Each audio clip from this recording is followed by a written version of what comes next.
These young will reach adulthood, and like their parents,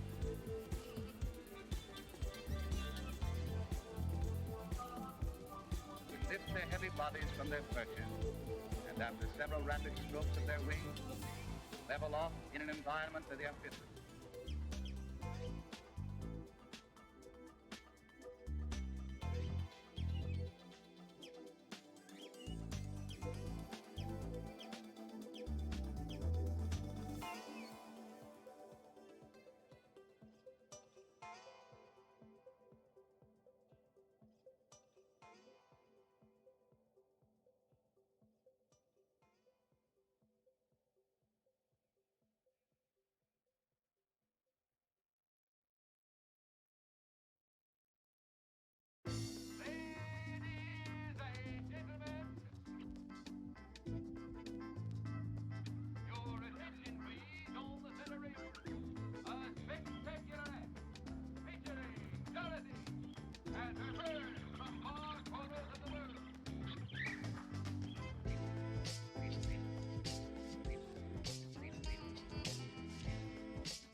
Hello.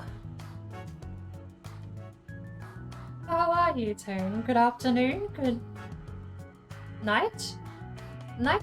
Good night is a farewell, not a greeting. How would you say good night as a greeting?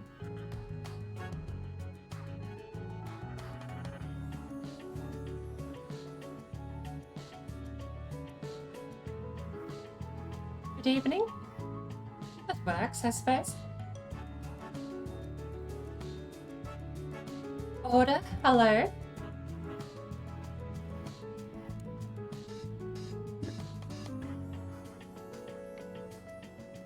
I'm actually deadly curious, Order. I know you've been lurking more than just the couple of times you popped into chat. How many channel points do you have?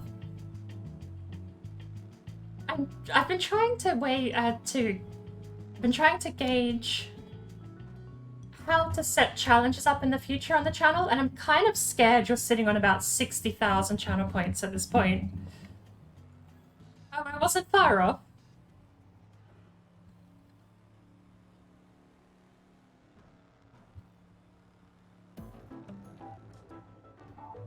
Roasted? Oh lord, I mean, at this point you might as well just start the stream, shouldn't we?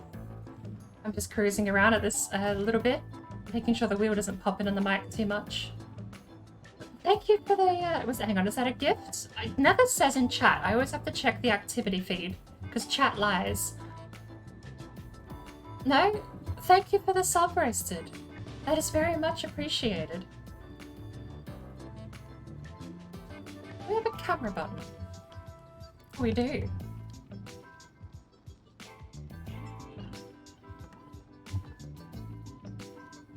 It's not the 302 boss, but best most games let you have, unfortunately.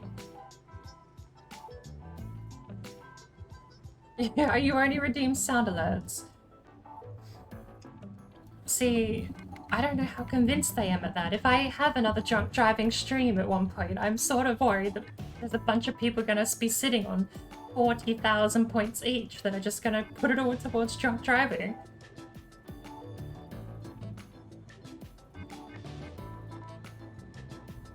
What do you mean to subscribe, Roasted?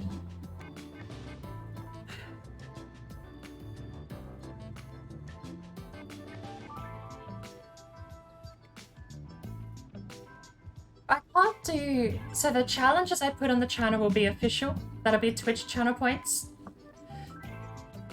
Those Stream Elements points are only going to be really used for things like redeeming the bird. And, you know, I'll eventually hopefully be adding other things as well. Is this helmet? This is helmet. We want the dash cam. Should we floor it?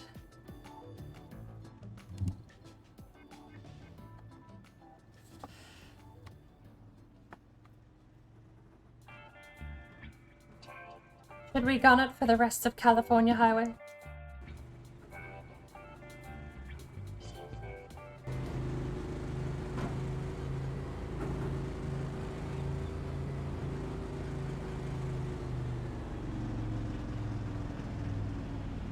I think we should gun it. We've been in first gear this whole time.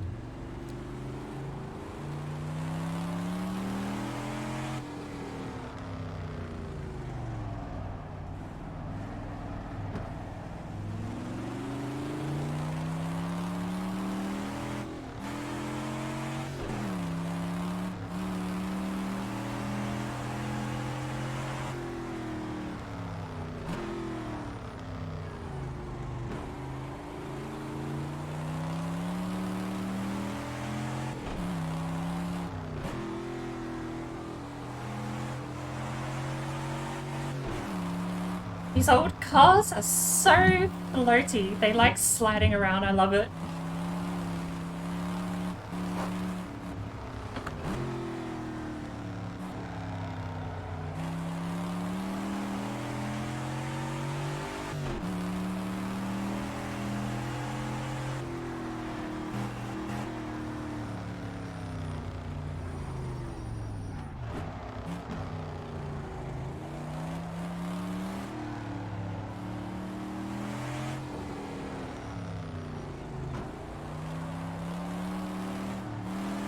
It's a bit of understeer naturally in these things. They feel the best when you can put intentional oversteer on around the exit of a corner and carry it out perfectly like that. You don't want to overcook it though.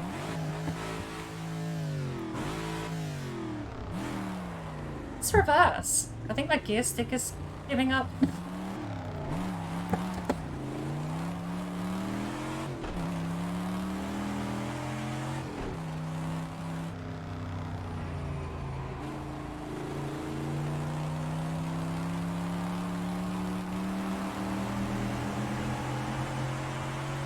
Too busy right now, I can't moderate chat. Go away, bot. Silly. I've overcooked this, haven't I?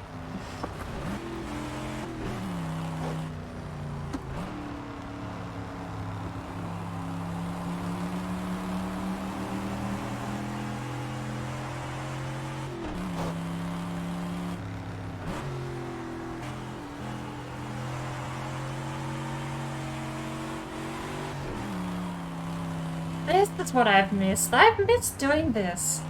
God.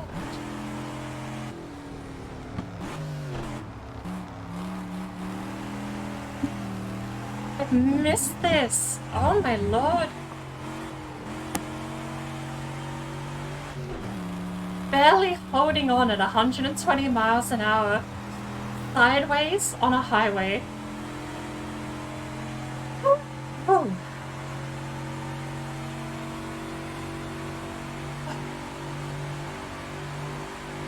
I'm gonna need my floor fan on in a second. This isn't easy work in this thing. One of the things I really appreciate about Project Cars 1 is you can feel the power steering disappear when you go back in time.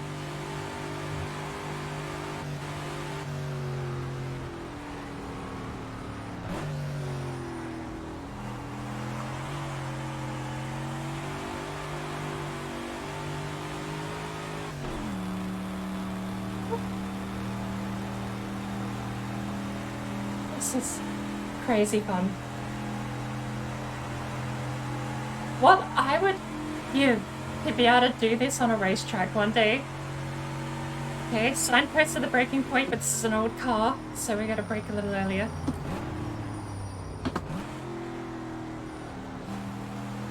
We're gonna go out wide and come in shallow.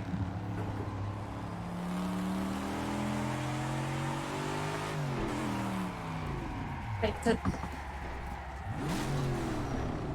And we bounced. Alright. That is so much fun. Are we straight? We're not. Okay. There we go. Straighten the wheel out. Holy cow. Okay.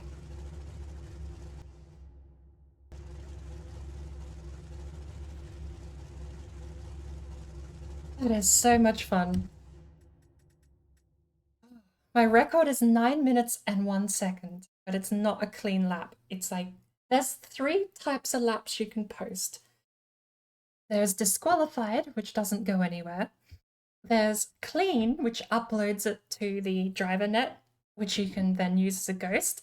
And then there's sort of clean, where you get 2 wheels in the dirt and it does not upload on these longer tracks, and it infuriates me. No, well, we're using a wheel, a type of controller. Holy cow. Let's give it a proper go, shall we?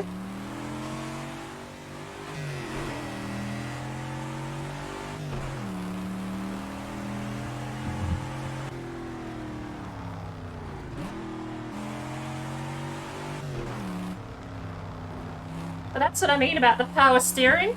The wheel definitely has power steering disappear when you're in these autocars. It's a workout.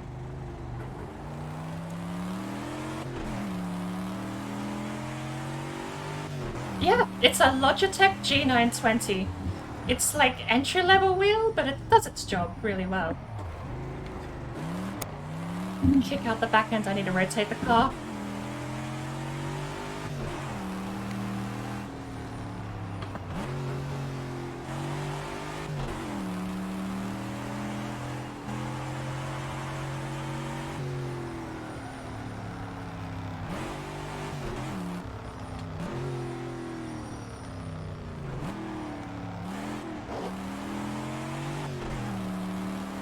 slow.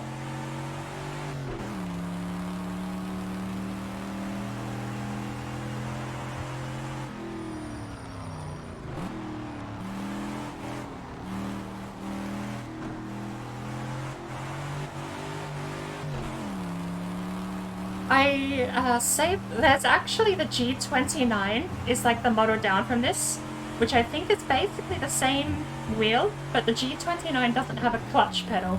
And I really, really wanted a clutch pedal, especially for these older cars.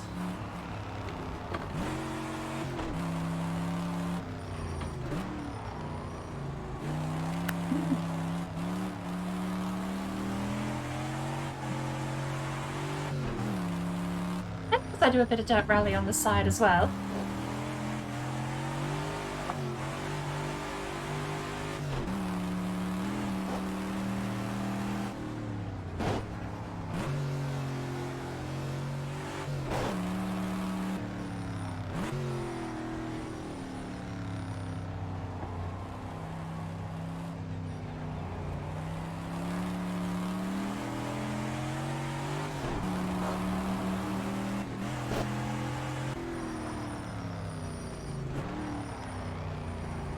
Remember correctly, retail for the G20, the G29 was like $100 cheaper. You can get them for about 120 US in certain stores. The one with the clutch pedal, the G920 or the what's the PlayStation one called? The clutch pedal version. Actually, is the G29 the PlayStation one? The G27 might be the old one. Testing memory, but clutch pedal is about $100 more. You can get it for $2.99 to about $3.50 depending on the place. But I really, really wanted to save up that extra penny to get the clutch pedal.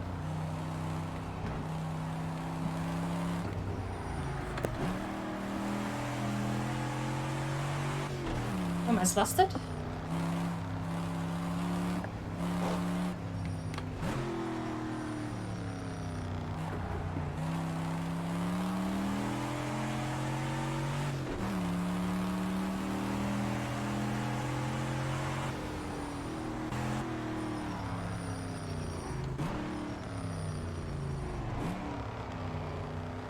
Has Roasted accidentally left the automatic resub enabled? I don't know if he's actually here. Does he know he's got auto resub enabled?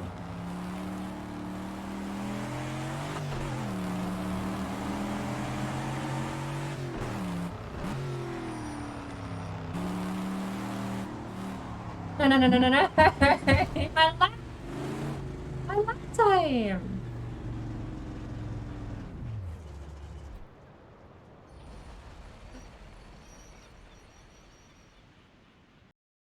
Give it one more go. I actually need to turn my floor fan on.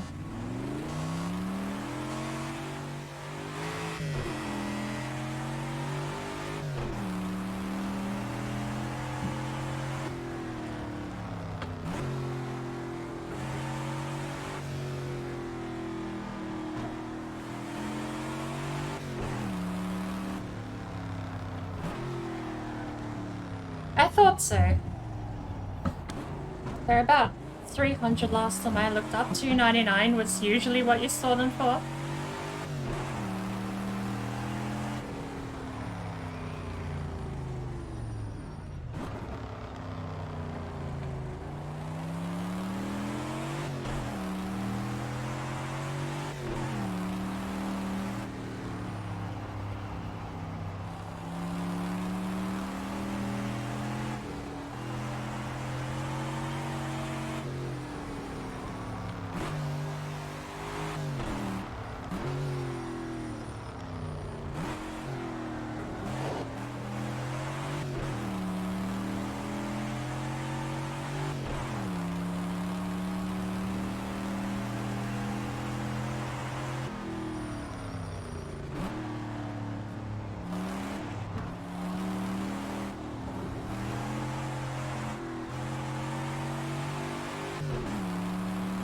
Come on.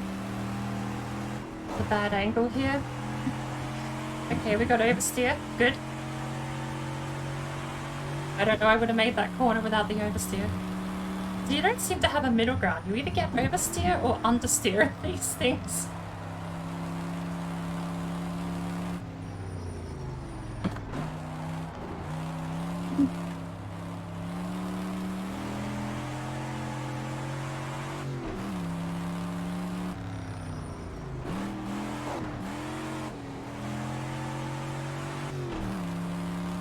Used to have one on PlayStation 2, but broke it in a rally race on GT3. Damn. Was that a Logitech one as well, or?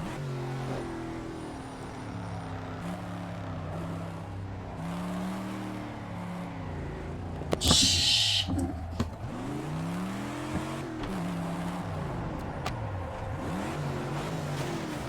I can never kit reverse. For some reason, reverse doesn't work as well as it used to. You have to push the stick in and go to 6th. But it's not registering like it used to. I think because I've done too many reflexive reverse flicks. You can only beat up the hardware so many times.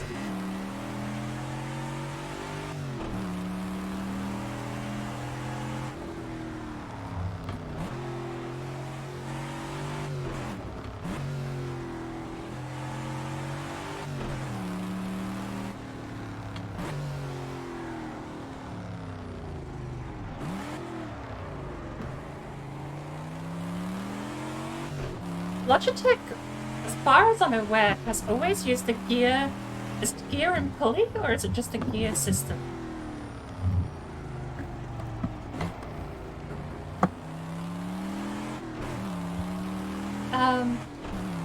Trying to think what would have snapped, because it's usually just 3 gears with 2 engines. Well, the new ones have 2 engines. I don't know, the old ones might have only had 1 engine for the rumble.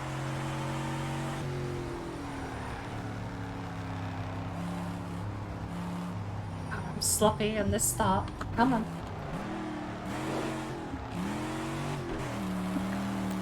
Come on. Just lean into the oversteer.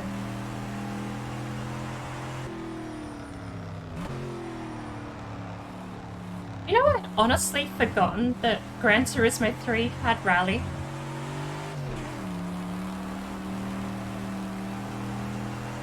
But it's in the intro video. I can't believe I forgot that Gran Turismo 3 had rally races. God, that's not healthy. Just held the engine high revs like that around the whole corner. Shit, what am I doing?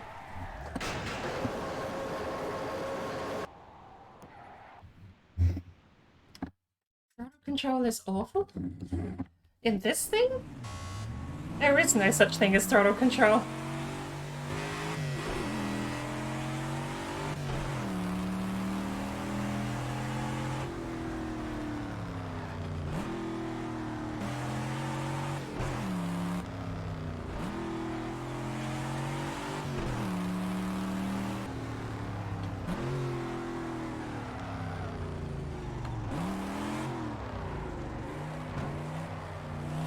Shit, come on. Counter steering one-handed isn't probably the most advisable thing.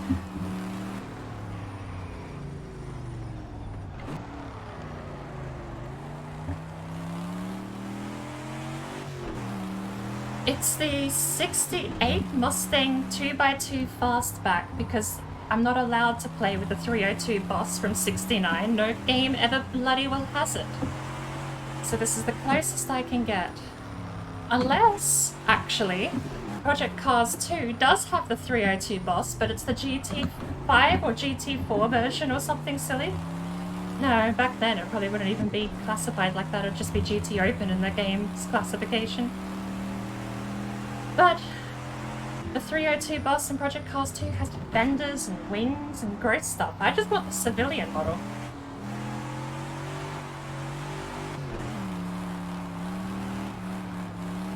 Come on.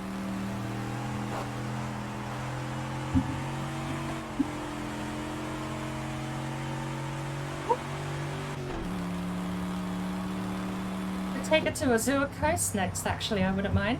I've just gone wide here. Oh, Lord. Why do I not have a notification telling me if I'm disqualified or not?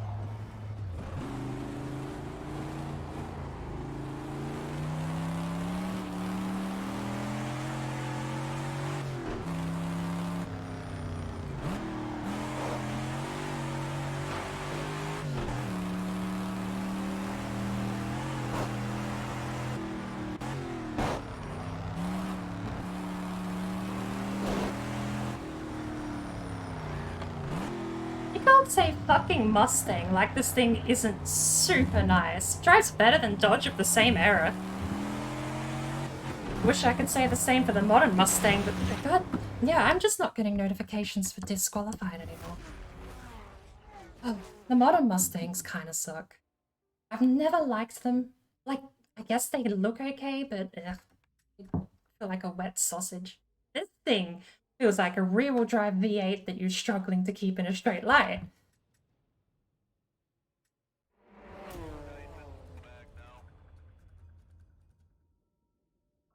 It's not like Dodge and Chevy or all those other ones are bad either. I don't have any Dodge or Chevy in Project Cars 1 though. Not, especially not from classics. Austin? I've driven... Oh, what?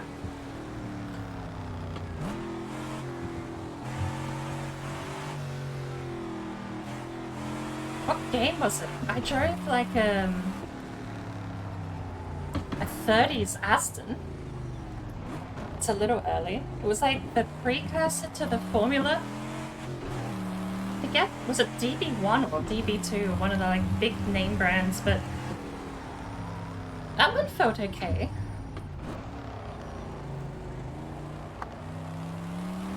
Not having power steering in any of these things is definitely a learning curve all in of itself.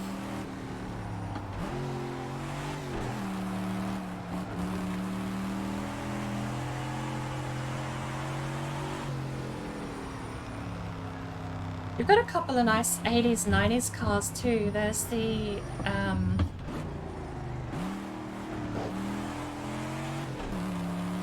Audi Quattro Imsa is an absolute riot, depending on what, pardon me, depending on what game you have it in.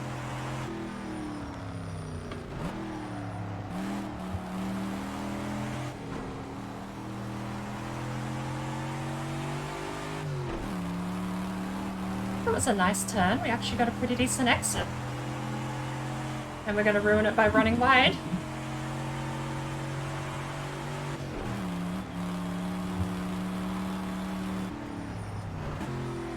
I barely missed the throttle blip there for the gear change.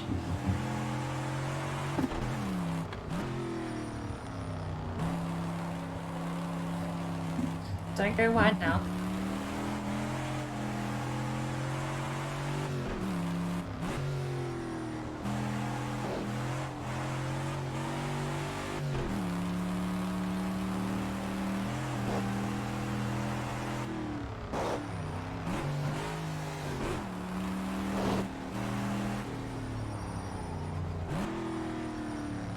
I really wish more classics would get some love in games with decent physics engines.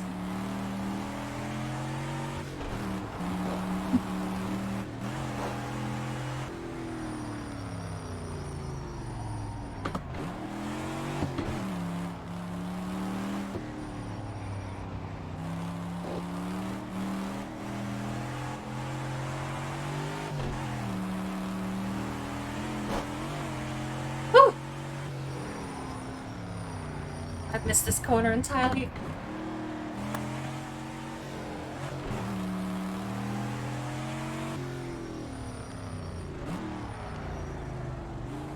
The V8 Vantage? I feel like I should know that, but the only Aston Martin I actually know is Ronnie's from Most Wanted. They all look the same, so they're all just the Aston Martin car. There's probably a couple in here though. I'm overcooking these. How warm are my brakes? Am I wearing out my brakes? Maybe I should stop.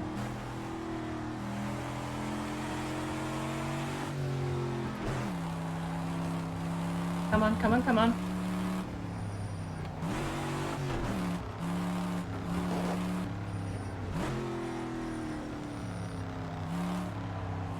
Ronix is the DB7, I'm pretty sure.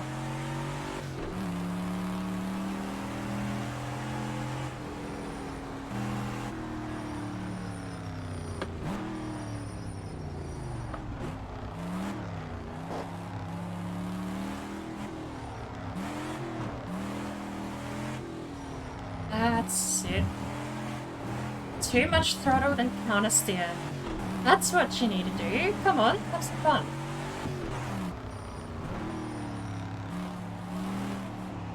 This is where I ran wide last time. We didn't have a good corner, but we didn't die. All I need to do is cash in that check at the end and see if we can get sub 9 minutes. Not with turns like this. Although, oversteering probably isn't doing my tyres any good. In a car like this, getting warm tyres is probably just going to be a death sentence.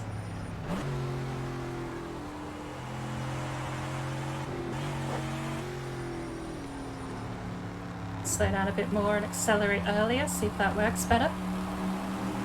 Come on. Don't get wide.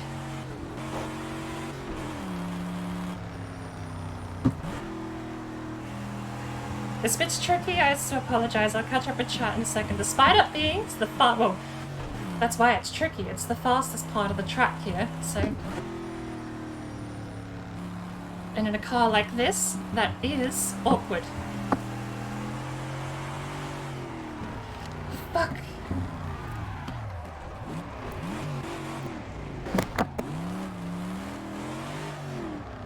Tires are too warm. Get me out of this hell.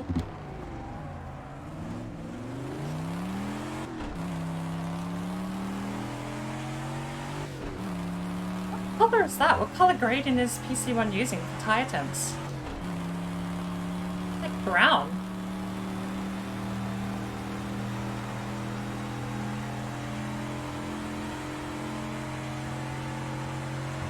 Blue is cold, red's normally hot, but they've gone through brown somewhere in the middle for some reason. Oddly, tyres not as warm as I thought though. No.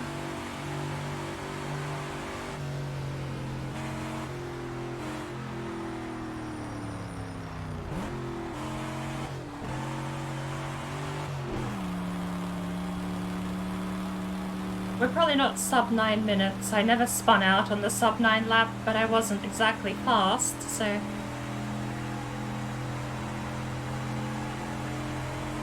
That spin out! We'd probably be lucky to get 9:30, I think.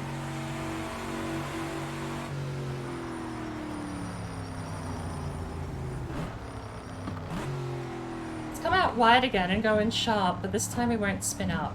Easy, just don't spin out.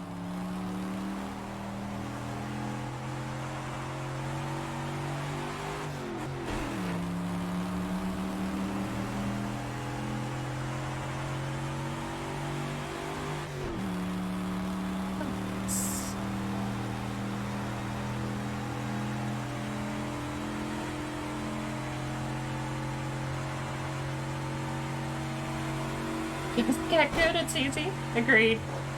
Just get good. No, that jump being wonky scares me every time.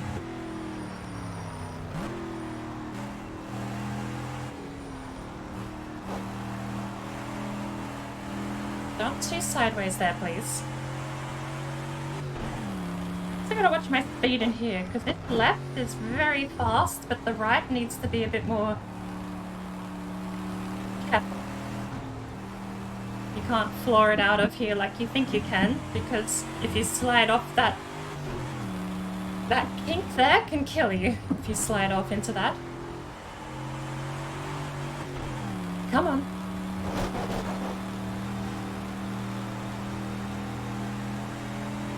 At this point, we'll take a sub 10 minute as a victory with a spin out, shall we?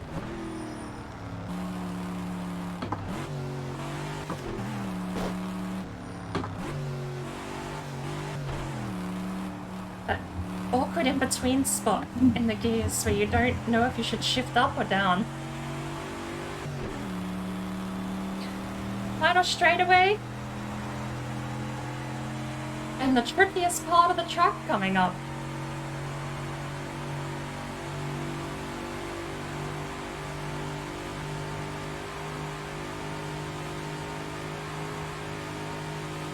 I don't think what other racing games they have with classic cars. The Crew has a couple of classics, but the Crew doesn't drive. It's okay as a driving game, but it's not a physics-based racer. Keep it straight. Good lord. We did it. Oh, wow. That jump can kill you. 9/11? Hell, we would have beat it if we didn't spin out. I'm so mad. Oh, wow.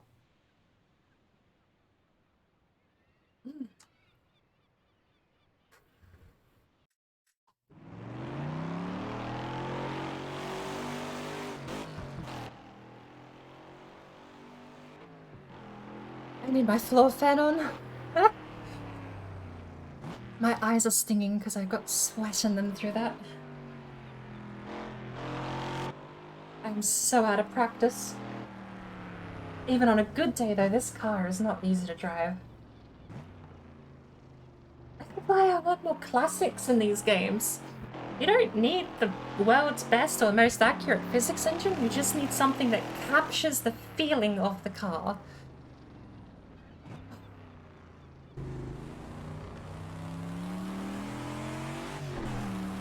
And these old cars, especially these old V8s, you should be scared of the throttle. The leaf suspension drum brake car with a throttle that's basically just a stick of dynamite if you push it too much.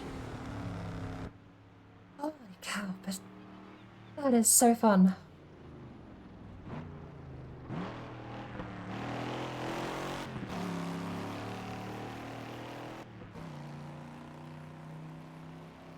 What other old cars do we have in this?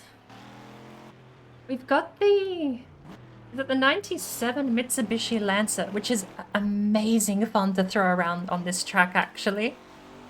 You just take it sideways, treat it like rallycross. Awesome fun.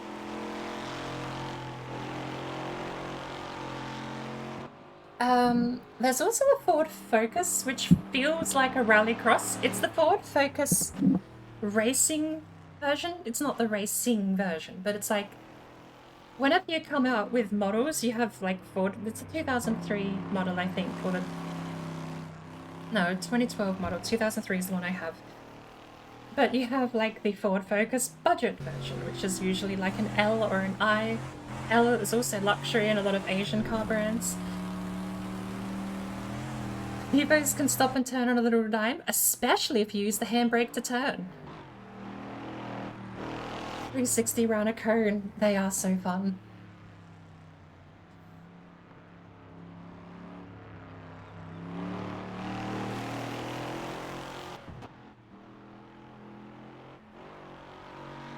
I do love my leaf spring suspension, but I won't say no to a good tuned all-wheel drive.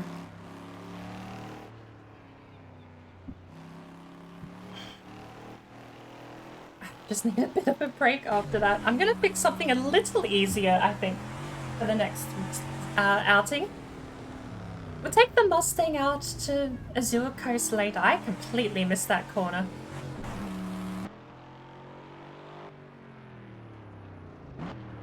Impreza probably could do that as well.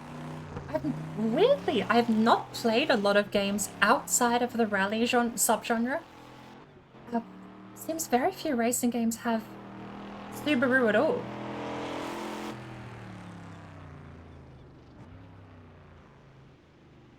I think Forza Horizon have them, and it's usually the SUV types instead of anything actually cool.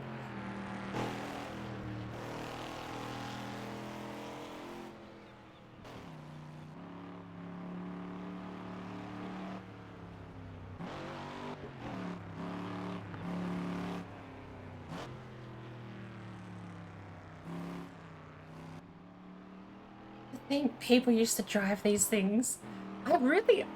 I want to go back and I want to watch some actual footage of people racing these things, and I want to see if they get as sideways as I do.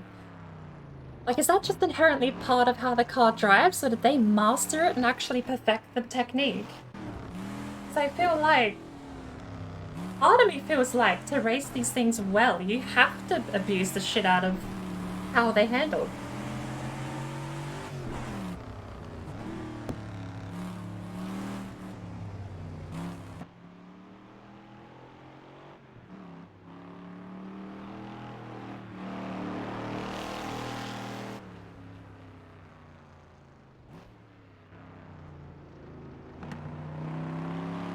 I'm surprised we had that, and also the complete spin out on the highway, and we were only 10 seconds away from my personal record.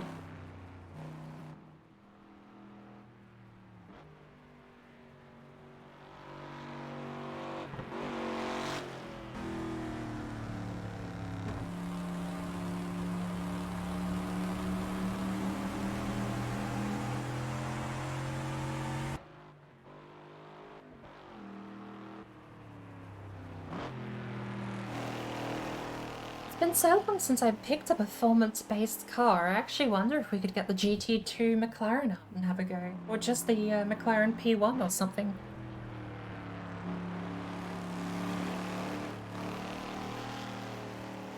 That wobble through, that was it. That one wobble killed it all.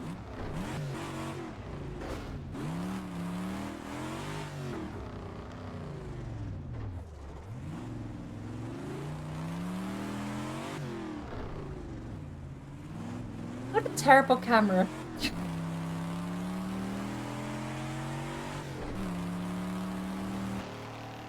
Oh, dude. Okay, so here's a story. I got Project Cars 1 and was disappointed because I had a controller. I got Project Cars 2 and thought it was okay because they gave me absolute ability to change the settings how I liked, and I had a somewhat okay controller setup. But I only put about 40 hours into Project Cars 2 and 10 hours into Project Cars 1. Then I got my racing wheel, and I've since put at least 100 into Project Cars 1, and maybe another 80 into Project Cars 2.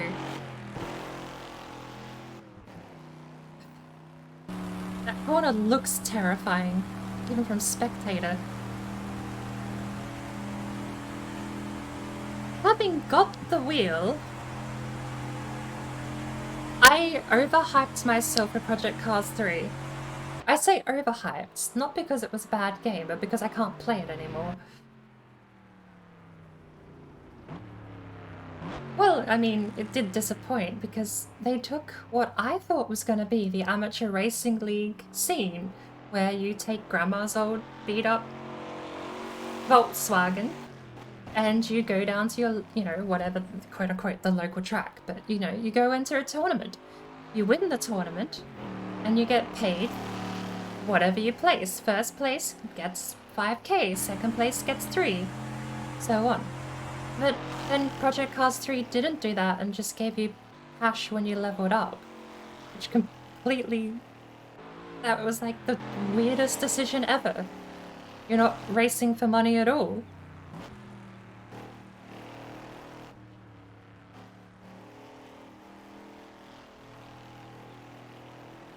I was so ready for a game to replace Forza. And as far as driving games go, I mean, it let me buy cars, and it let me customize them, and then race them, which fills every checkbox except the tournament part, where I actually want to be an amateur race. Like, I want it to emulate that amateur race scene, where you are just someone with a hobby car that goes down and races for cash.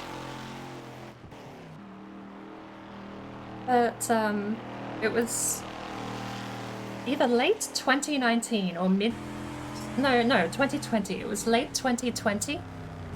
There was a patch Logitech released for their wheels that completely bricked the game. It crashes the desktop on load now. I've got BeamNG.drive. That one's not bad. I actually I say I don't like modern Mustangs, but there is one exception to that rule, which is the 2016 Mustang GT and BeamNG Drive, which I've modded in. I don't know who makes it, but it's fairly popular in the repository. That thing is amazing to drive.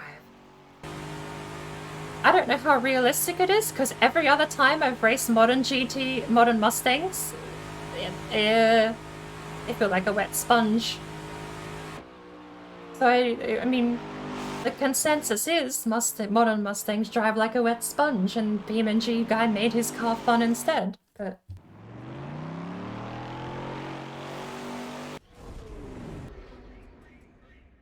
911, not a bad time. What should we take out next? Let's have a look at the car list. Get the game of the year for this game. I have everything now. I don't think I got game of the year, but I have all the pieces. So same result, but I think I bought this on release before game of the year was a thing.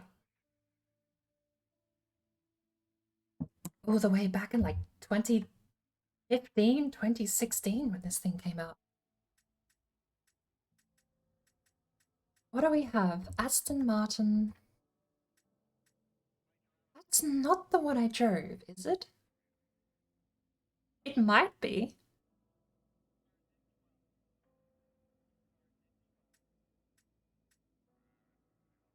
Do they have an electric car? Oh, it's a hybrid, I suppose. There's the V12 Vantage GT3 class. They have the V8 Vantage GT4, which I think is the current year version of that is the safety car for Formula One current season.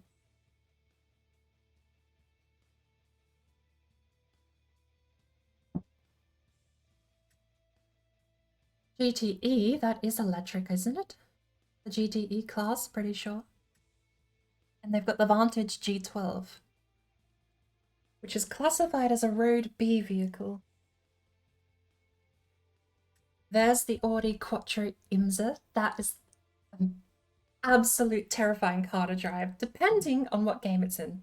Some games tame it down, other games, yeah.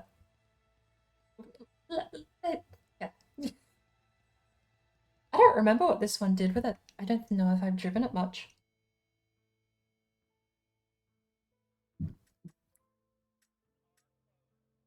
Le Mans races and LMPs. The Audi R8.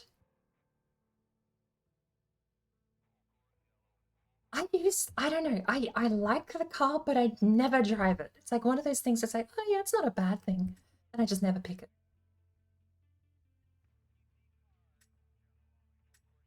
BMW.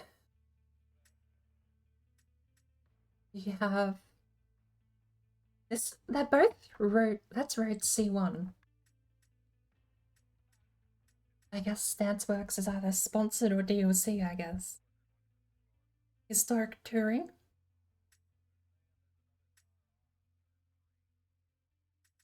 The R8 V10.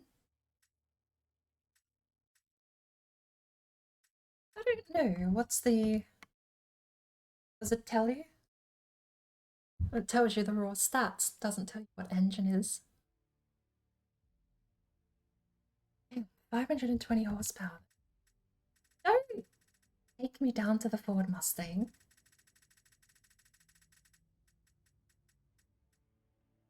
Oh, shit! The regular R8 V10 has 550 horsepower as well.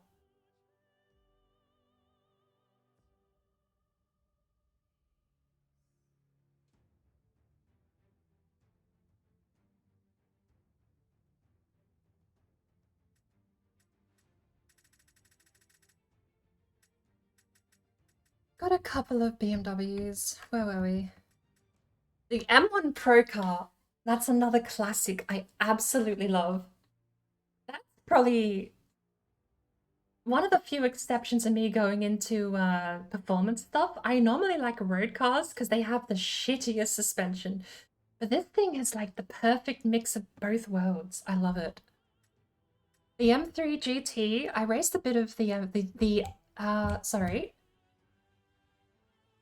Assetto Corsa Competition, is that the M3 or the M4 GT? It's a GT3 version. It must be the M3 GT. It's the 2018 one, whatever it is. Awfully fun car to drive though. It's... The reason I like it is because car balance is basically key to your driving technique, and because I am very much oversteer centric in my handling, having a front engine rear wheel drive car that is really well balanced is super, super nice to me, because rear engine rear wheel drive would kill me because I go oversteer into corners and then counter steer out. Fuck. The crazy Group C cars?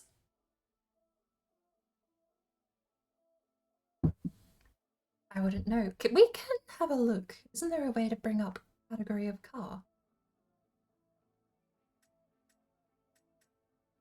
I've never liked Bentleys. I never drive them anywhere.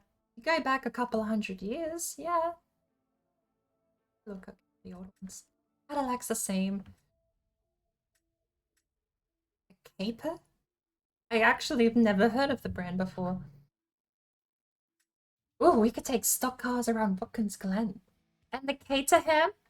You've got the Superlight R500, which... Holy hell, is that a nightmare to drive? And then you've got the Caterham 7 Classic, which is just a nice little putt-putt car. You take that around and it's got like probably an i4 or something in that engine bay. Who knows? It's a tiny little engine goes tut-tut-tut-tut and you have a lovely drive. This thing, which is just like, oh yeah, we put like a V8 in there this time, but it still only weighs, you know, same as a loaf of bread. What does it actually weigh? 1,300 pounds.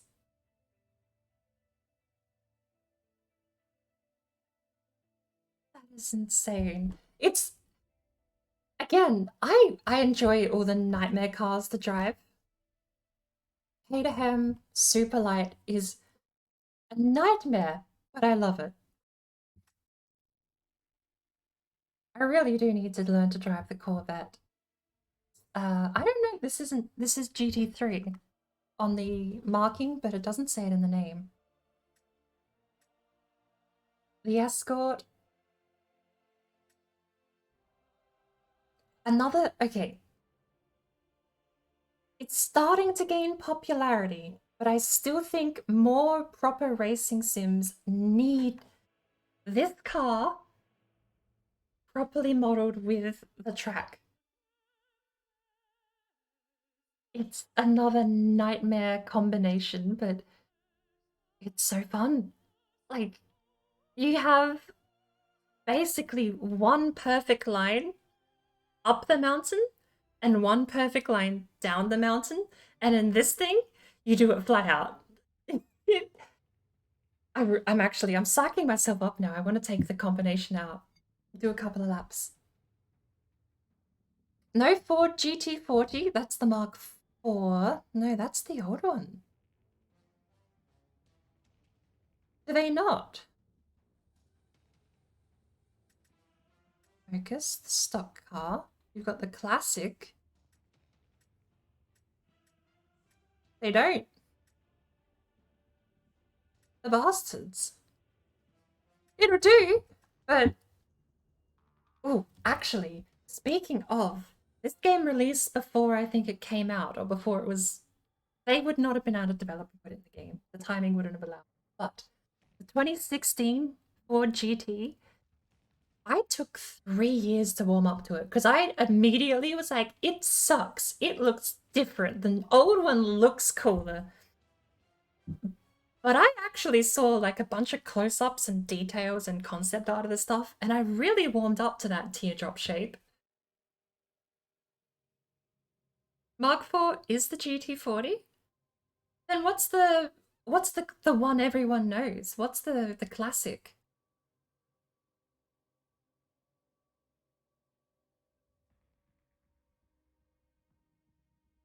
Because that's super old. To me, that's way older than the GT I know, the Ford GT. But to me, it was always just the Ford GT, and then they had the 2016 Ford GT. But there was one in between. It's in carbon. That's all I remember. Is the one I know is in Need for Speed Carbon. This one is the super old one that I never really knew about. Then you've got the 2x2 fastback, which is the closest I seem to ever be able to get to driving the 302 Boss, because that's not even a classic 302 Boss. That's a lame one. Stock car.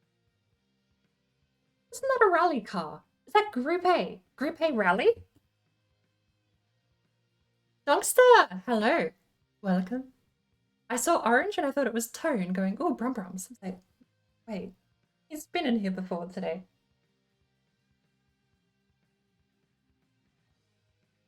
The car in games I like the most is the TVR Speed 12. Oh, what game was it where I used to take the TVR out and couldn't control it for the life of me? I think it was Gran Turismo. That was the first time I was ever scared of a car, but back then I was so young. I used to steal my dad's save game for Gran Turismo 3, and what I would do was I'd load his save game, sell all of his cars, and then I would buy like all the stupid stuff like the Suzuki Mountain Climber. I would buy like all the late game gear because he had a huge collection of stuff. Blame him for my hobby, by the way. But one of the cars back then I was annoyed and didn't like it, but in hindsight, that I was just, I would say, scared to drive, was the TVR, and I think it would have been Gran Turismo 3.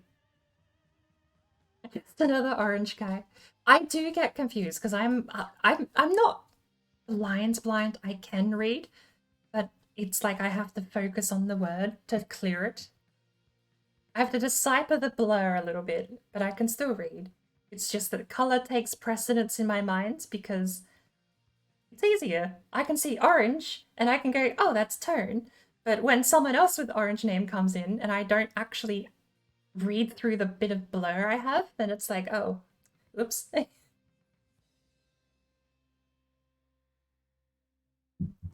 MK4 is the Le Mans one. That's the, well, I mean, the most recent popularization of the Mark IV Ford GT would be Ford versus Ferrari, wouldn't it? Formula A, B, and C, I think, is just Formula 1, Formula 2, and Formula 3. So they're not official, but that would be the 2016 Formula 1 car, I believe. As close as they probably legally could get. I don't know. Who owns the Formula 1 design? Because they limit it, don't they? Like you have a chassis and you get to basically build your carbon fiber body over the top. But for whatever reason, they're not allowed to say Formula 1 because it's all branded. I suppose the Formula 1 brands would own all of the Formula 1 cars in a certain way. But yeah, this is 2016. This would be the 2016 Formula 1, Formula 2, and Formula 3, or probably Juniors League. Formula 2 in Formula 1 2020 sound amazing because they have that turbo. I don't know if it's a turbo or a supercharger, but there's like a crunch when you change gears. It's so amazing to hear. And I suppose you probably have some retro Formula cars as well. They do have Indy cars. There's an Indy car at the top. And then you have, I thought Formula Rookie had spoilers, but I don't know how accurate this is. And the Formula Renault 3.5. Oh my lord. Wait. Is this the Renault? Is this the 2016 Renault with the super weird front suspension dampening?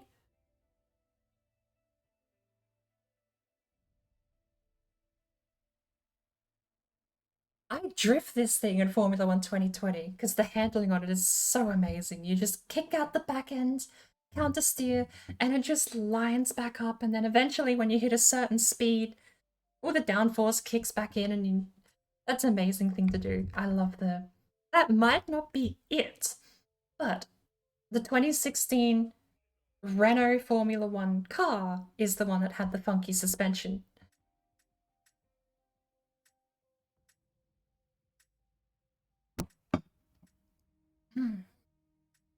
We have the bobsleds.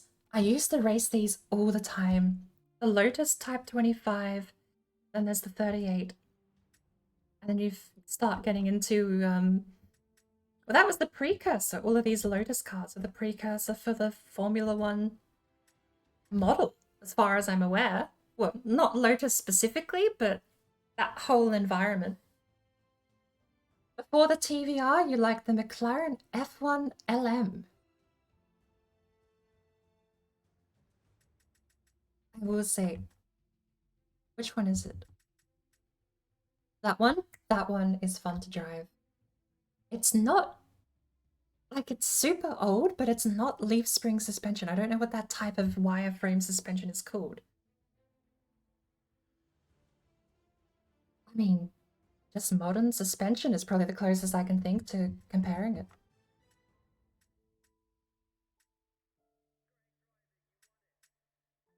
How old does that technology go then? You can get this thing from 63. How old is modern suspension if you had leaf spring used all the way up to the 80s? I mean, I'm pretty sure I've seen some budget line 90s cars with leaf spring suspension. My dad used to work on them. That thing is a nightmare. I cannot drive it. It is such a nightmare. It's fun for like 5 seconds and then you crash and then you restart and you do it all over again. You've got the McLaren. What is this? The 12C GT3. The F1. One Longtail. Which I thought they made a road legal version of this, but it didn't have the tail because the rear view on this has the worst rear view. This has an amazing rear view.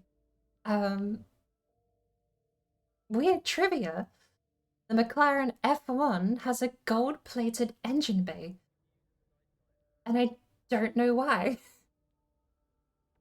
But that is iconic and beautiful. But if you go to the other one, the back view of the car is just, ugh. Scroll all the way down.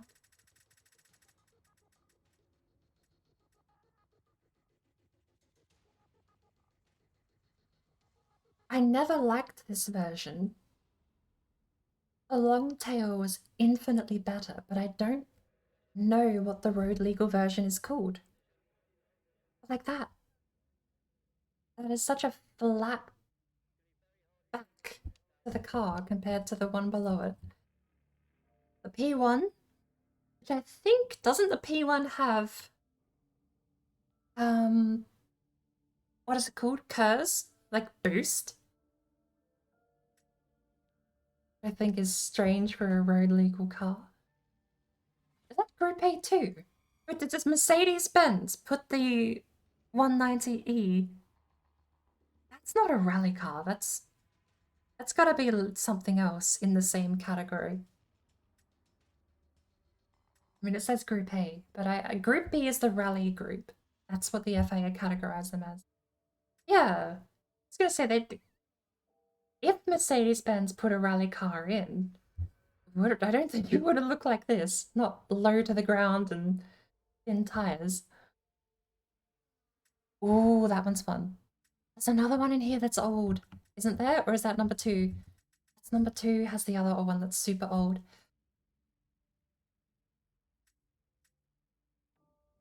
It's just, wait. I've never realized that was in the game. I just don't pay attention to hot hatches and SUVs, I guess. The Mercedes-Benz CLK. And that is a gorgeous car. I actually think earlier versions of this car used to fly every time they went over a tiny little bump. If there was enough space below the front wing to get airflow underneath the car, it would basically lift the car up into the air. So anytime you went over a hill or a crest, these things would just launch into the air. I think they fixed it. You would hope. But I don't know how many of these models were raced. It was a very short period of time where this thing was out on the track, so I'm not sure if the design flaw was what caused it to be replaced or if they did fix it for a while and then just... What an ugly car. It's like... Oh, one of those, it's like one of those old Hot Wheels with like the stupidly long, exaggerated long bonnet. The GT3 version doesn't look so bad. But get rid of all the wings and fenders and that's... Ew. Right, what are we picking? And of course, we end with the Pagani Zonda.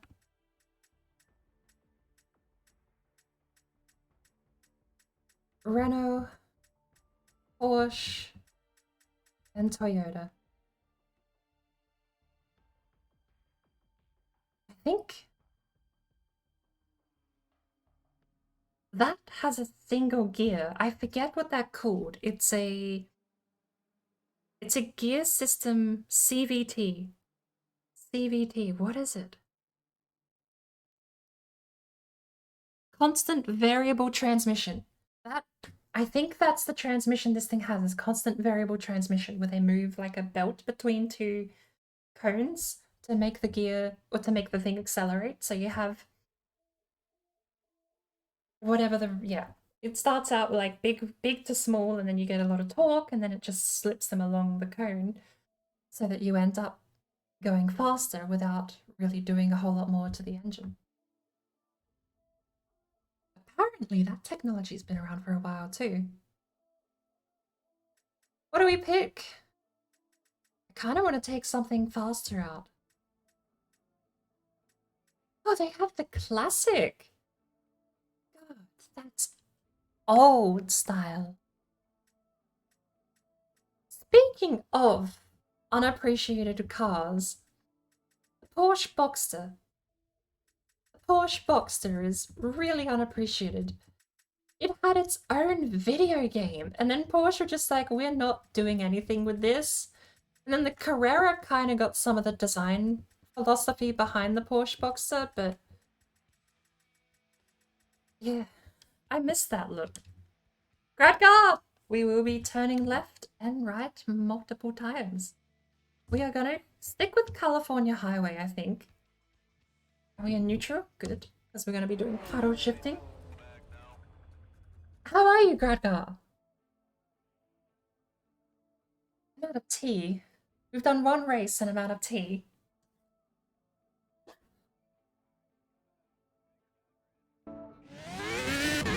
Oh, this thing's loud. The clutch.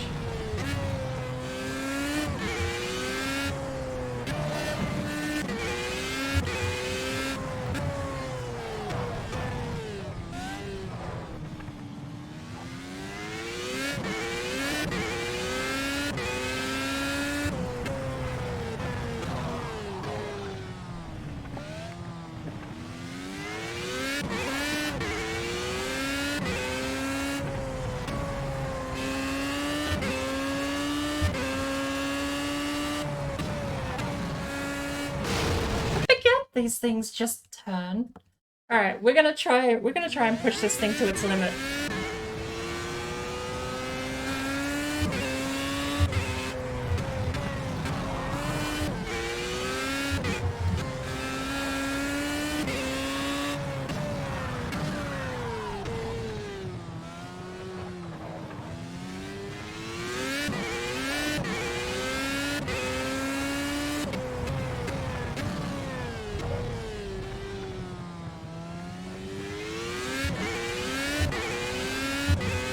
Flat out, not scared at all.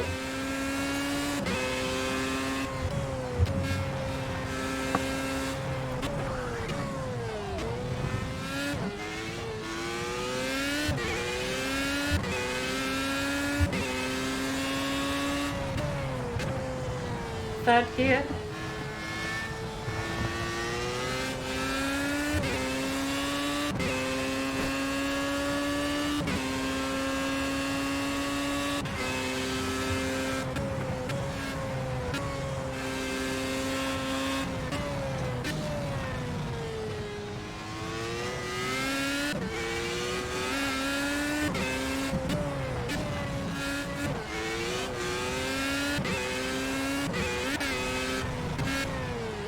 Shit! Front wing lift. I was talking about that with the Mercedes-Benz CLK. Turn left. Game, that's not fair. That's not fair. The game froze and then turned hard right left full lock while it was frozen. Keep sleeping? How are you? I mean, it would be pretty late for you at the moment, wouldn't it? I gotta have more faith in this thing just holding the corner. I'm doing pretty well though. I went to bed at 1 PM and woke up at 7. I'm still going now. Come on.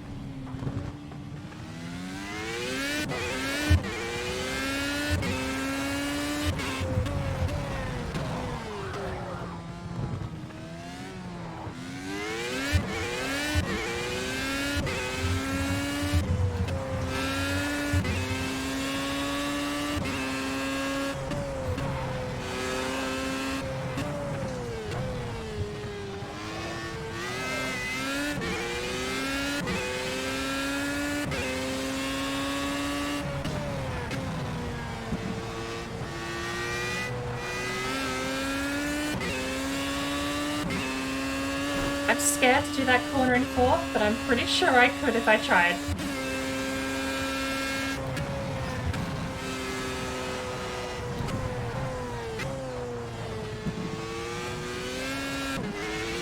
That was... I think that was a cut. Alright. Just remember front wing lift.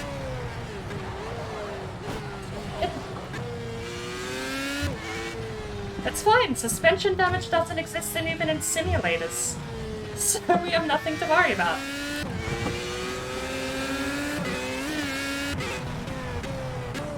Third gear.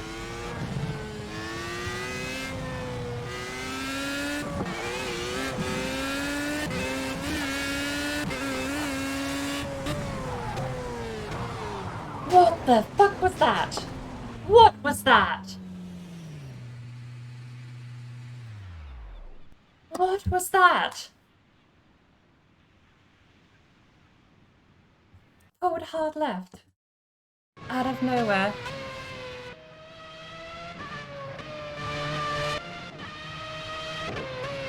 Holy cow. I'm not pushing this thing. I feel like I could go so much faster. Don't pull over yourself while you're doing a jammy brickway? Racing supercars downhill. Speaking of supercars, I do want to take the V8 supercar out.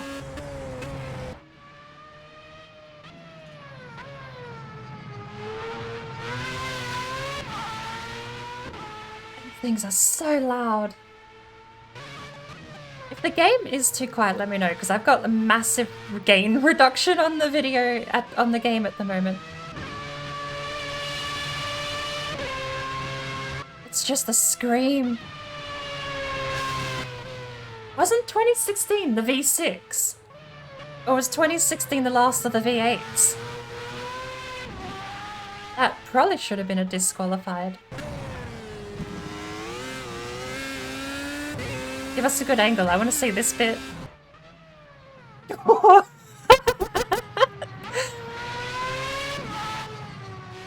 we go backwards? We can chap this. Okay, we can chap it backwards. That's fine. We don't have slow-mo in this one, I don't think. But that two-wheel skip there. Glorious. Voice coming through slightly louder than the F1 screams. That's impressive because the game is at like -20 and my voice is at -5. As far as like OBS measuring decibel counts. Clipping is 0. I'm at -5, which is almost max volume. The game is -20. What was that? Oh, I can rewind.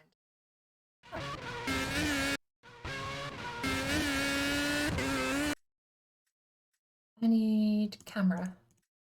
What happened?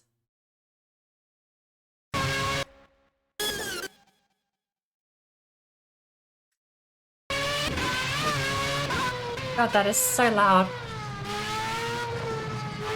Like a hive of wasps in your head.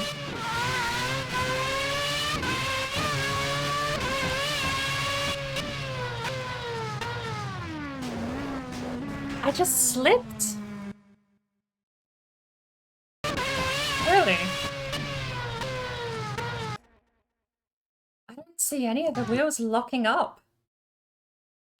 I'm so confused. I don't see any of the wheels locking up. There's no way that is all just 100% loss of downforce because I was slowing down, right? I went over a crest. I don't know. I lock up when I panic. The front wheels are locked up here. That seems super strange. I wish there was a slow-mo.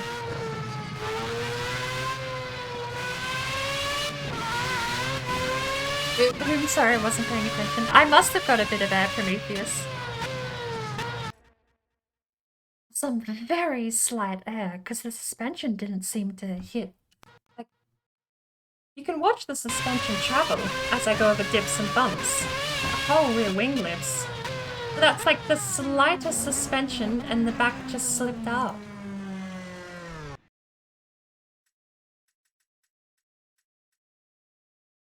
We'll give it another go, shall we? Let's see if we'll get one lap in. Clean or not.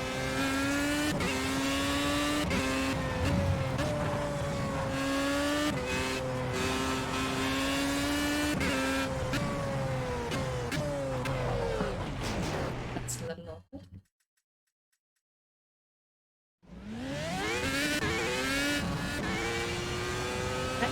You'd be scared of crests at low speed.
Again, in the same spot. This combination is cursed. At hard lefts, I lose force feedback, and at hard lefts into the wall, and I don't understand. That should be a foul. I locked my front right. I don't know what the wear and tear on these tires are, but...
I'm not getting the notifications for off tracks. It's really starting to frustrate me. The game just isn't. Oh. One more go. I want to post a lap time. I should actually check. We should grab one from the leaderboard and see if we can use that as a reference. Hunt down someone else's lap time. This track car combination.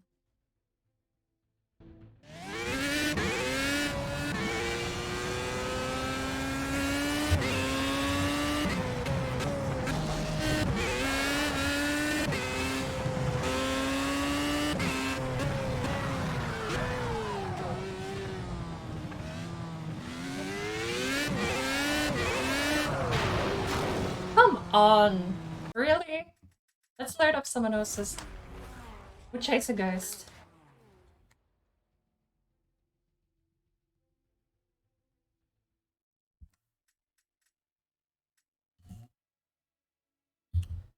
On vehicle record. We have a lot of people that are posting clean 5s. We'll grab like a 6-minute time. If we can do 901 in a Mustang GT 2x2, well no, it's a Mustang 2x2 fastback. We can shave 2 minutes off on an average run in a Formula 1 car, I'm sure. Ricardo Pro Show and Best in Session.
Second gear? What? What is wrong with me?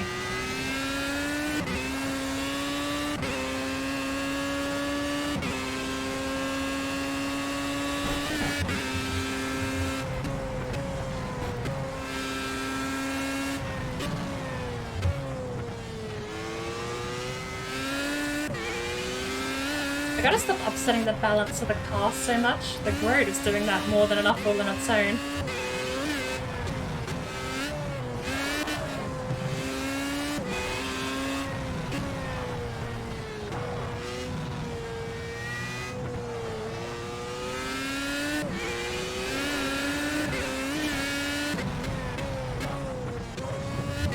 I'm treating this like a road car, it's not. I could just go fast.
I've used my 100%. That's curse gone. What happens at this jump? I don't trust that I'm gonna break.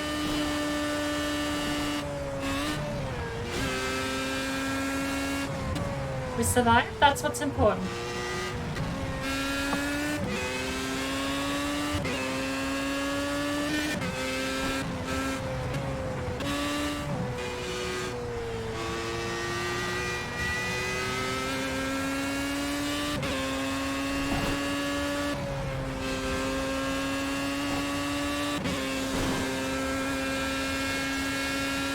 Well, this bit's gonna die. Yeah, I'm gonna die.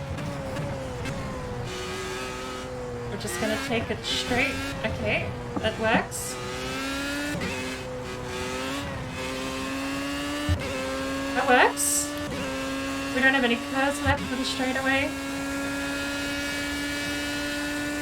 I don't even know if we have DRS, do we? We do? We're allowed DRS on the final straight. Nice.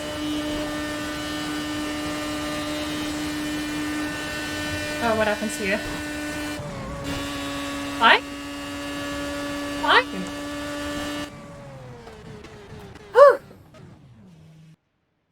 What did we get? A 545. Those things are loud. So loud. It is so loud.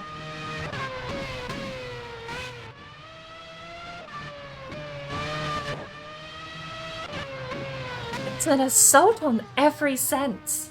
You can't think because you can't hear. You can't do anything. You just have to try and focus on what the car is doing. Oh. That is a completely different type of challenging compared to the Mustang GT.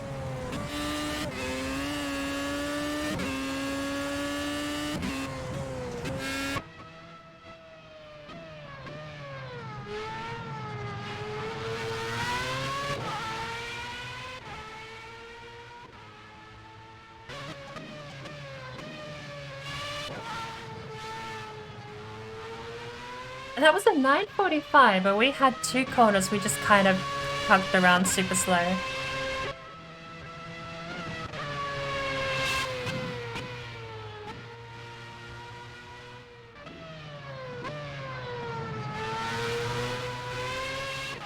$9.45? No, it was $5.45. Did I say $9.45?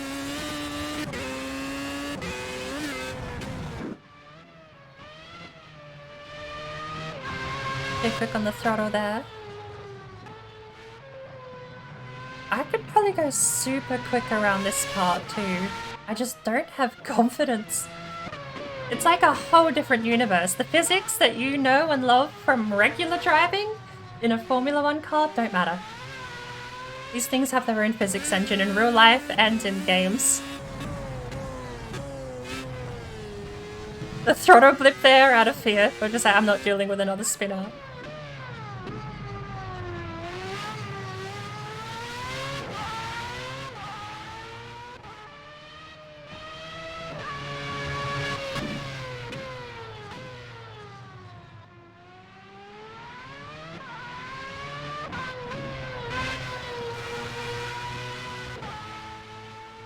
Is DRS automatic? I don't think I was pushing DRS through all of these parts.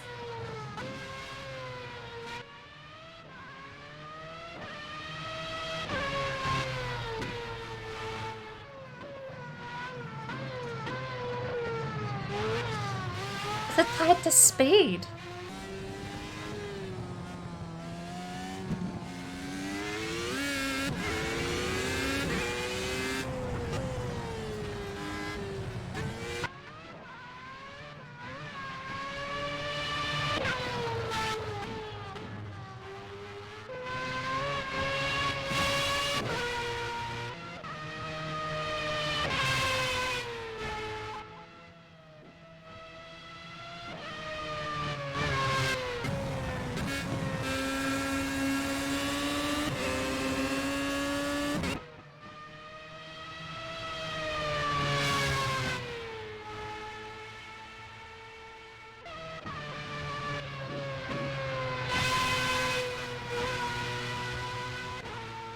if you could just hold that flat out if you turn more aggressively.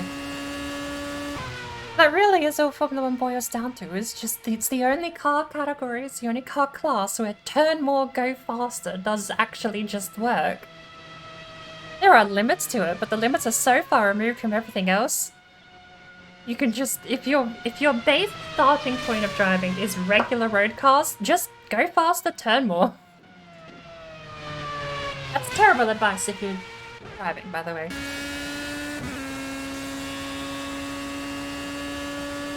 But in these things, you get away with it.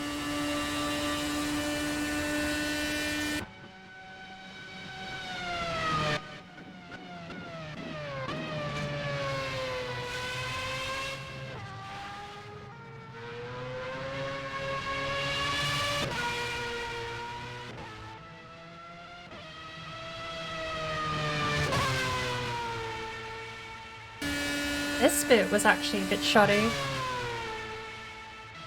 I didn't think I'd have to slow down too much. I just thought if I tapped the brakes, I'd be fine, but I almost got lipped off.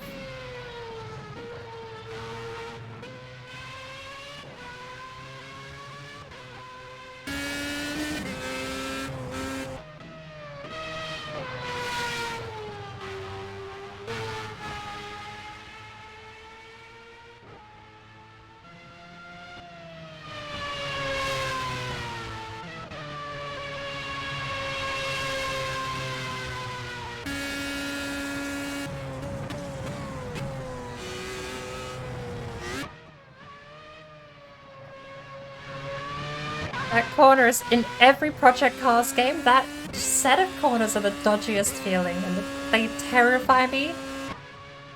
Because for some reason, crests like that never seem to replicate like what they should in reality.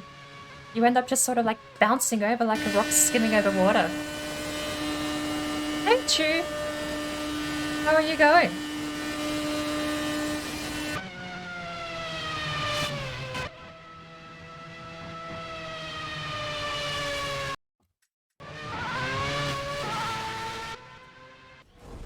$5.45. Not a bad effort. You going Sonic fast? Ah. Alright, I think that's enough time trial for now. We need quick random? No. Repractice, quick rate. Quick.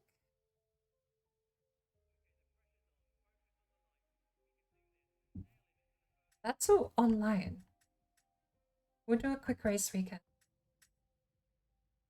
Going to Mount Panorama, and we're going to take out one of the best combination hard track combos.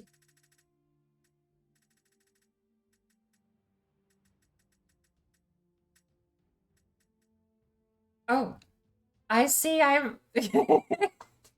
Apparently I haven't done a custom race weekend since I wanted to do the 24-hour race achievement. I have the race for 24-hour achievement. Lord knows I could have never actually done that. I put this race going on Brands Hatch and I went to bed. I parked my car on the side of the road. I even tested. I remember I tested. I set this going and went to work and came home to see if I would be disqualified for sitting on the side of the track with the engine off. You don't. So there went the plan of action. Set a race going, park the car on the side of the road at Brands Hatch Indy Circuit, and race for 24 real hours with the real-time time progression going. So it was sunrise in the UK to sunrise in the UK, real-time and in-game. It was the stupidest thing I've ever done. I'm glad I didn't actually try and compete. I think I got 70 laps total that race. No way I'm doing that ever again. We'll do 10 minutes to be fine. 20, 50, no, hang on. Let's think about this. 15 minutes of Bathurst. We'll do 15 minutes of Bathurst, shall we? I'm going to start last. We're not going to have a rolling start. No practice, no qualifying, no warm-up.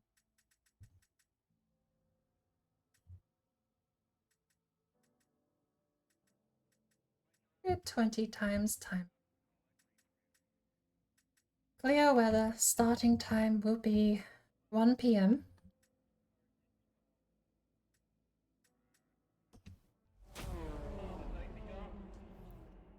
Let's have a go. I'm gonna absolutely suck at this. Hacking? What am I hacking?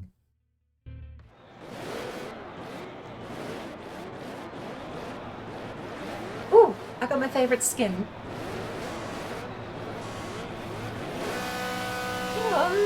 Wait. No. I'm getting my headphones adjusted. You can't do that to me. Where's the start race menu that normally pops up? Alright, here we go.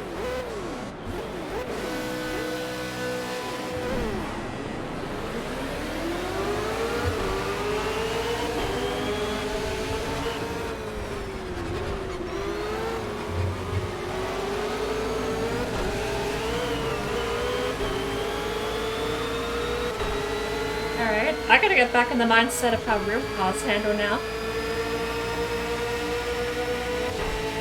I'm not hacking. I just played by the game's rules to get an achievement.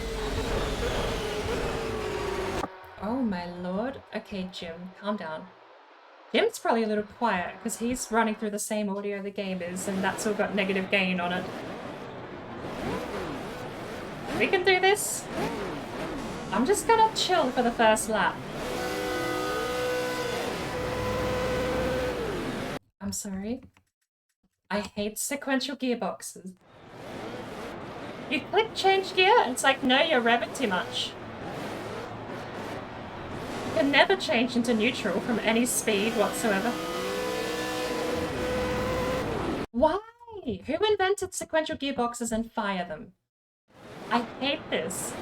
Just let me launch. You know what? I'm gonna force the clutch.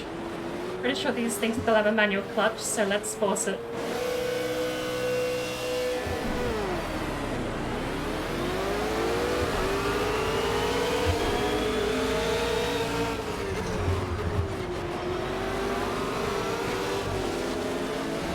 I'm sorry? Is this 80% AI or 8? Half the field ran off the track at turn 1. What the hell was that?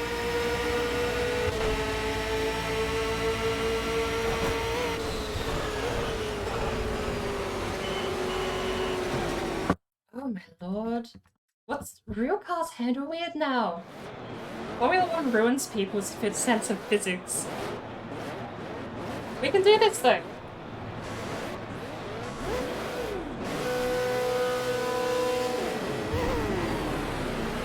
That was very slow. I was reading chat. It's fine. We'll just chill.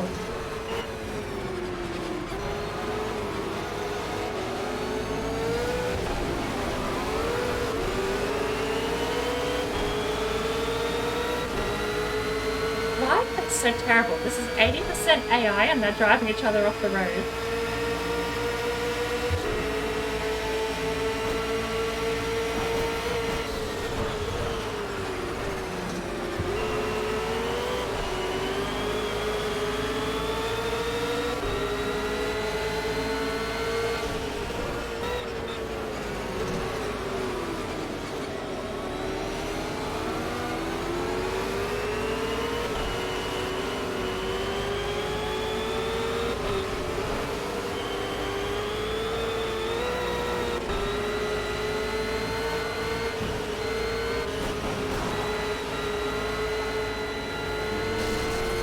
Great, we're fine.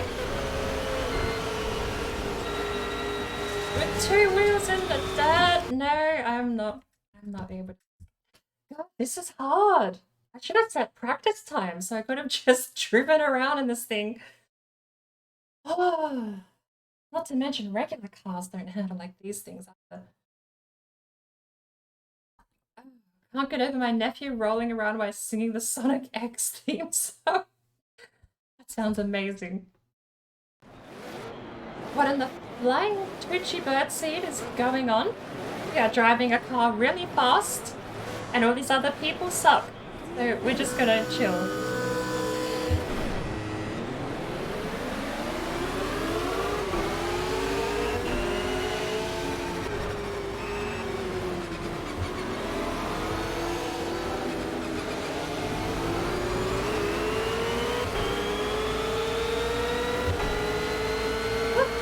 We're already in fifth.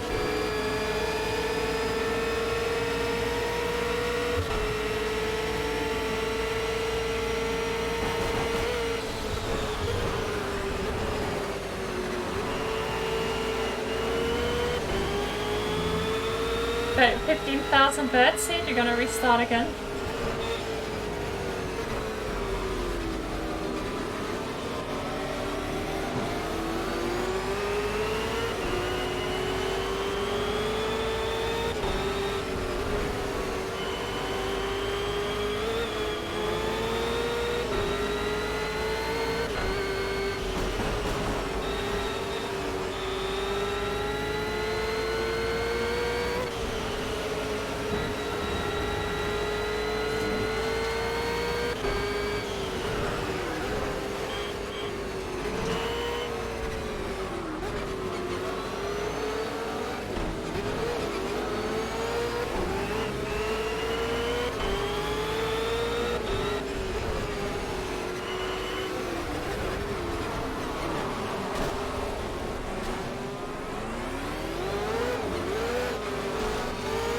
You might be right.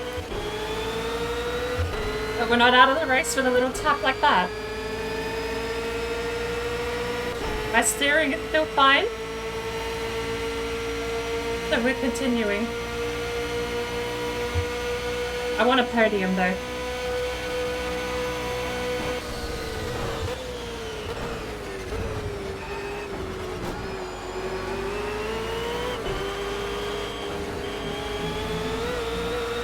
Come on, racing like that. It's a bit more.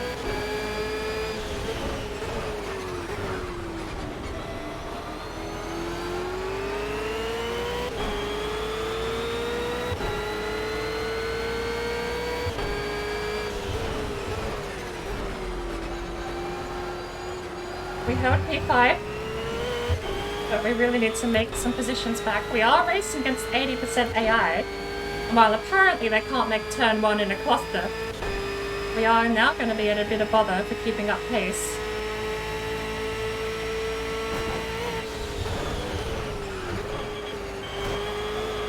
Did I get rear-ended? Or did I just lock up tires?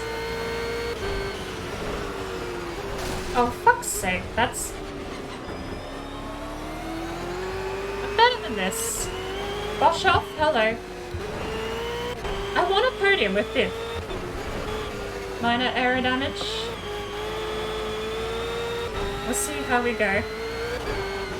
No, no, no, no, no, no, no. Okay, you keep your money. You keep your money. Driving like that. I tried so hard, but I am out of practice. Oh yeah, shit. Did you not bet 15,000? 1,500?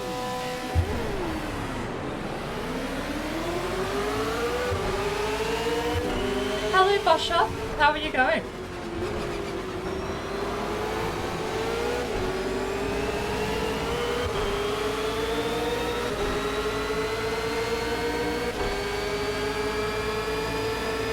Let's give you the bird seat after this.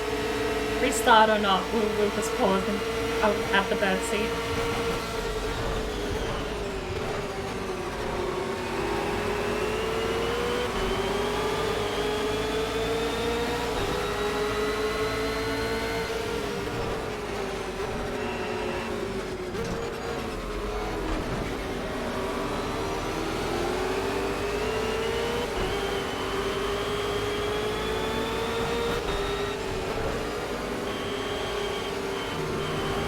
run a little wide there, but I was faster up the mountain than he was.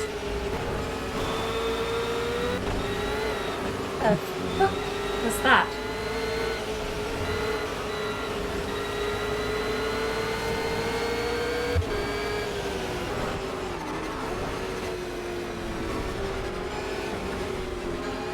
I don't trust this guy's braking zones down here.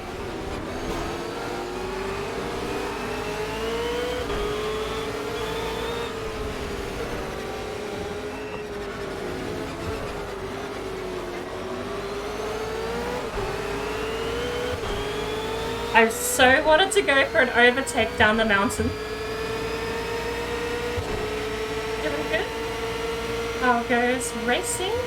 Mixed bag. We've been doing some hot laps on the Californian highway, but I really wanted to get this track car combo out.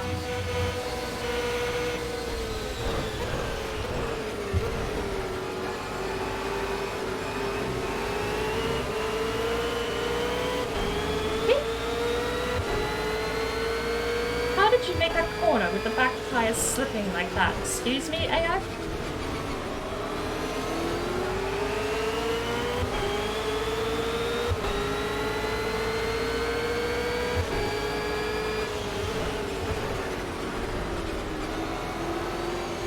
Actually, you have to remember how cars balance. After driving the Formula 1 car, good lord, dude, you just ignore so much physics going on because you have downforce. We have a real car back now. One that's not super easy to drive in the first place.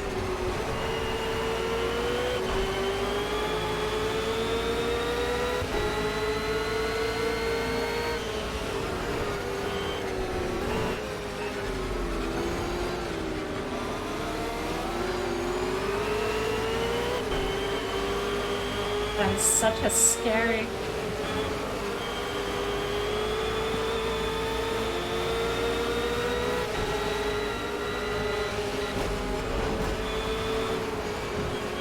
Let me through, you bastard!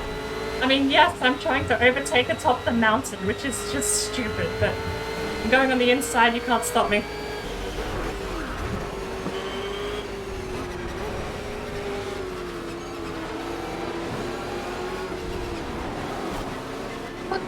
Spin me out, you dick!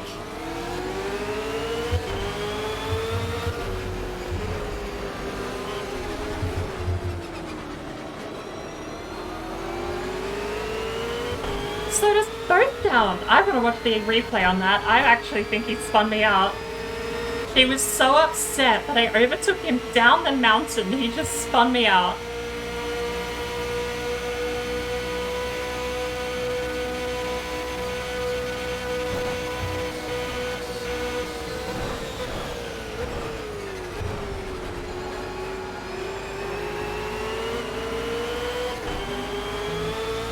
We have some work to do now.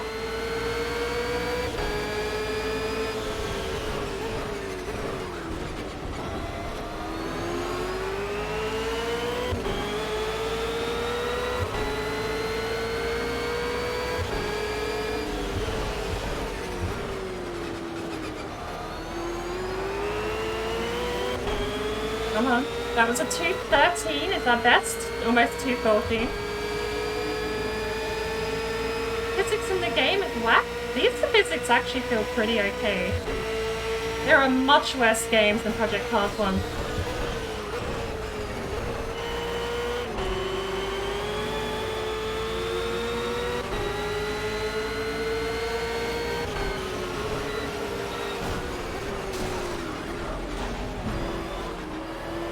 Okay, never mind. Ignore that. The damage could do with maybe a slight buff. Do we have damage, Jim? Jim. Do we have damage? The gap behind is lovely, but I want to know if we have damage.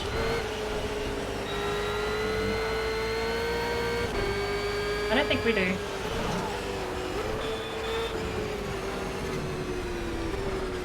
I am driving much more careful though.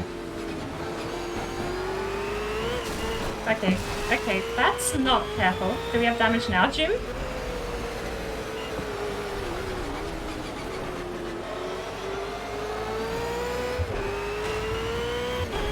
okay, we're not meatballed, but we do have suspension damage. What happened to Careful was I took a corner too sharply, hit the inside wall, and bounced off onto the outside.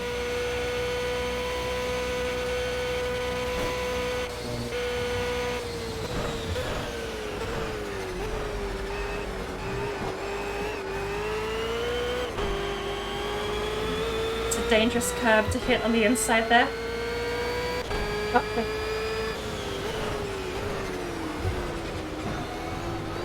That one is 2. 211? What's ours? 212.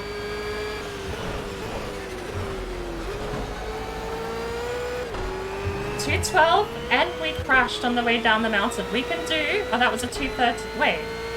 Lap time invalidated. Shit. That was a 212, and we crashed though. We can beat a 211 lap time.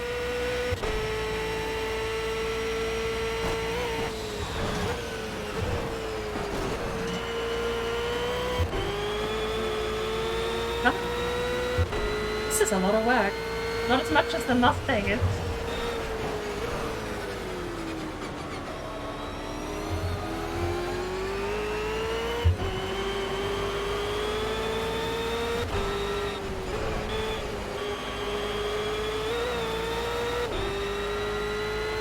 Sick. I chickened out on that corner.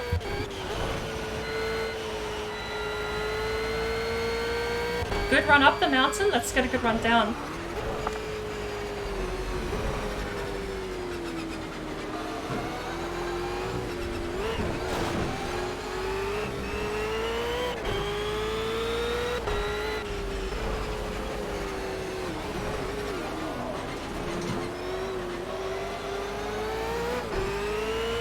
That was super sloppy on the down.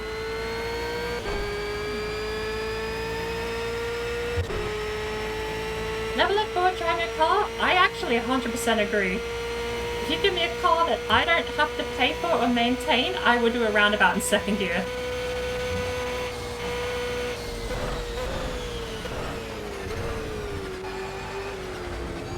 I mean, I say that. I do roundabouts in second gear in my car.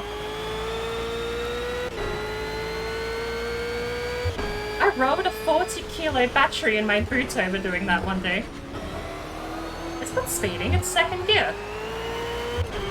What's our best time and did we invalidate it? 210 to 11.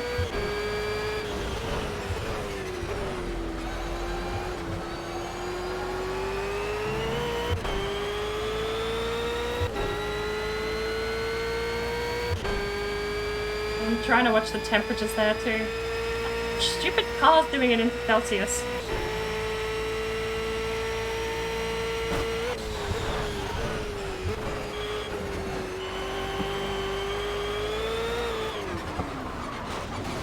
I don't know what tires are good at. God fucking damn it. You get 1500. I'm doing 1500, not both.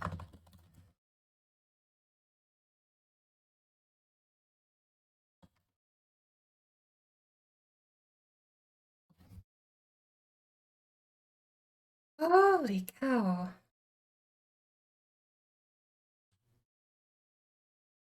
You can't just make 2 bets. It's double or nothing. That's the rules. You make a bet, you can double or nothing.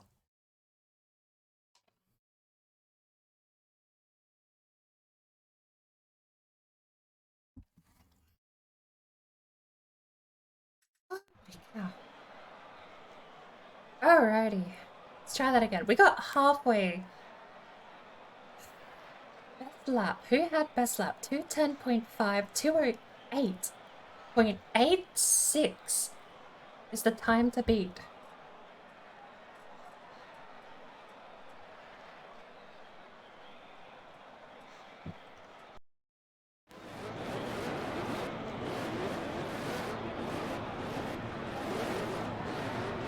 See how we go this time, shall we?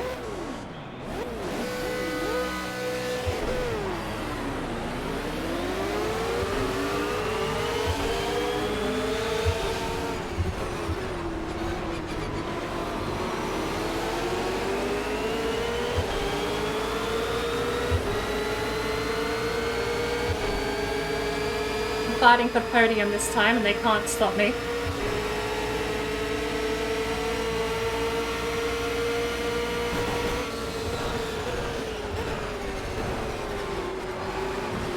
Okay, I totally windowed him.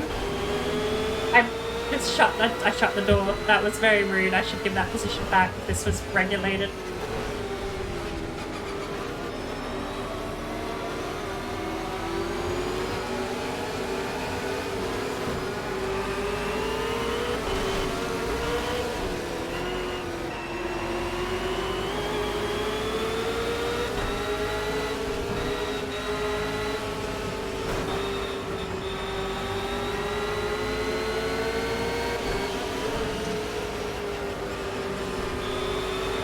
He's gone wide. I don't know what he was doing.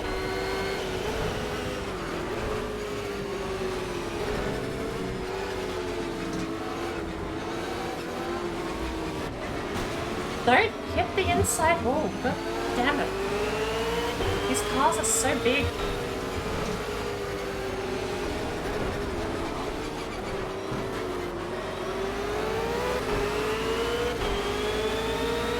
Okay.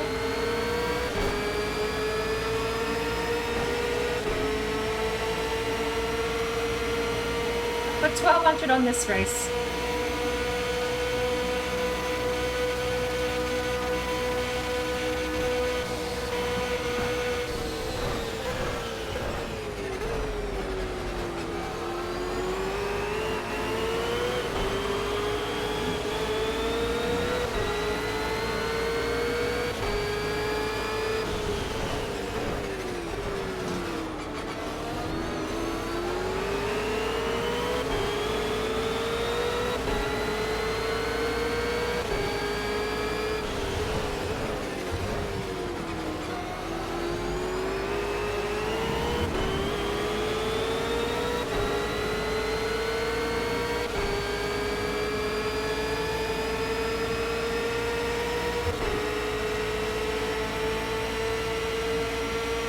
I can do this.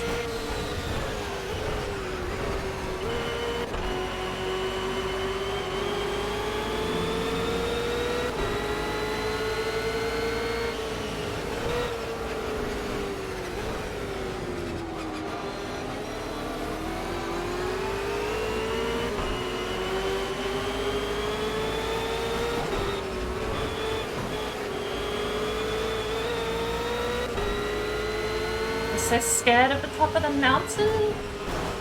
What's wrong with you? Keep going. Little love tap and I even touched the wall as a payment for the love tap.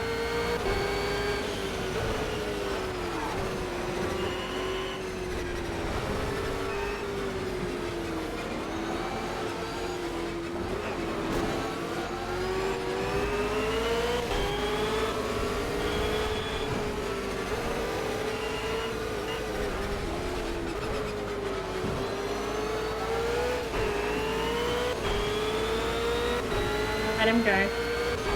We have time. We're in third. Don't throw away third just because you get greedy. I look a gift horse in the mouth, and for some reason, does he have engine damage? Or is he just not pushing it? I don't know if engine damage is on, actually.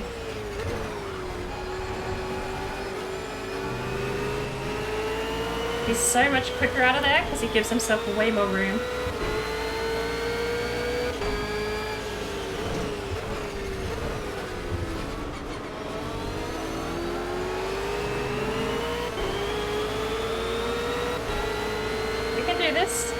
We can beat him up the mountain and that's all that matters.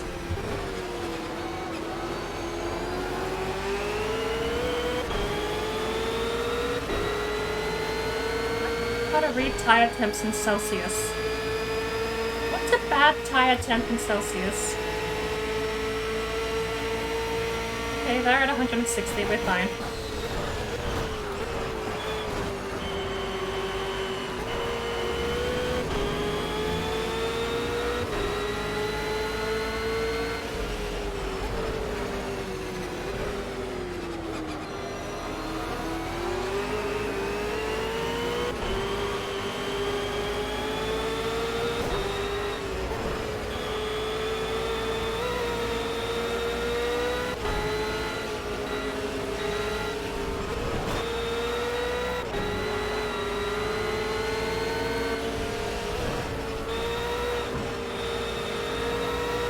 he just ran himself off the road.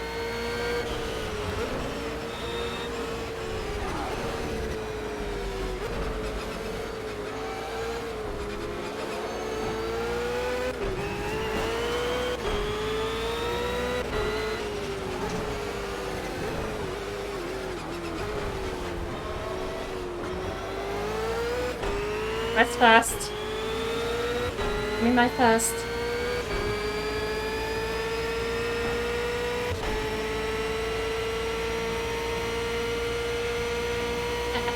Very. And the fact that the AI didn't push here on the straight flat out, so I think engine damage might actually be a thing.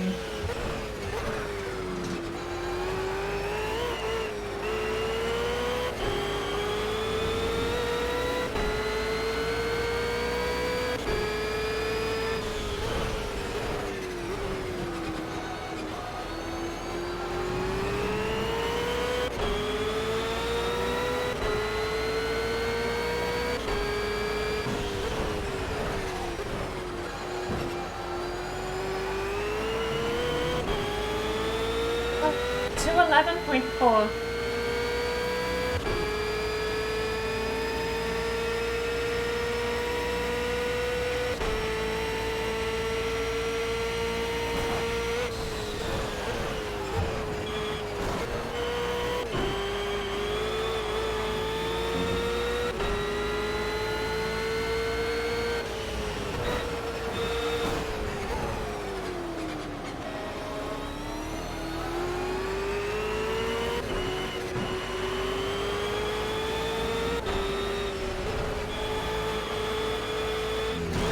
Little bounce. That's fine.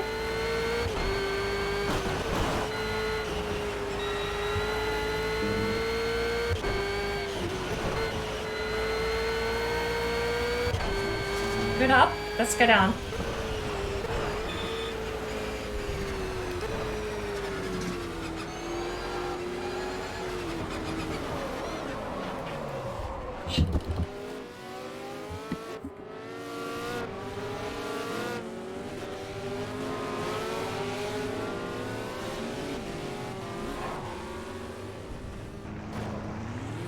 What? You wanted to ram me? Fuck's sake. Alright.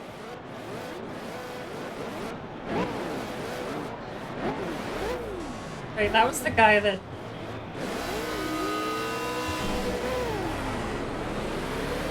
That's so slow. I might just have to turn the AI up to 100.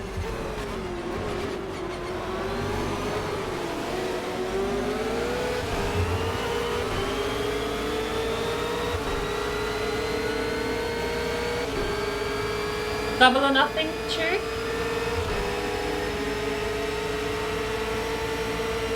You know what? We should just start putting polls up.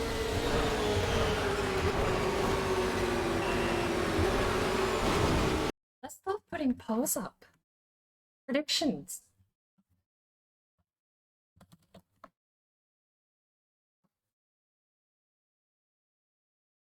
Start prediction.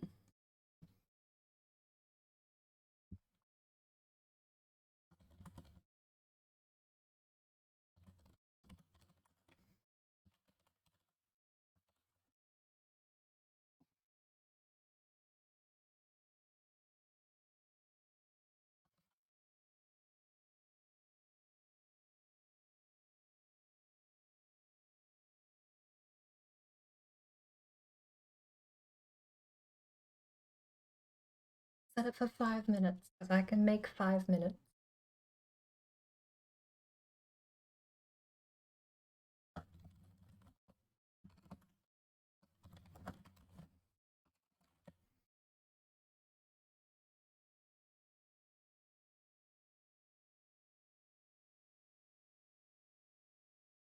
The bird restart the race. You can't bet on prediction, country does not allow it? Where's my hydrate? Where's my hydrate? Hydrate? What happened to my hydrate?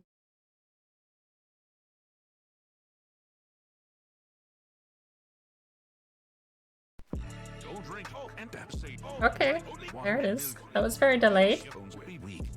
Like in Skyrim, water is health as fuck, bitch.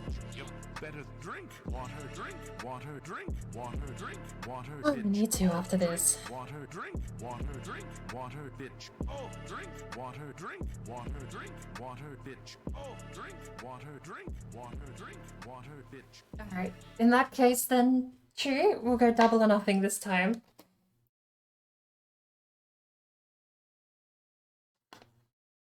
I'm rounding up. 3k is on the line for Diver. 3k is on the line for Chew. We also have a prediction up of if I restart. I can do this. I've gotten close. I just need to be consistent. That's one of my weak points, sadly.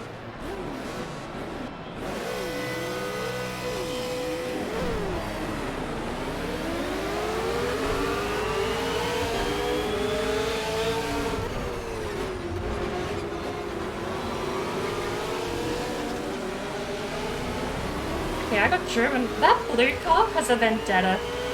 He's parked me twice now.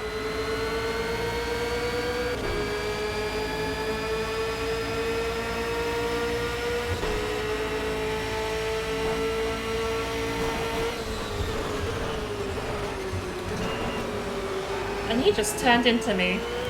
I'm gonna have to turn the AI up to 100, I think. They're driving abysmally.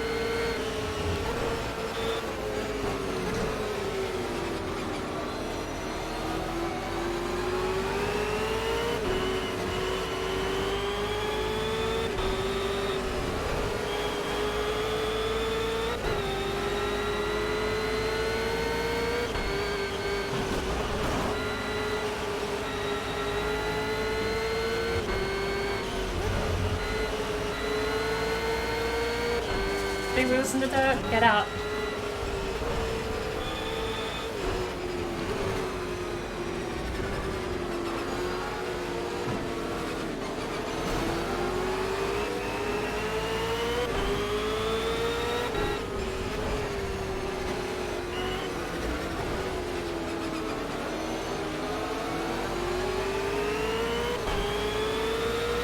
Only a few minutes left on the prediction.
In my rearview mirror and stay there. Oh, cow! Action's over.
Sideways.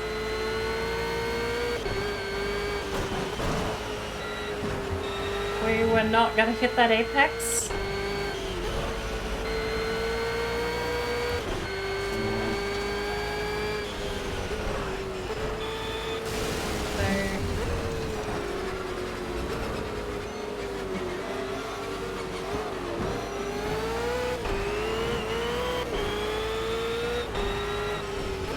The gap was 2.2, Jim.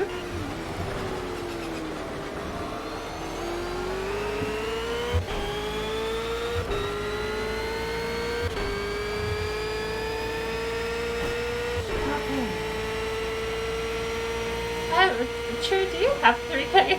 You're just looking at your points if we actually don't restart.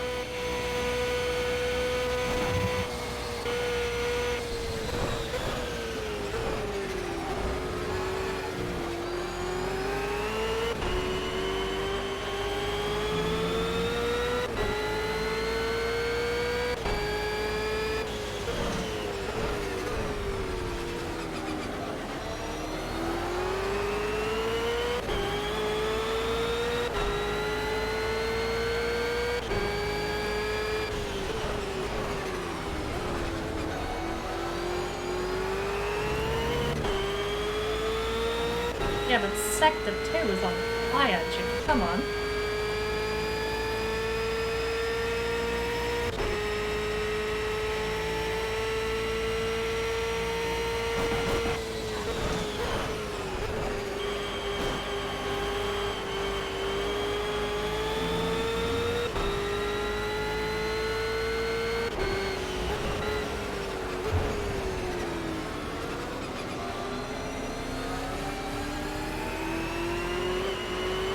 Wasn't meant to be in third, but too late to change that.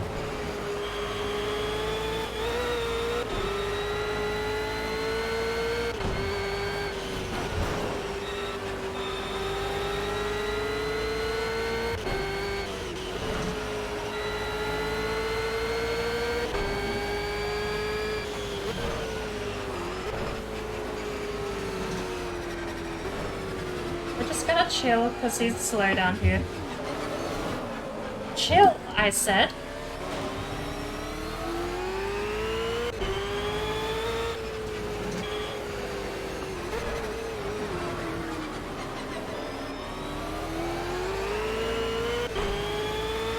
Well, I was going to overtake him at this part of the track, but I gotta be more careful on my car balance on that left-hander.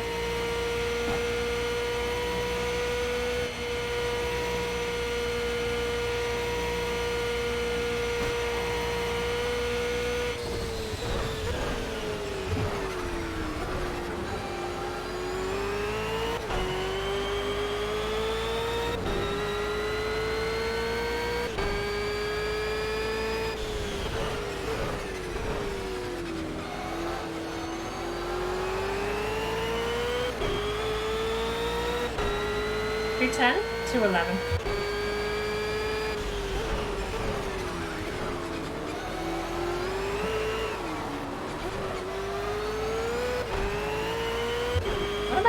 temps at?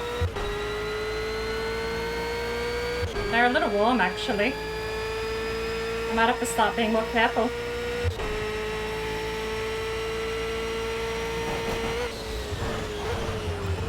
This is a race after all, not a hot lap, and that catches me out sometimes because I hot lap a lot, which is pushing the car to its limits every time.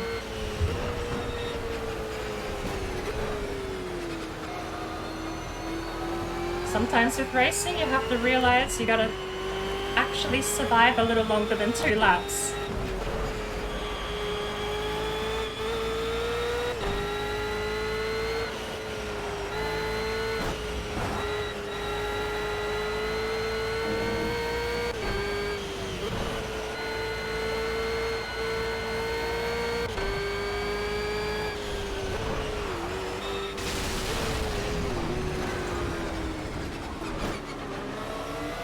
All sorts of messy, and that left-hand turn is killing me on PC1.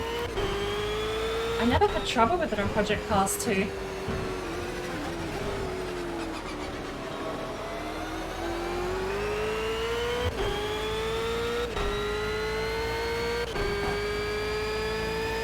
can do this. I actually don't know who bet on the channel on the I feel like I'm missing prediction stuff. You're meant to be able to bet more than once, but I don't see that stuff anymore when making them.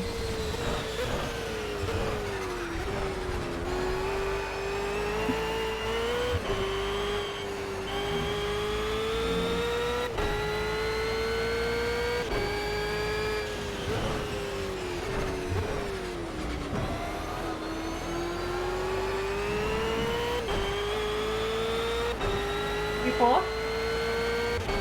Or lap 4?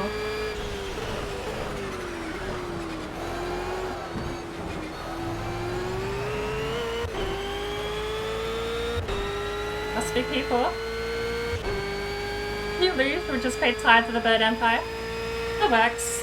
Wait, no, it's 3k. 3k, wait, hang on, how does this work? Double or nothing?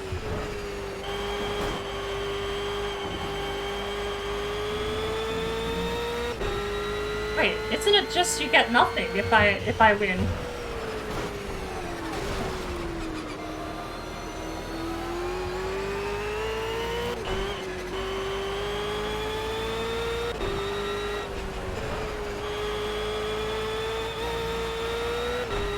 Yeah, Jim. I know, I've been driving my car a lot harder than I probably should have been for a race this long.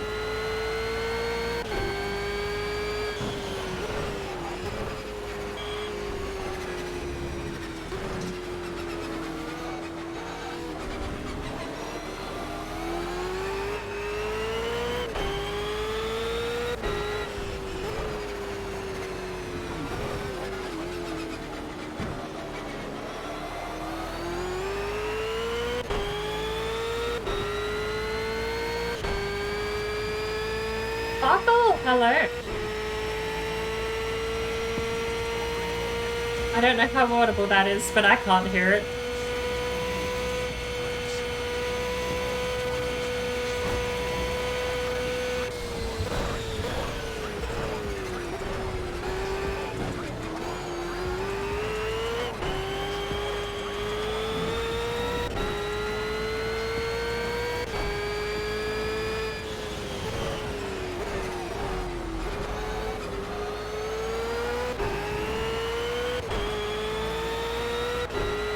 Final lap.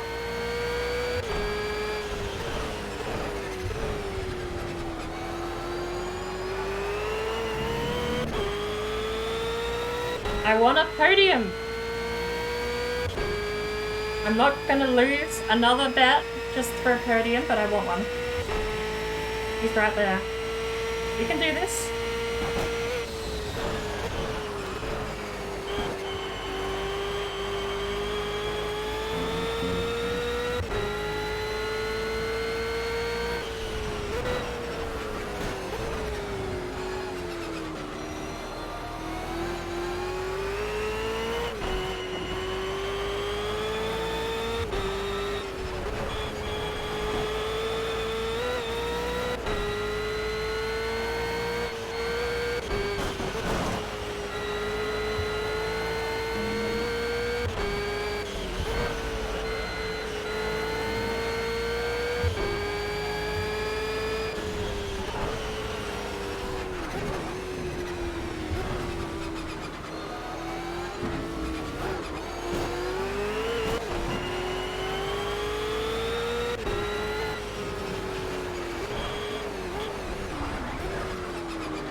Give me a damn position. Get back here.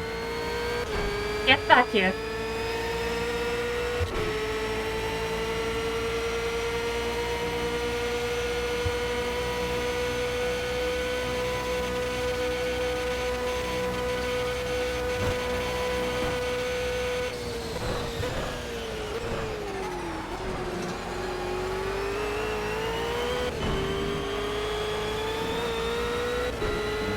Can't outbreak him here.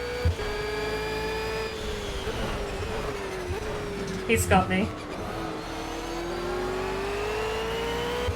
Fuck! Man?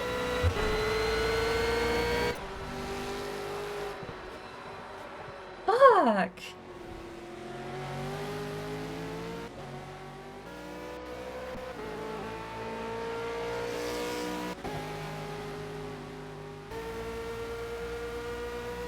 I wanted a podium so bad. Oh, we were the 208. Fastest lap. We got a good last lap there though. That last lap was really good. Oh my word. But no, double or nothing. This is unfortunately true, this is the nothing outcome. So, I don't have the patience. Where's that prediction though? Prediction is gone. Slash prediction. Does Bird restart the race? 10 points. Went to yes. Terribly sorry to say. I didn't. I even came fourth. We bet.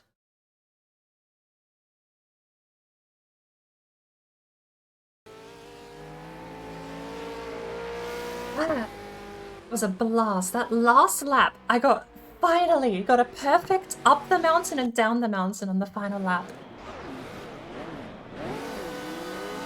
Okay, we're turning this game down a little bit. I need some -8 decibels. Apparently it needs to go lower than that. -25 decibels. There we go. Oh, that doesn't work, does it? Can I just turn it down in here? Voice meter game. Negative. Does that work? No, because this plays through there, doesn't it? Nice. Nice. No, that's line in. Okay, cool. Negative, like, I don't know, 16. Awesome. Okay. Scuff thingy button for the replay, Sparkle? Really?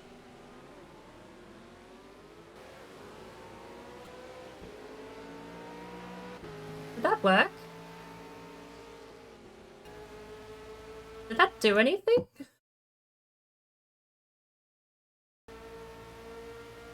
There we go, that worked. For the replay though?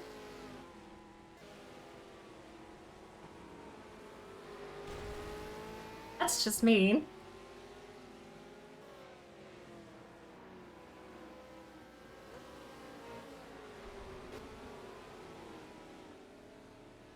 Like an old PS1 game. Look at those pixels. It's not so bad when there's no text, unless you're trying to read all the signposts on the side of the road.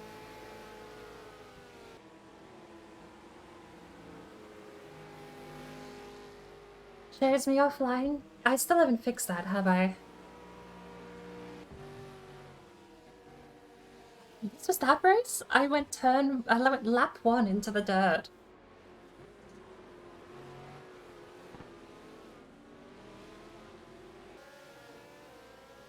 I also feel like this might have been the race where I really badly BM'd the blue Ford.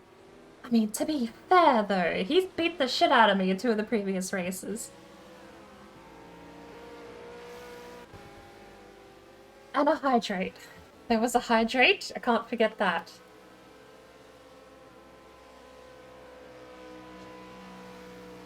The amount of restart was hilarious. Oh no. We'll not talk about how often I normally restart in racing games.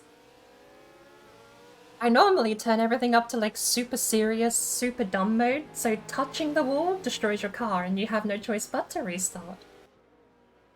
I basically turn every game into BeamNG, but this one is already at the hardest difficulty settings I can manage, and it's very forgiving with damage. Project Cars got more and more forgiving with damage as the series went on too.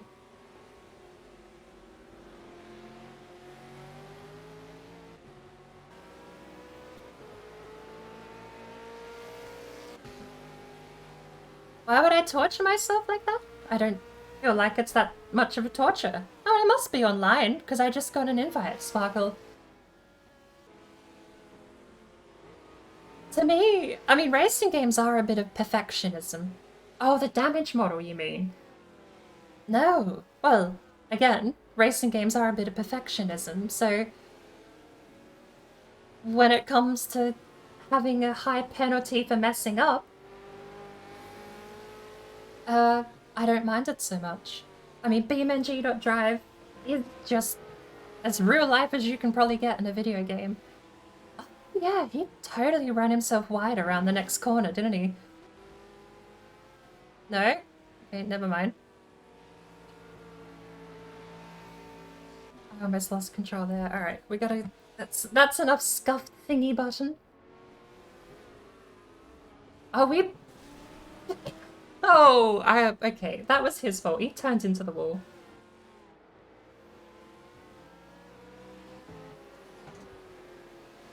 And he crept up back the inside again, didn't he? He tried to do me dirty on this corner, but I just held it. And I kind of did him dirty here. I kind of just pushed him onto the grass. I just wasn't having any of it though. He'd already tapped me once down the mountain. I wasn't gonna fight him on the straightaway. Completely illegal. I would have been told to give the position back or just straight up penalized if not disqualified for that tussle.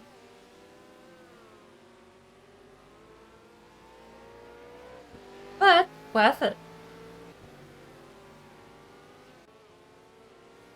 Alright, I'll join the Xbox chat in a little while. Sparkle, are you streaming at the moment?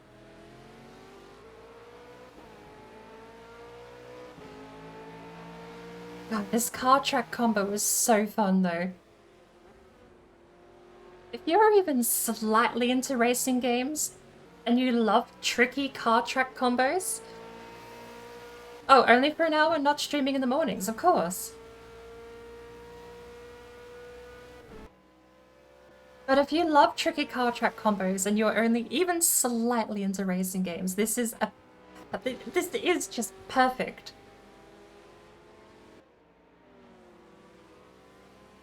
The cars are a nightmare to control, especially, like, it feels like the track is slippery at parts, but it's just because you just have too much horsepower going over crests with low downforce. These things aren't GT3s. They're closer to touring cars in the sense that you're meant to just drive a stock car, really, but the difference between this and touring is these things have beefy V8s. And that wing is the only downforce. It's like a GT wing. You don't get that on the stock versions, but... Besides that and suspension tuning, as far as I know, these are basically just stock cars. Like, the ones you buy from the company come with the same gear. It's the same machine, and it's kind of fun. Plane wings on the side and you'll start flying? We almost did with the Formula 1 earlier.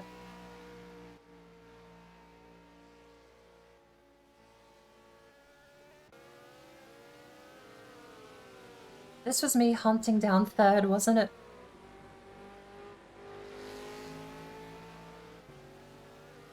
I got close and then stuffed up, didn't I?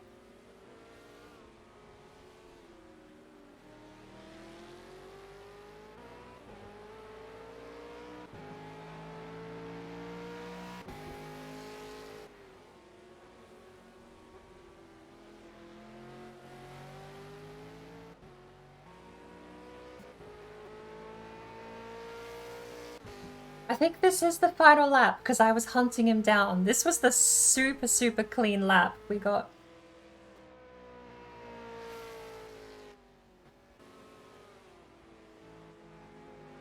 Pulled up in third, nice. Balanced the car around the corner, nice. Ran the outside curb really well. Not perfect on that first corner, but better than I'd been doing, which is good by me. Already closing the gap up the mountain.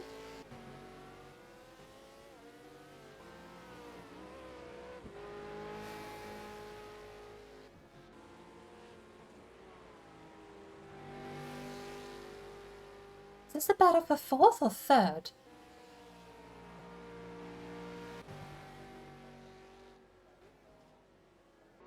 No, I think this is the one where I took it lazy down the mountain and then I spun out because I hit the inside line, didn't I? Yeah.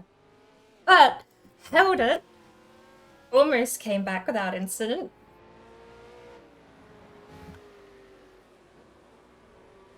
Let's bring up the Xbox overlay.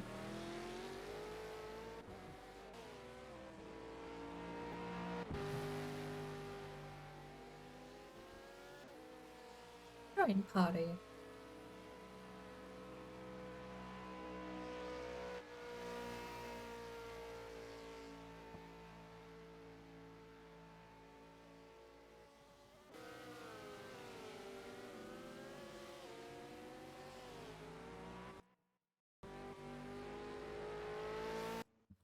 I'm gonna pause. It's such. Oh, hello. Hello. Oh god, I died from a wolf spider. I was stupid. I snuck up behind him. I'm thinking like I'm gonna smack this spider on its butt, and it turned around. It hissed at me. It slapped me. I ran away, and then it jumped on me and killed me. Nice. That was fun. Yeah. Oh man. But yeah, I've got stuff to do today. I'm gonna take Gordon to the groomers and get him a bath and nails cut and haircut and all that stuff. So he gets a little scarf and stuff when they do his hair cut. It's cute. So I'm going to do that when I drop him off at the groomers. Oh, excuse me. When I drop him off at the groomers, I'm going to go to Walmart and do some shopping for some stuff. Alrighty. Need to get like hair dye and stuff like that. Wait, Hey, dye. so are you working today?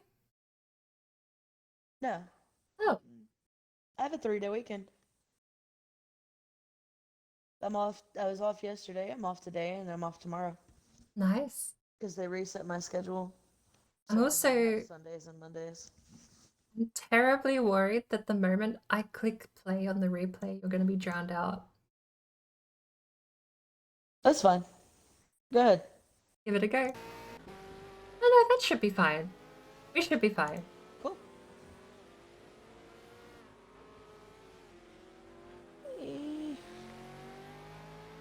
Oh my god, I was telling Jonathan yesterday about your Australia as a psyop thing. I was trying to play the video for him. He didn't get a chance to listen to it yet. Like the clip. But like when I was explaining it to him and I was like, she goes off on this whole tangent about how Australia is not far from New Zealand, but New Zealand doesn't have all the fucked up shit. He was just dying. He was laughing. It was so funny. Oh my god, no, you stupid mosquito. There are mosquitoes in Grounded. Apparently. Speaking of Australia being a psyop, I feel like Grounded is just the video game version. Like, you will unironically hear, like, all these so-called Australians come online and they'll be like, yeah, we got mosquitoes the size of your head, and then Grounded just comes out. It's like, it's literally what they describe and they expect me to believe it. Oh, this mosquito was like bigger than my entire body. But yeah. That was not a Why specifically that, Chew? Why not just say string?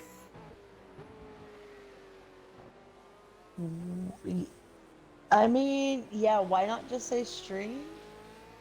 Like, diver. That's gross.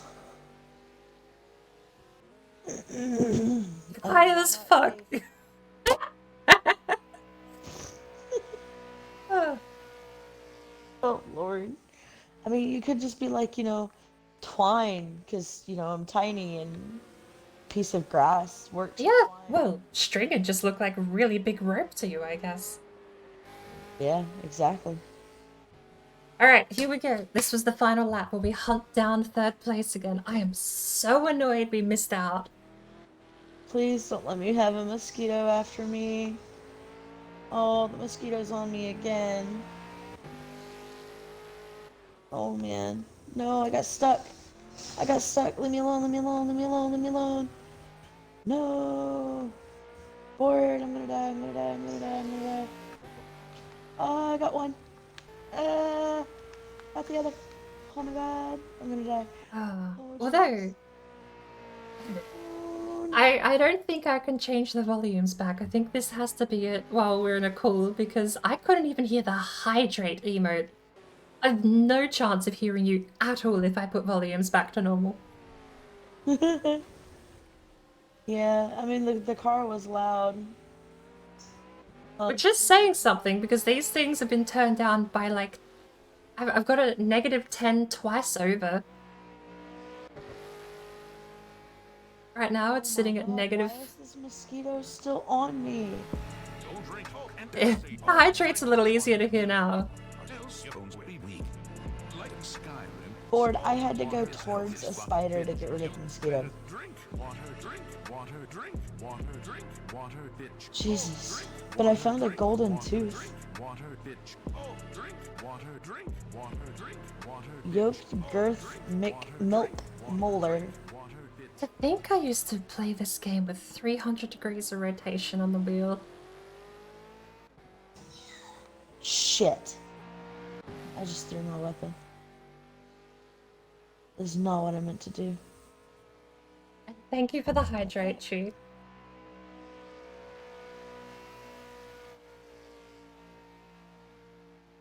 Chu's had some pretty good advice all night, actually. All you have to do is not go to the spider. Oh my lord. I think, didn't you come in earlier tonight, Chu, and just say the easiest way to drive is to get good? Just don't crash. Easy.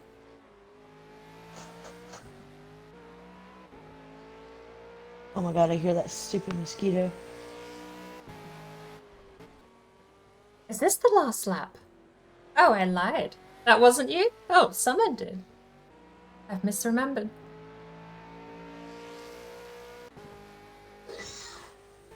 You need a higher tier tool. Of course I do.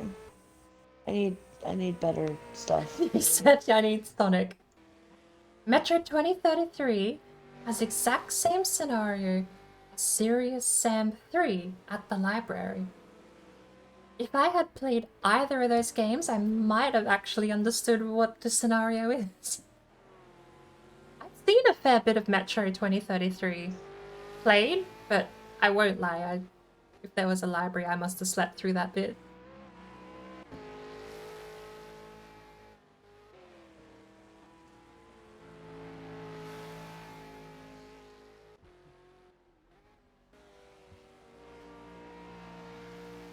I found a game.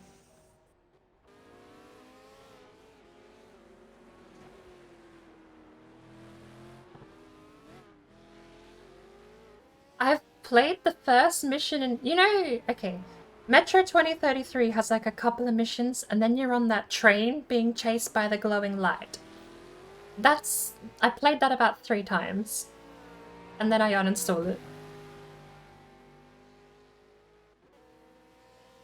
And it's like, every time. It's not like I played it new game 3 times and then uninstall it. It's like, I'll play it, get to that part where the glowy bit happens, then uninstall it. Then like 2 years later, I'm like, oh, I should actually finish Metro. Get to that same part, and again, uninstall it.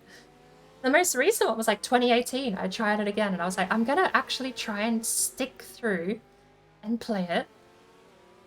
And I can't. Not even the hardcore ranger mode helps me in any way. It just feels too bleh. And here's the thing. Every time I go to play Metro, the first thing that pops into my head is that I could just be playing Fallout 4 instead. And then I usually do.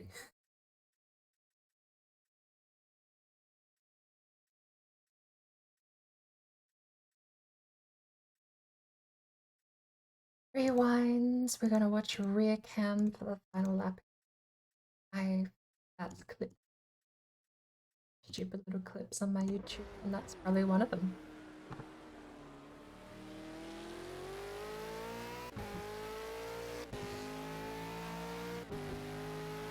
Huh.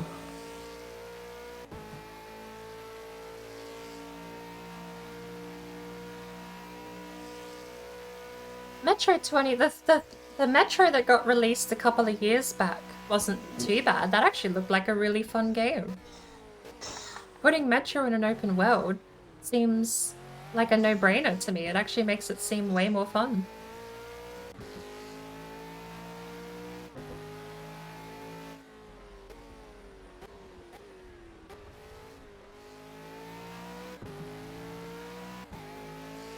Here we go, final lap. Oh my lord. I don't know what you are, but you're probably gonna kill me. Everything fucking kills me.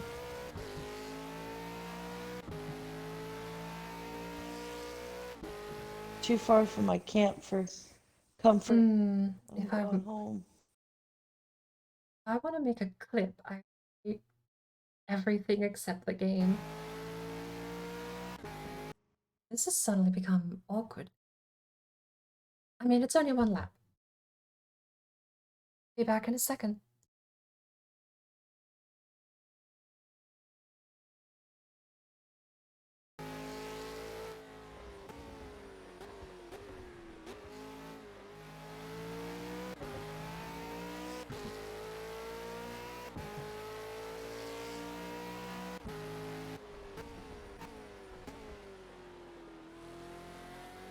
Yeah, that makes way more sense. I'm gonna save the replay and just record this all later, because this is a really good lap.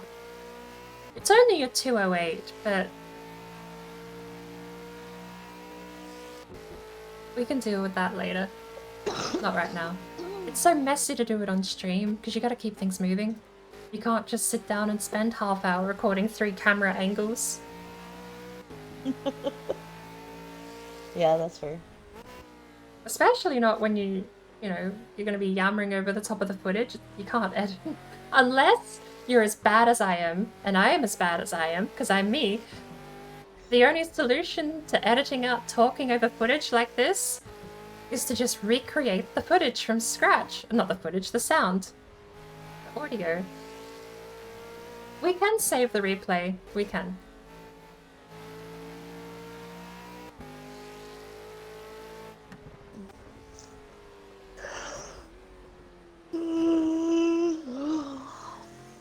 Man, I'm getting hungry.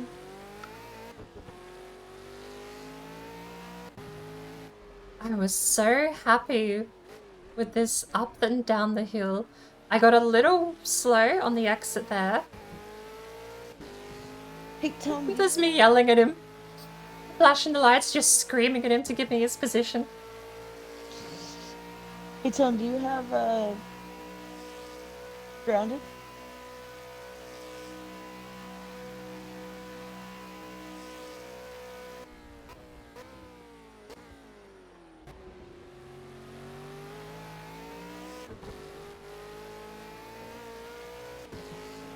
Oh no, did I throw my thing?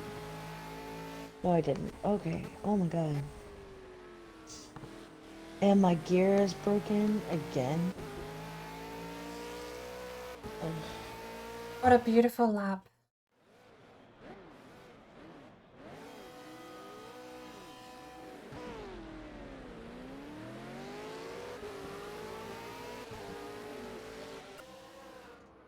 Not yet. It's in your wish list. Did Game we Pass already has we already some saved the replay? I don't know, did you? We did. Oh. Oh God, my this god, my takes it legs out are of you. broken. No wonder I was getting hurt so bad, dude. I didn't even have legs on.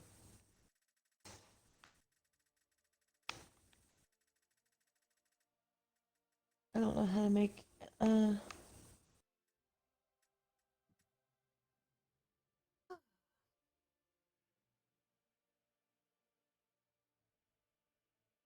increases hauling capacity. Huh. What do we take out next?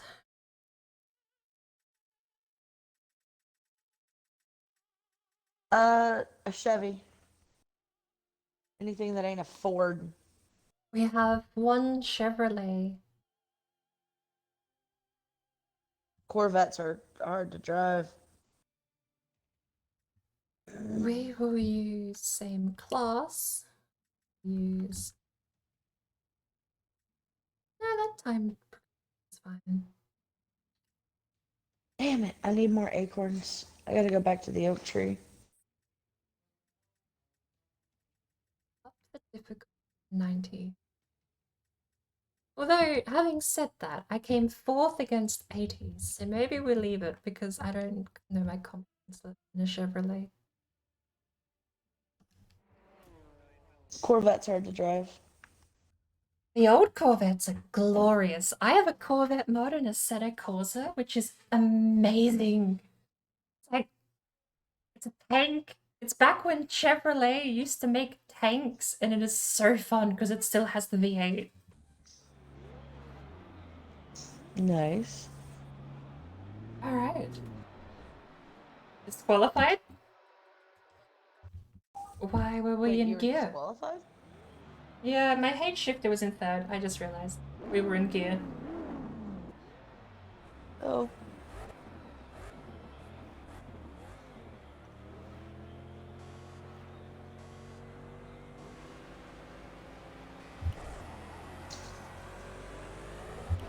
Oh, power steering.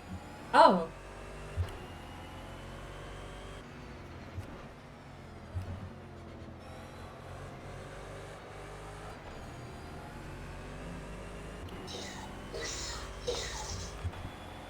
A modern car, heaven forbid.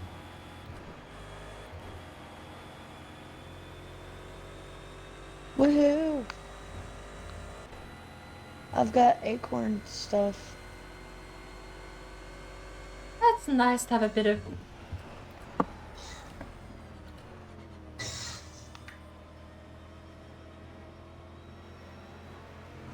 Yeah, okay.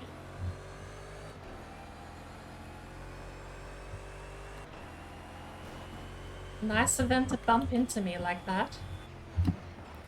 Rude.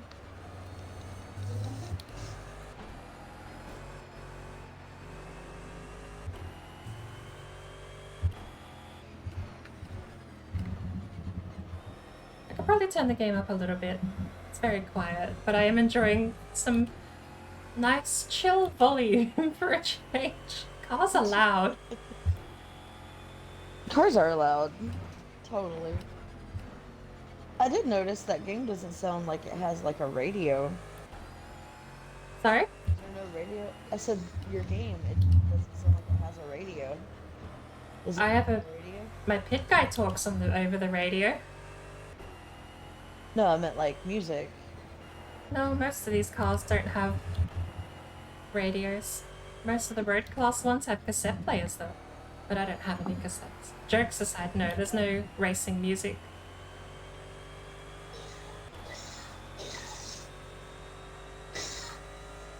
Oh.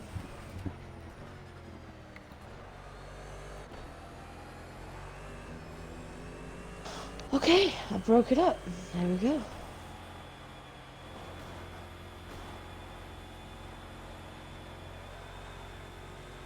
I wonder if I could grab that backpack out of the little spider den. I'm not gonna try it. Screw it. It's dark. need to get back to my little hut. You had way more confidence into these chicanes than I did. Or do you and Tone need to get grounded so we can play together? That's probably not going to happen for about a year or so. I'm still unemployed. Yeah. But doesn't mean that I can't say that y'all should get it. Unless I win the lottery. Or if anyone else here wins the lottery, all I ask for is like $1,000. That's all. You won the lottery, all I need is like 1,000. It's complete strangers over the internet.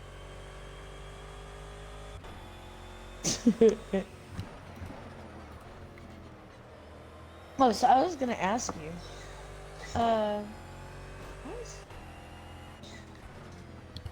I was gonna ask you, does your John live in California? Yes. I thought so. I had made the assumption yesterday when I was talking to John because I was like, yeah, she usually goes by like California time, and I think it's because John lives in California, but I'm not 100% sure of that. Hey, no, that's a coincidence. I've always lived on Pacific Standard Time. Oh. Well, Rip. at least I made the correct assessment. So, damn it, I need more plant fibers. You know what? We're turning the game up a little bit. Inventory's full. You can go back to -12. Inventory full. I'm thirsty. I need water. Oh my God. Let me go and drink water from the cesspool over here. No wheel spin. Perfect.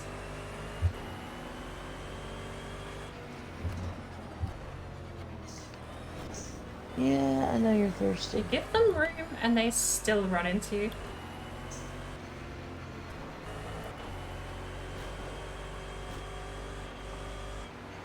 There we go.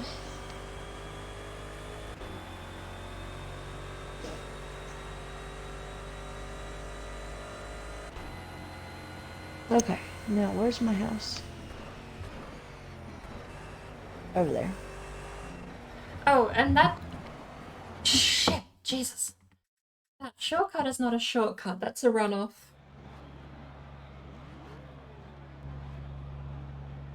It's so dark I can't see.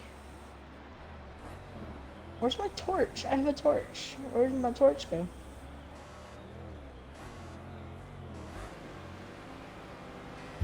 Do I not still have my torch?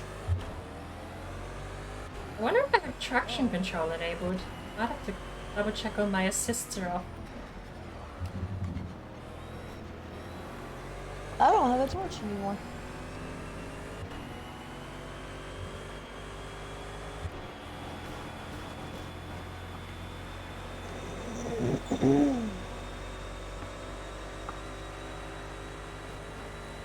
Is that a TBR? Is there a TBR in this game? Maybe. Wouldn't you like to know?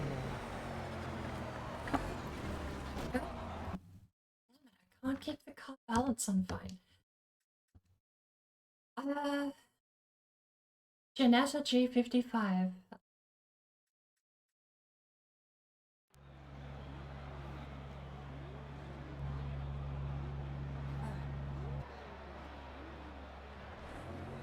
There is a track configuration that doesn't have those chicanes, which is why there's a road there. Usually you'd have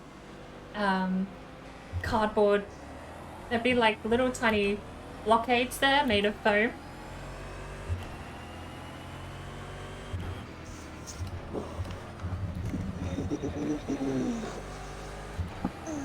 I'm gonna baby this Corvette around the first few laps until I get the tires warmed up.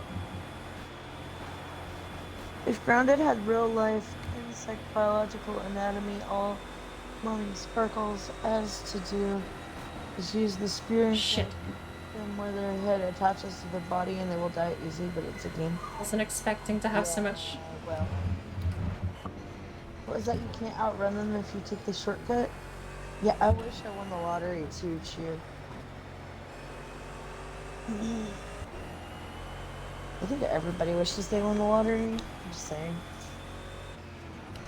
Alright, I need to go to sleep. If I don't go to sleep, I thought you meant in I real life. can't I'm like, it's bloody 9 in the morning over there. No. It's just so dark I couldn't see on my game. I think I have traction control on anymore. I keep sliding around on this thing. It just doesn't feel like it has enough rear wheel spin for what I'm expecting.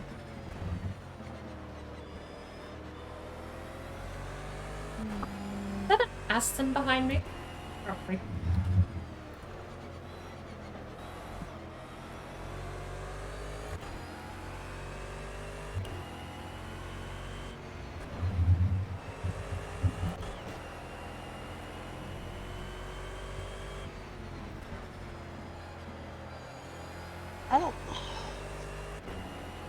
I don't know what else I need.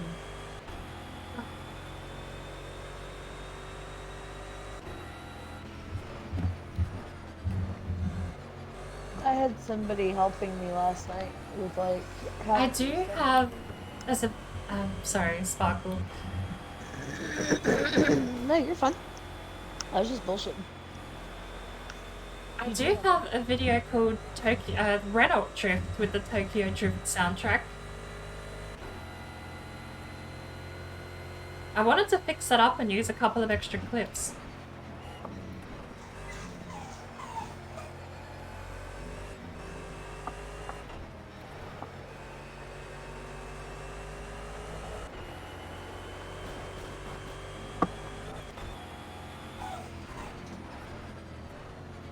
I might go and get breakfast this morning. I'm so slow through this area. I'm glad I didn't up the AI difficulty because I don't know the track. Oh my jeez. Oh, is it you? Okay. Oh no, no, no, no. So much no. No. No. No.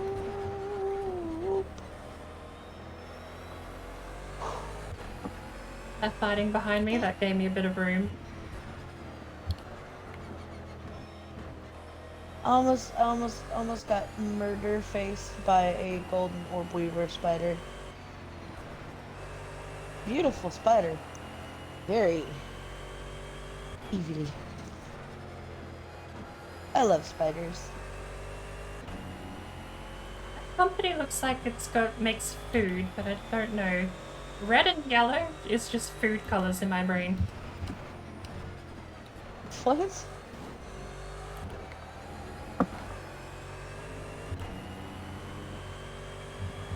Why are red and yellow just food colors?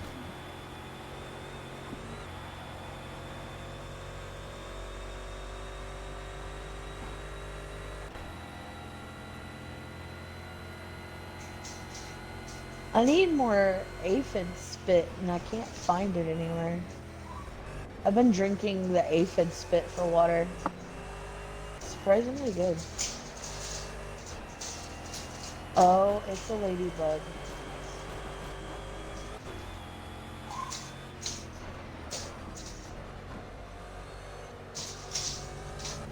What? Word? Hi, good morning. I'm listening so much, I'm not really talking. Oh, you're fine, Board. I'm about to try to smack a ladybug and then die regretting it. Mommy! No! Oh my god, why is a ladybug so tanky? Jeez, I can't. I'm sorry, I shouldn't have smacked you. No. Okay, Board, never hit a ladybug. They're evil anyways. Like, I hate ladybugs in real life. And they're just mortifyingly scary on this game. Like, it's just terrifying.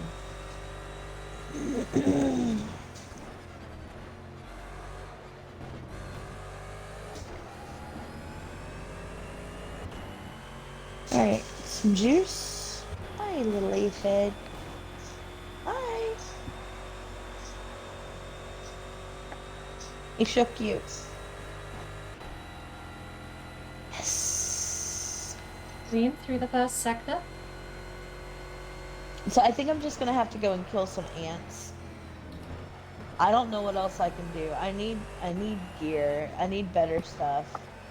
And the next best equipment is ant stuff.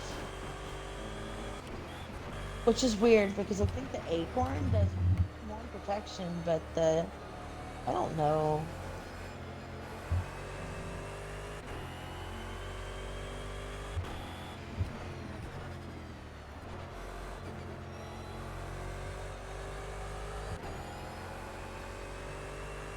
Not really trail breaking either. I'm very out of practice.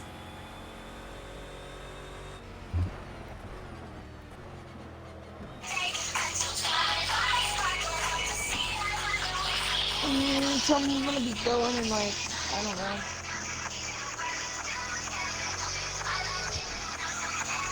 20 minutes? I'll give it 20 minutes.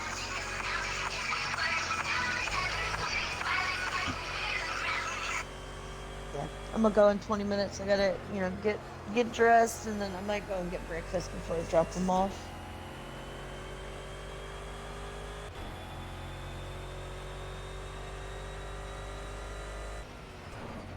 I don't remember if I think the groomers opens at 10 when the store does. I'm gonna have to call and make sure. If what I'd what, sorry? Oh, I was kind of talking to myself. I was saying I don't know if the groomers opens at 10 when PetSmart opens. I tried Googling it. It just tells me PetSmart opens at 10, so. I'm gonna Google this. I haven't found any grubs, and I need to know where grub hide is.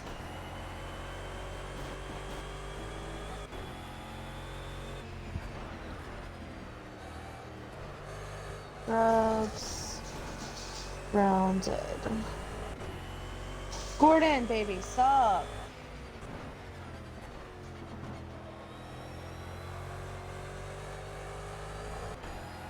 Huh?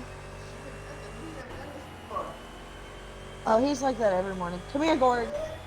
Oh, yeah. Gordon, stop. Come here. Lay down.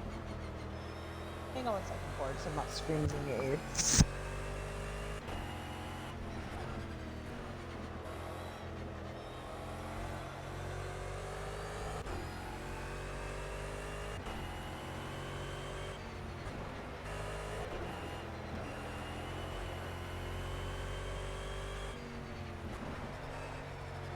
Shit.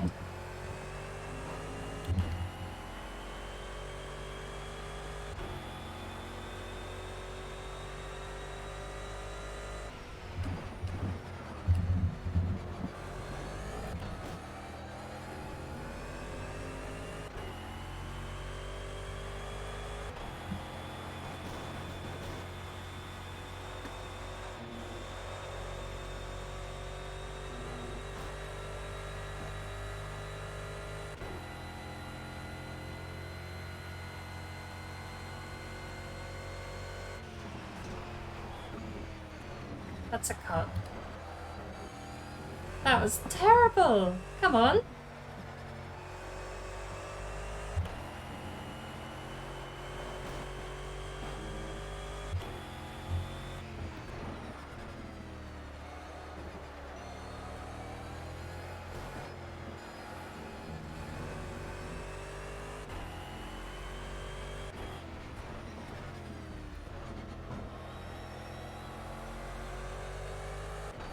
Jim's sentient. He knows I'm losing it. Telling me just to calm down.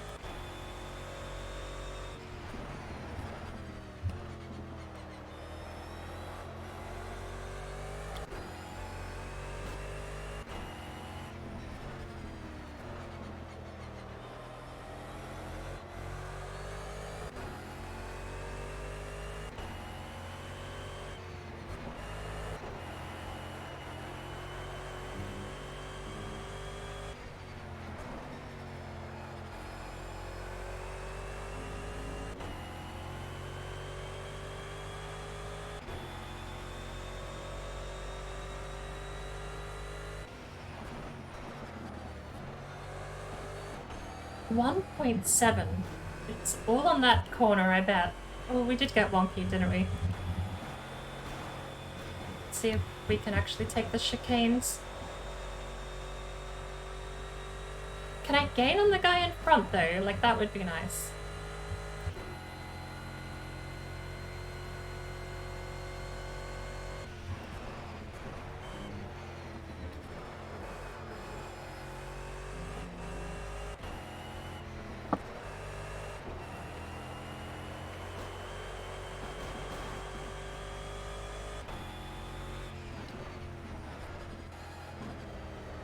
I feel like this whole corner is trail braking and then you accelerate out in the last bit. And that's what I'm doing wrong, is I'm braking for the corner instead of through it.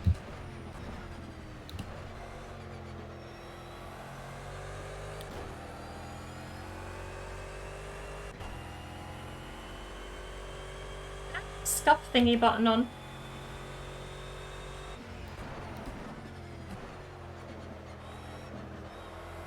Is scuff thingy button been on? Why did I press scuff thingy button? I don't know, why did you press the scuff thingy button? I'm sorry. John's mom is here, so let's talk with her for a moment.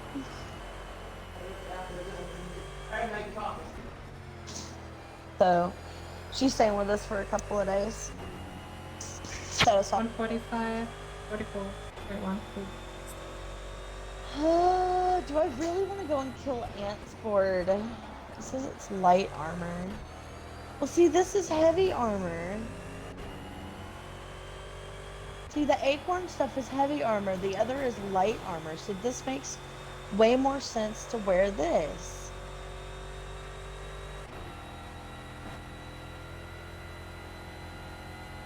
I don't know what to do.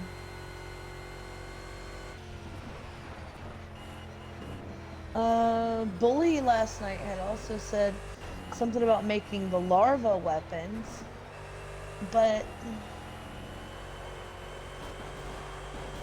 that larva was hard enough to kill.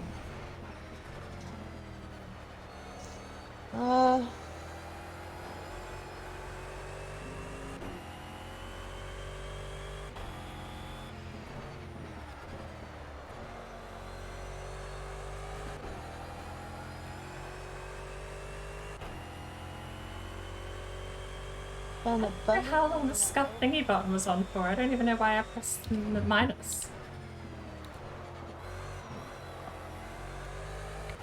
I don't know. I mean, I attempts. the scuff thingy button on earlier, but that was like. You might not have. Wait, are you watching on mobile? You might not have seen what it did. I mean, I have mobile up, but I didn't see what it did.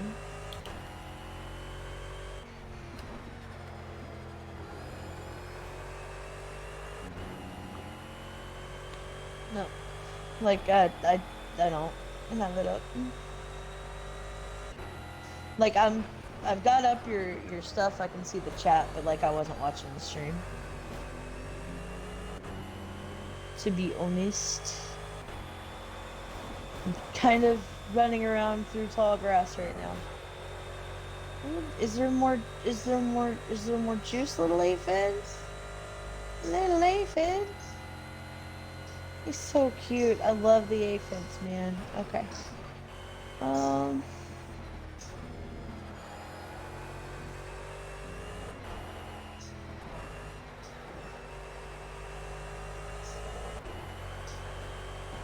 You know, like, I want to see if I can dig that up.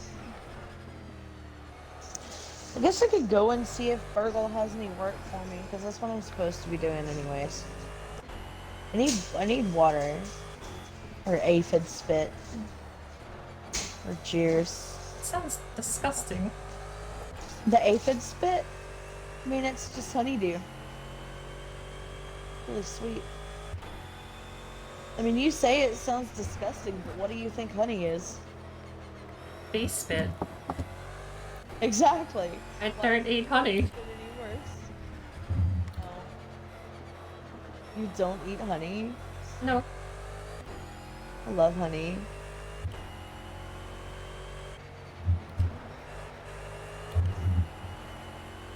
especially in a good warm tea. Oof. The only time I've had honey, this basically was just me hot lapping for 15 minutes. I didn't see anyone else after the first 2 laps. Lord, I need a cushion underneath me. This chair is uncomfortable.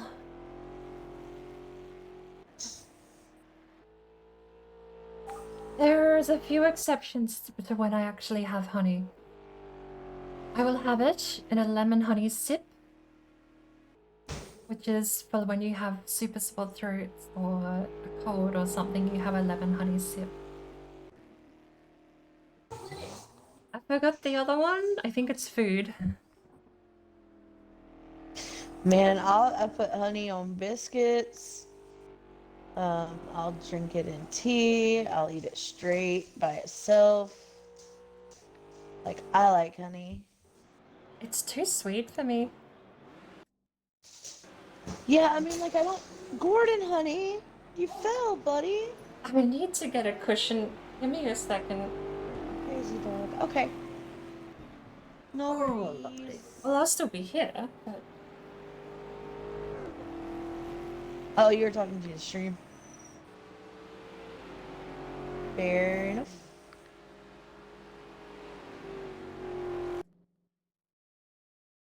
Lord, but I need something comfy to sit on. How do I dig them up? Why is Kaspersky yelling at me? Lord, how do I dig up a grub? With a shovel? I see them. Yeah, but I don't have a shovel. Oh.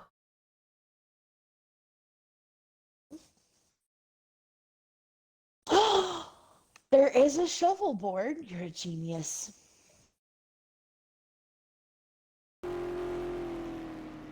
Board, why are you so smart? I'm not. You asked how to dig. I said shovel. Shut up. It was smart, okay? Don't judge me. Okay, I need something to sit on. This is uncomfortable at this point. We spent 3 hours driving. Have you ever driven for 3 hours? Yes. I have. Very uncomfortable. In fact, the most I've ever sat right here driving was for about 8 hours long in Formula 1 2020. That is a long period of time. But I have driven for like 23 hours straight. I used to drive all over the country. I've been everywhere.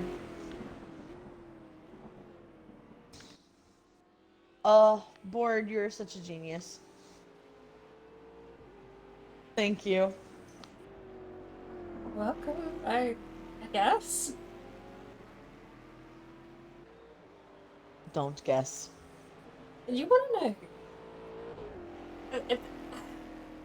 Gordon, get over here. Now, come here. Alright, let me get this pillow and I'll sit back down and talk properly. Lay down. Stop.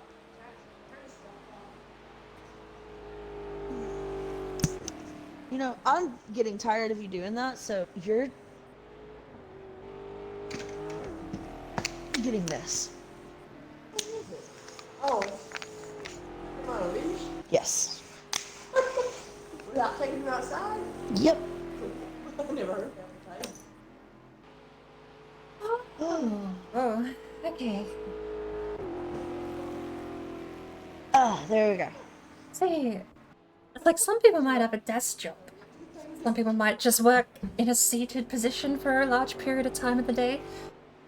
But the hidden difficulty of driving for almost 10 hours non-stop has nothing to do with your comfort or the seating. Him. It has to do with your leg muscles and neck muscles. I landed on my wheel. Oh lord. Actual real-life Formula 1 drivers have neck exercises because that stuff's insanely intense on your neck and shoulders.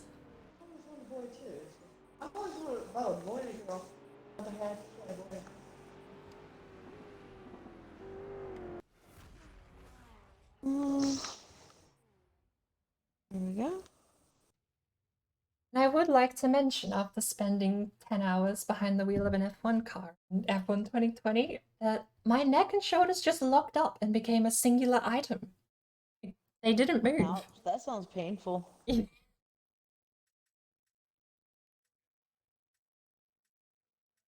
That sounds really painful. It lasted for about a week. Yeesh. I've had neck pain, like, you know, the cramp where your neck kind of locks up and stuff, but like for a week, ow.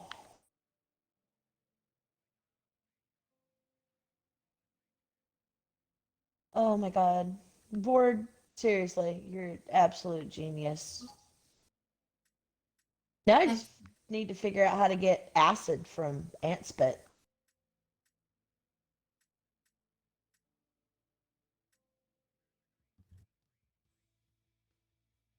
And it looks like it's getting dark, so I should probably head home too.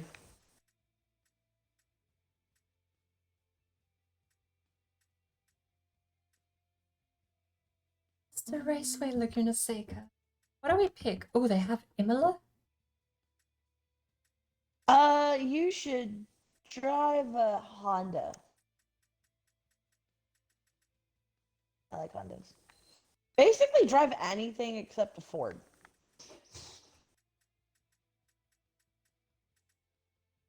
Do we have a Fords Honda? are bad. No, Grub. Oh, he almost got away. Could have killed him.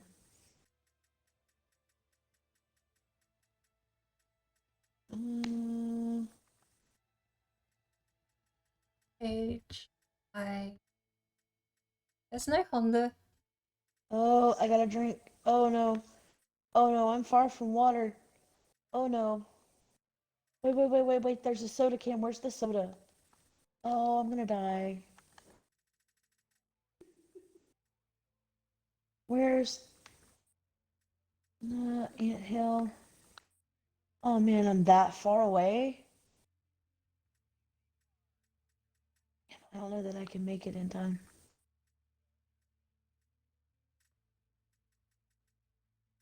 We're gonna try it. Oh my God, I've got 80 seconds. That way. 78 seconds. Oh my God, bored, I'm gonna die. What from? Thirst. Thirst is gonna kill me in 60 seconds. Oh, nope, I'm gonna make it to the soda can. Yes. No. I made it. I'm good. Huzzah.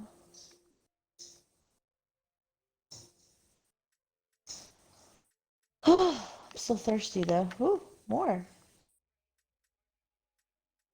Let's... Well, no more in the soda can. Oh, there's a juice box. No, it's dark. I need to go home. I need to go home before the what you call them come out. The larva. Shoot. Should we take CLKLMM? We're gonna take the CLK along journey. Is that a Honda? No, there's no Honda. That's a Mercedes. Mercedes is fine. It's not a Ford.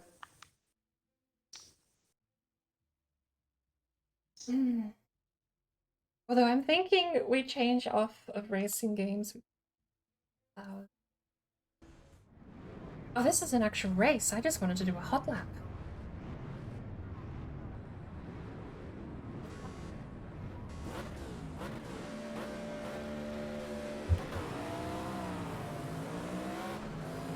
Ow. I fell off the tree root.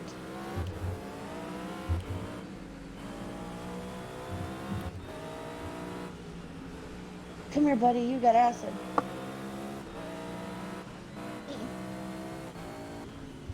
Yeah. Oh, come on. Oh. stupid ant. No, come here. Hey, look at me. Where'd you go? Challenge. I've not driven Nürburgring in Nordschleife in a while. And I've never driven the CLKLM. My inventory is full. Oh!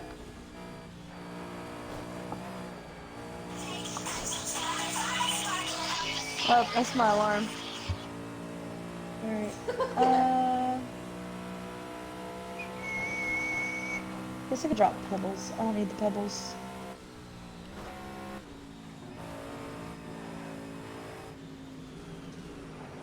I think that's what that is. Oh, it's a pebblet. Ant part.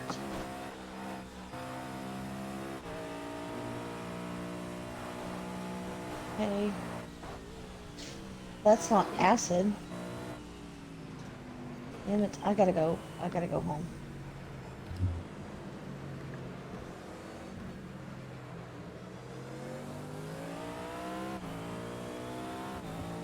I just have a bad feeling I'm gonna get attacked by a larva. Oh, I hear the bad music.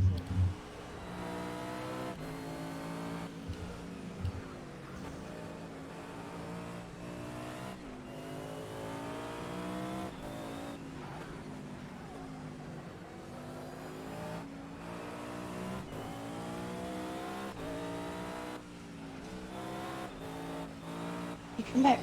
No, come here. Damn it.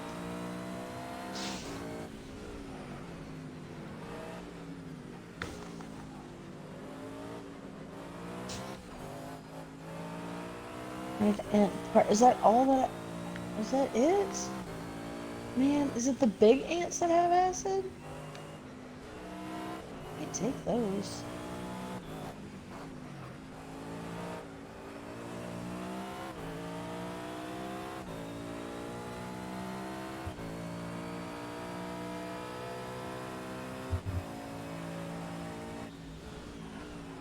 Evil ladybug.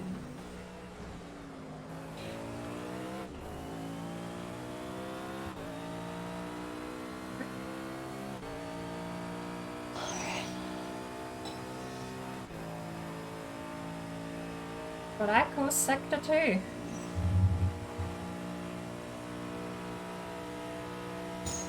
Yes. Grub leggings and grub goggles. Grub vest. Nice.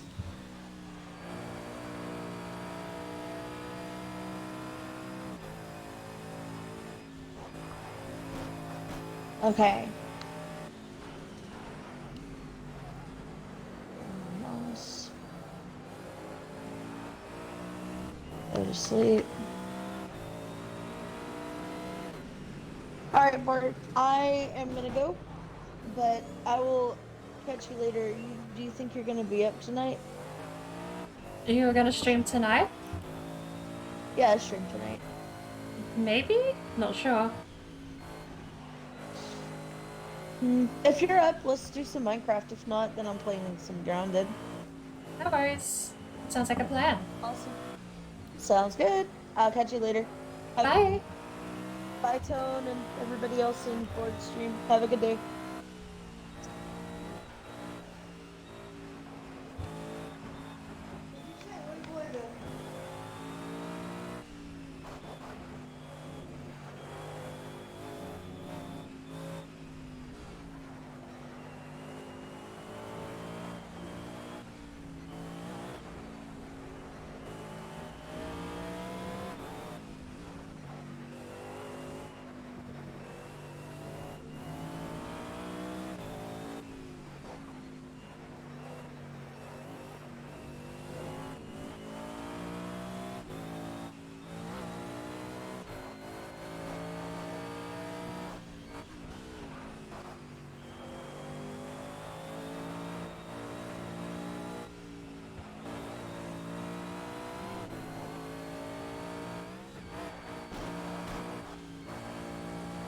car feels so uncomfortable.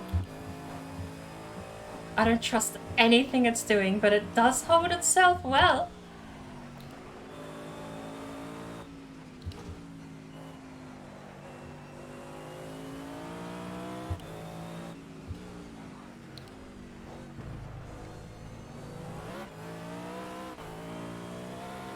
Well, I mean, despite all of my lack of confidence and messing up, it's held its ground up until that point. What's the damage, Jim?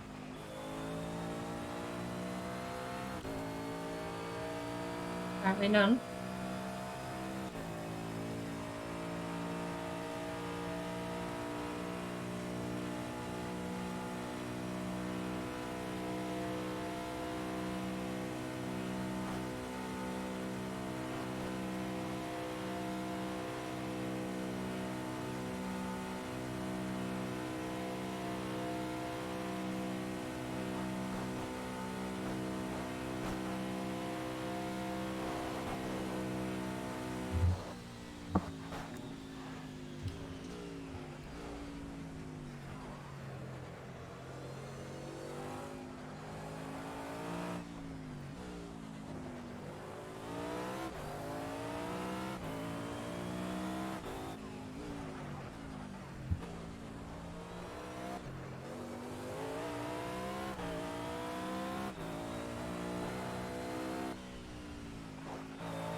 Wait, now? Really?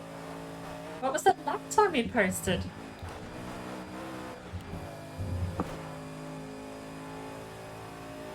Thing feels wrong. I don't know how else to describe it. It feels like it's correcting itself every time I lose balance.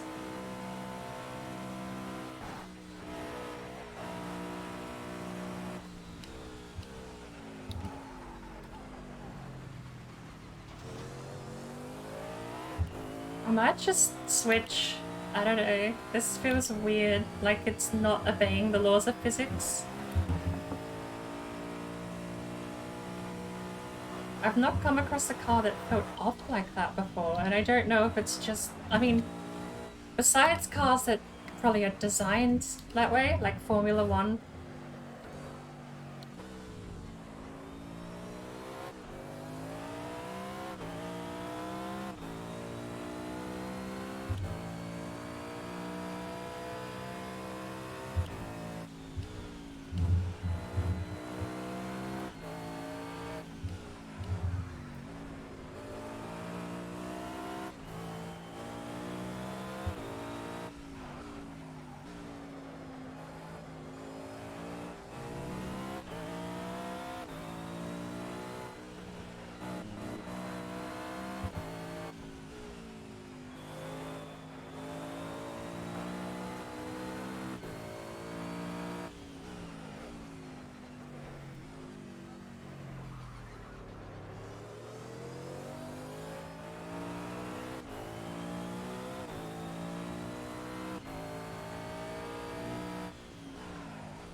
It's like I can feel every bump in the road, but it doesn't matter.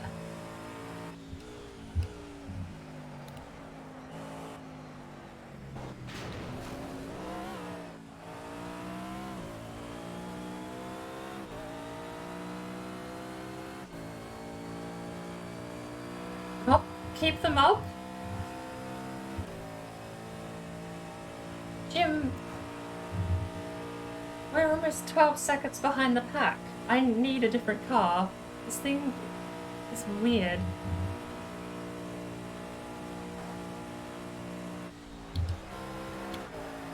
Like that? I don't get it. I want a different car. I thought it'd be fun, but I'm just sitting there confused. Like, I don't get any information from the ground.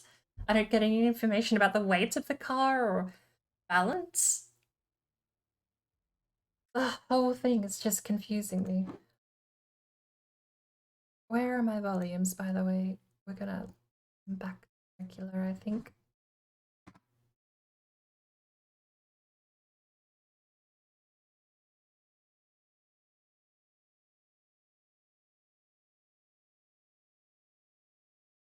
Right. Different car. What else are we gonna take? Let's have a look. What do we have in the road class?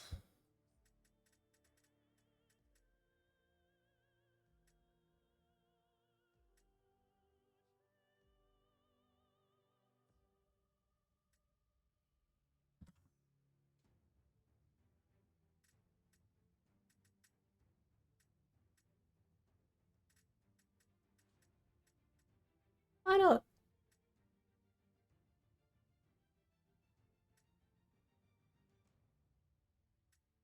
Challenge ourselves and take a Porsche around.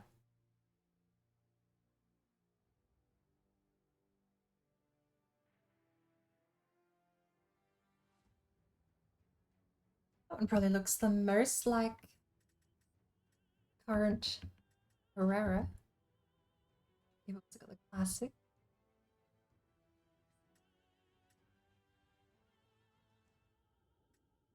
Can the camera get out from the ground? I want to have a look at the car. Can I do this?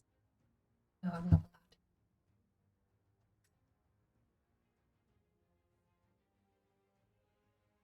allowed. That.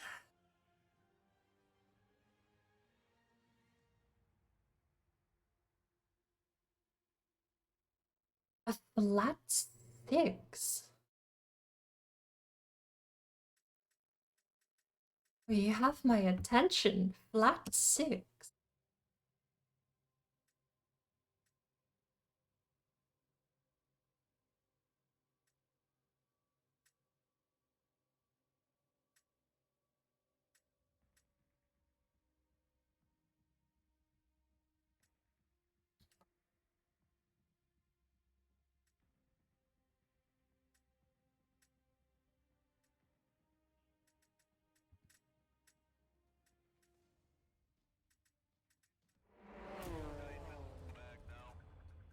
You really would have thought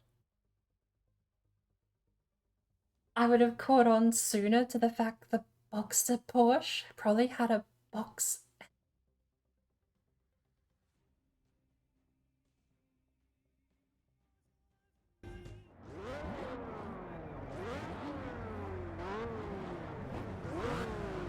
Probably paddle shifters, right? A Porsche is 100% paddle shifters, right?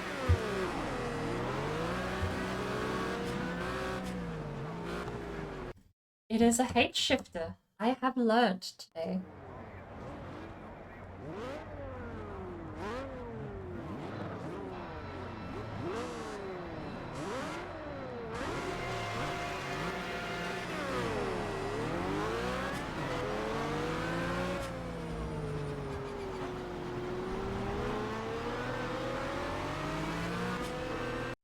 How do I keep doing that? Okay. Minus? When do I hit minus? How long ago was that pressed? When did I hit minus? Unless there's a button on my wheel doing it.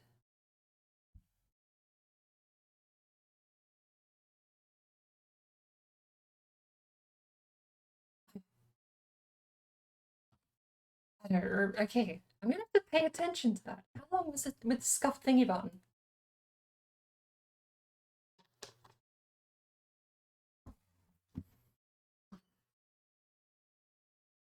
Ah, I know when I did it. I hit minus when I changed the volume because I typed minus for the decibel count. Got it. Mystery solved. It's me changing volumes.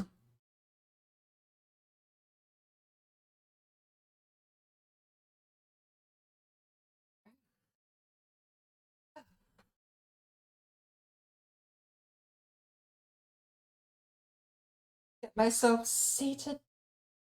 Put myself in.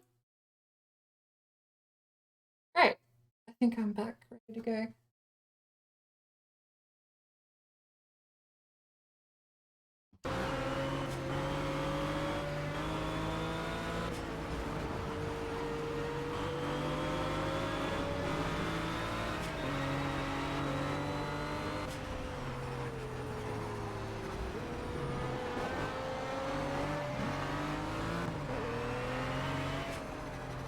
How am I in the same class as a Pagani Zonda?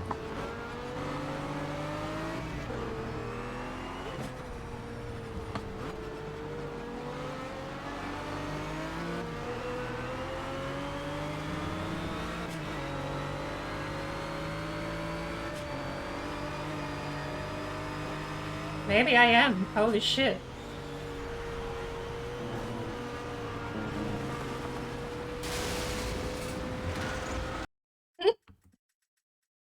Right. Good lord. Is this a road class Porsche? It is, isn't it? So I don't have any GT3 wings and downforce. I gotta remember that. Okay, we're driving a road car.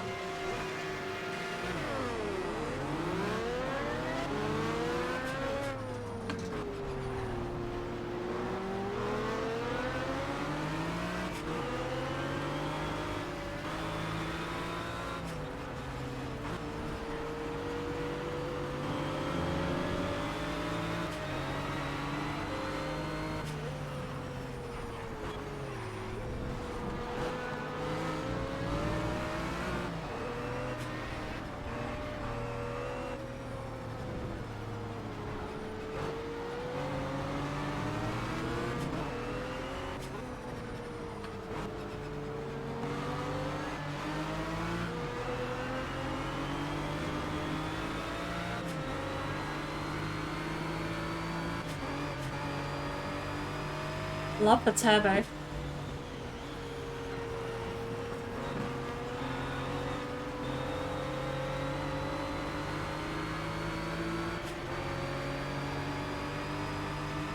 Sounds like we have a 6th gear. Wow.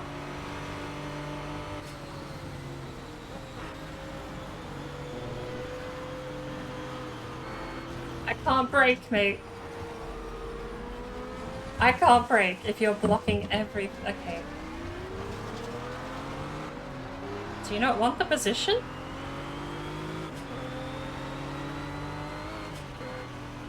Oh, maybe I shouldn't have given it to you. God lord, with your braking line... Bloody hell. Okay. Note to self, overtake the Watkins immediately.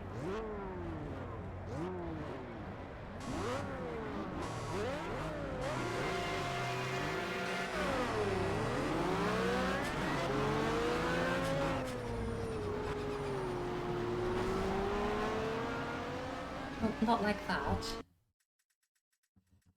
Oh, lord.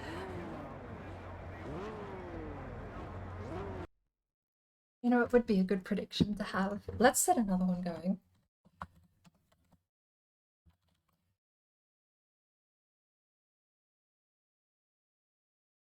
The max time limit. No, we're only racing for 15, so we'll set up for 15.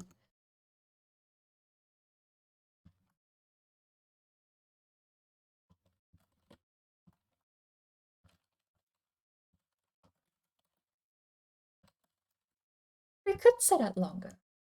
The likelihood of me making a clean lap is a while away yet. What should we have? What position? We have 7 people here. We'll write podium. Or bottom 4. We'll set the period. We'll set it for 15 minutes. There we go. Set it for 15. That way, even if I don't crash, it's timed. Although you'll know if you wait, I suppose.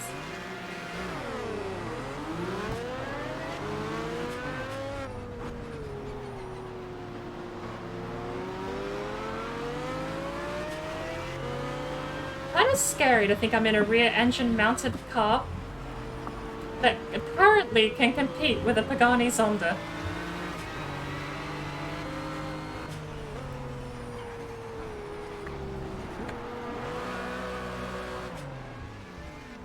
Oh, shit.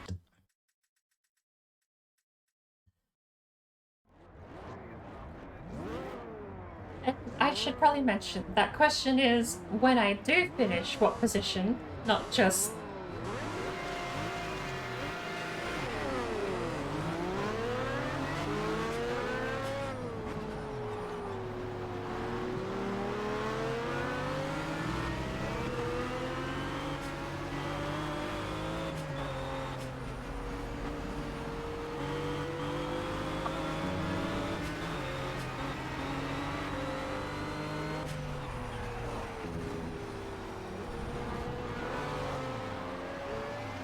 Shit. I just gotta take that corner slower. Oh, give me back control.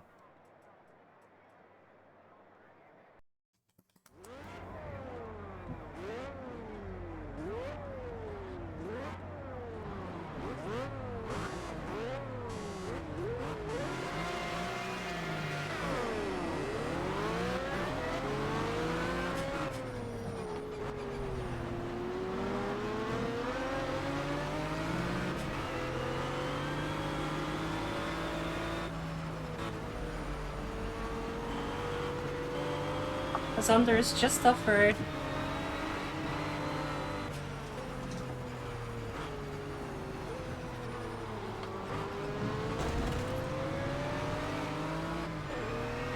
I heard the beep of the notification, but I don't see it. Why?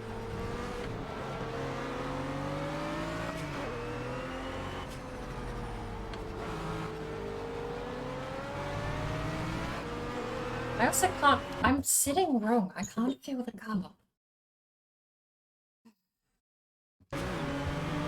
That's better.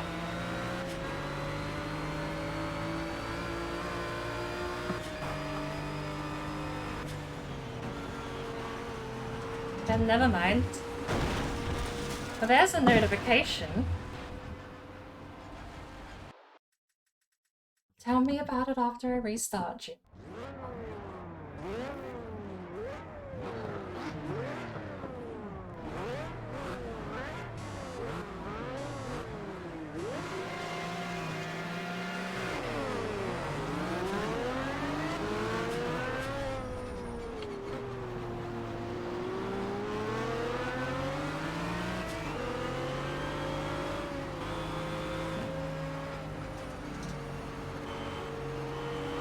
Maybe shifting gears less would help.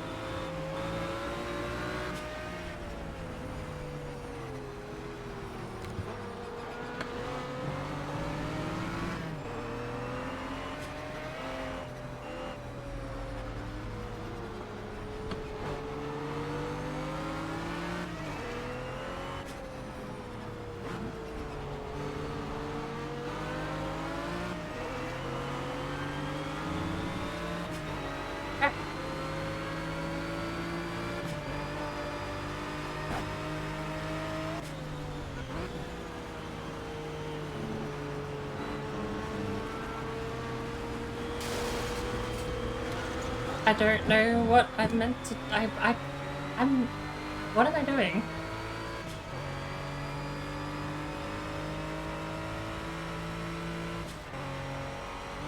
How am I getting worse at this car the more I drive it?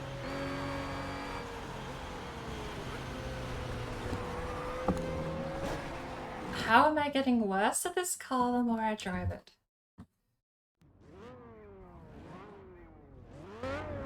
Windows up a little closer.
All kinds of wonky through there.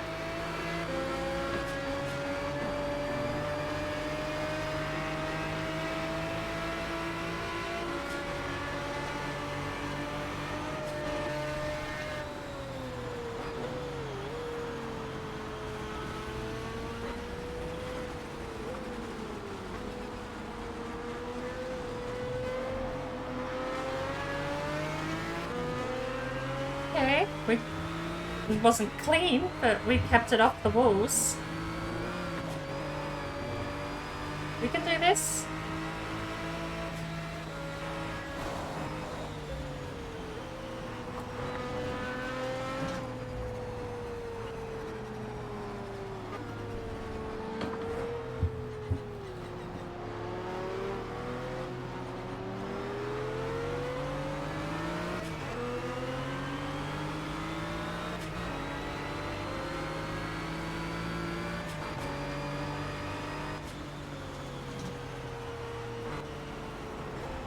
This car doesn't balance. I don't like rear engine mounted cars.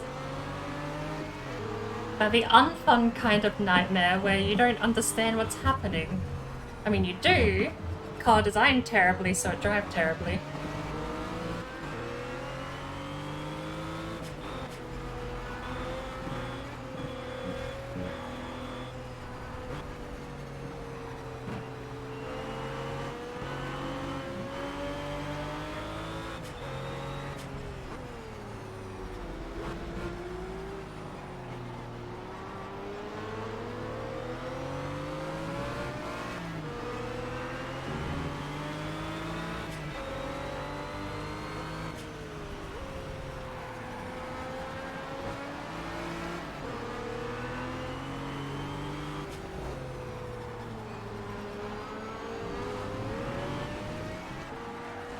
Oh my lord.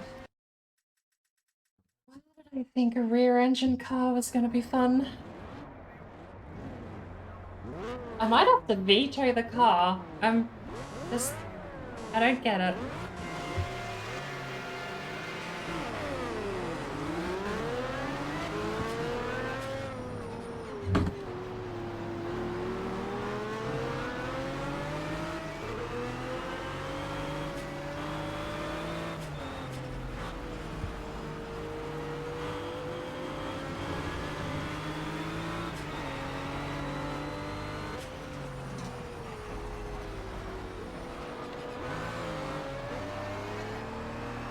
It feels super understeery and I don't like it.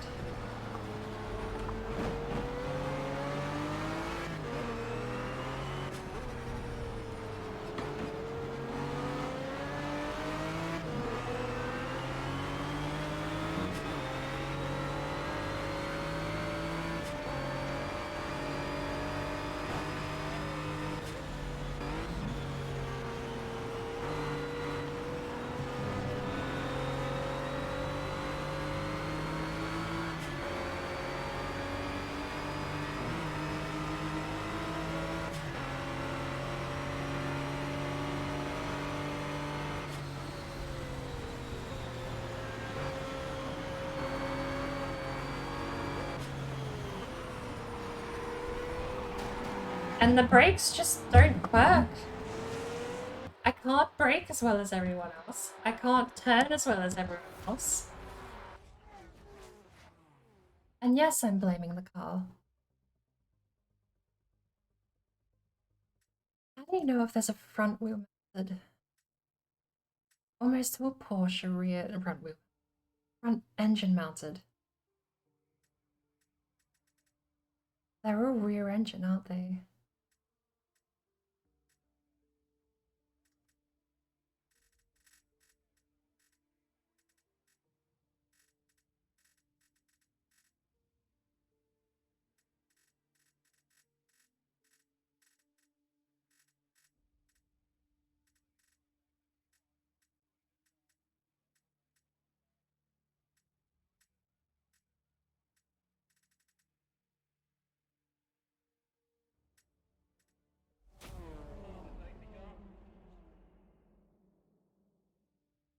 Good old-fashioned front engine rear-wheel drive.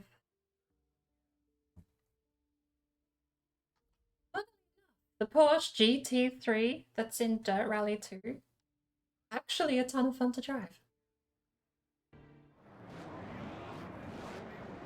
The car turns itself, you just have to, you suggest a direction with the steering wheel. But all you have to do is turn with the throttle and brakes. Turn more is to brake. Turn less. Well, actually, that's a bit of... You just let go, I think, to turn less.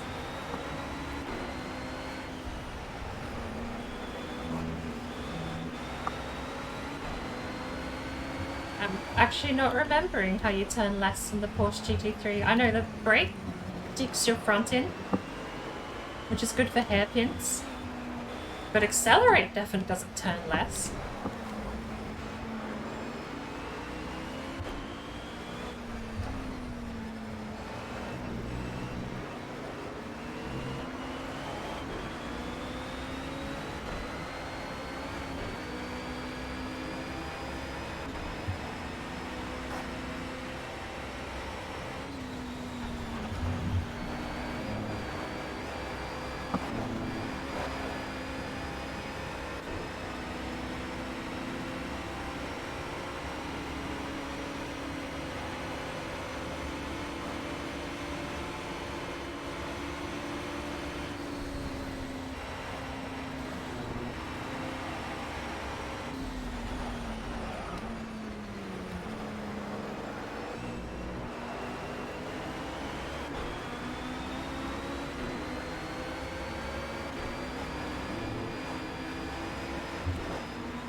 Thank you, Jim. I'd be more concerned with the fact that I stalled the car and spun out.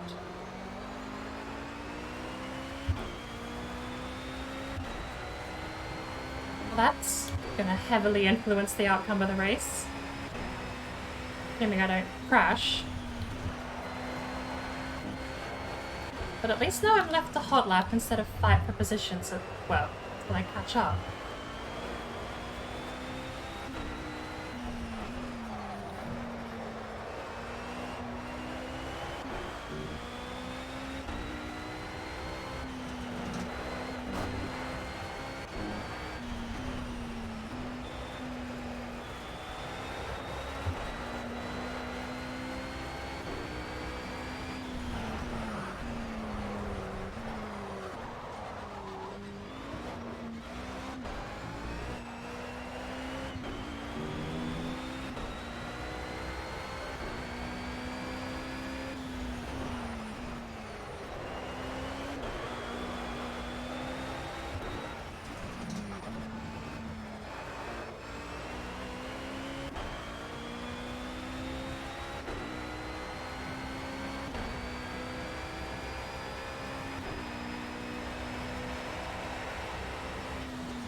What the steer drifting in GT3 is so weird, I can't feel it.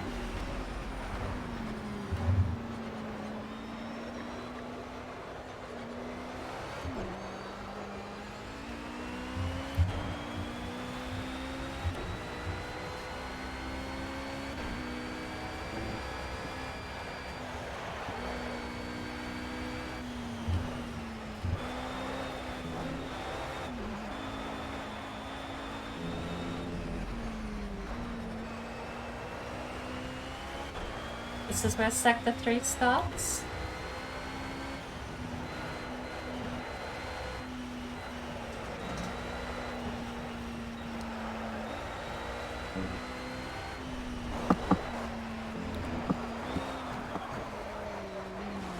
For fuck's sake.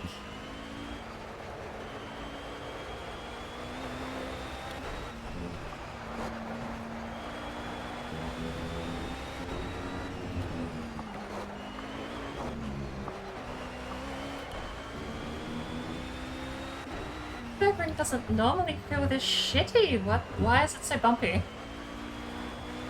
Maybe I need to soften the suspension up a little bit.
$341 gap.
Come on.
Let me through, you absolute numbskull.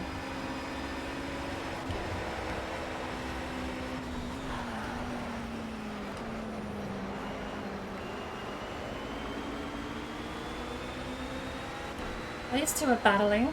This is going to be even more awkward to get past.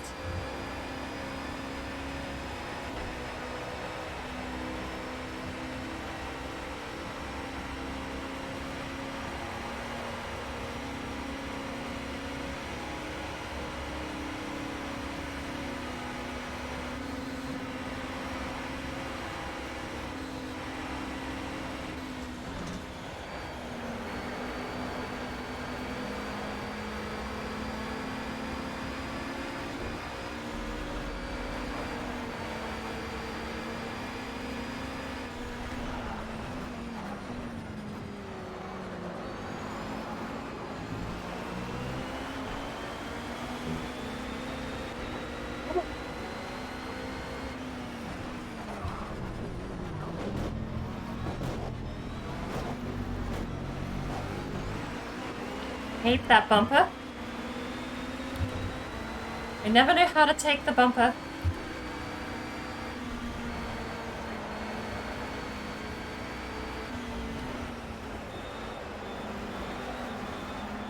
I just overtook him, Jim. You have no faith in me. He's not faster than me.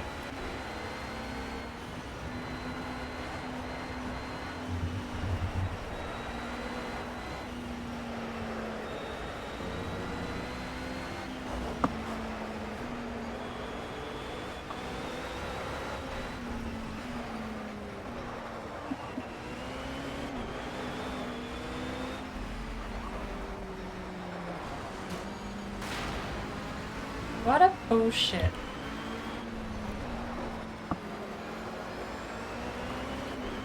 He was all over the place.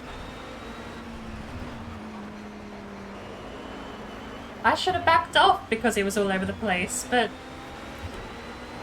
if he doesn't know the track, he should have just let me through.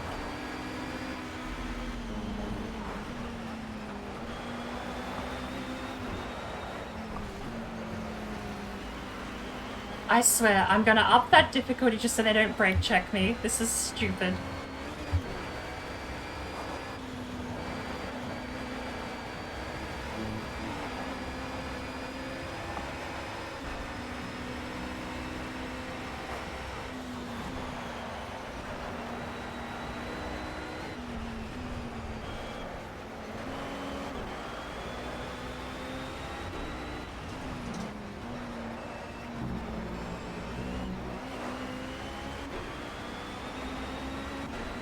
Come on.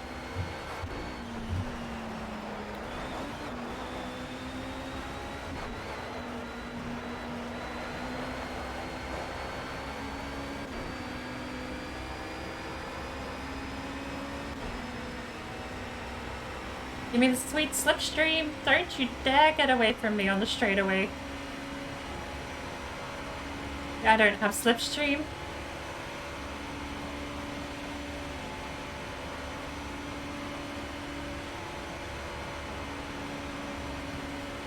Tire temps are going to get really low on this next lap too.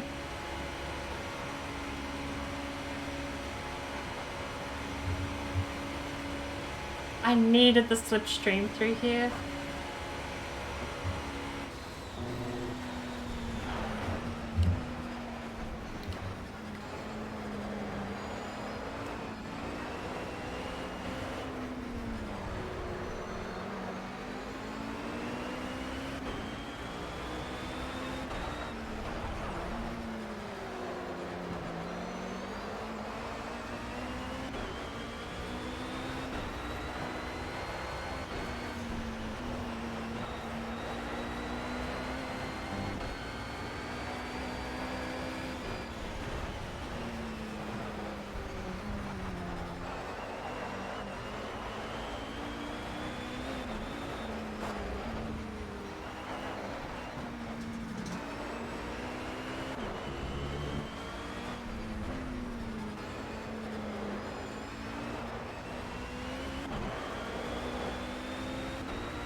Right. Alright, that's the difficult part of the track done.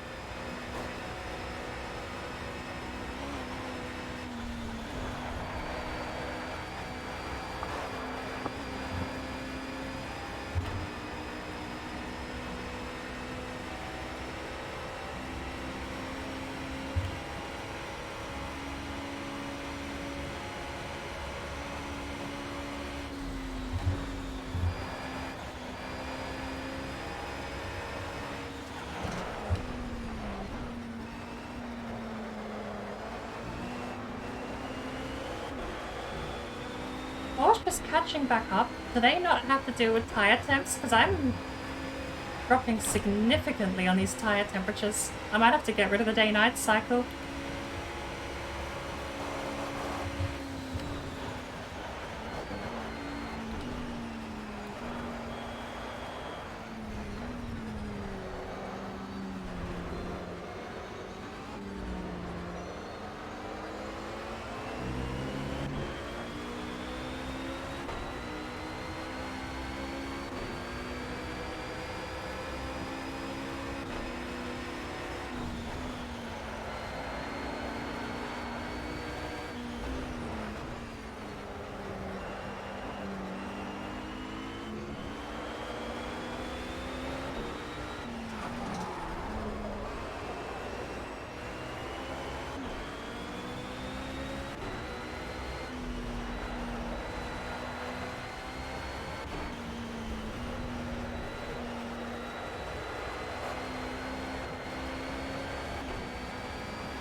Don't give me damage.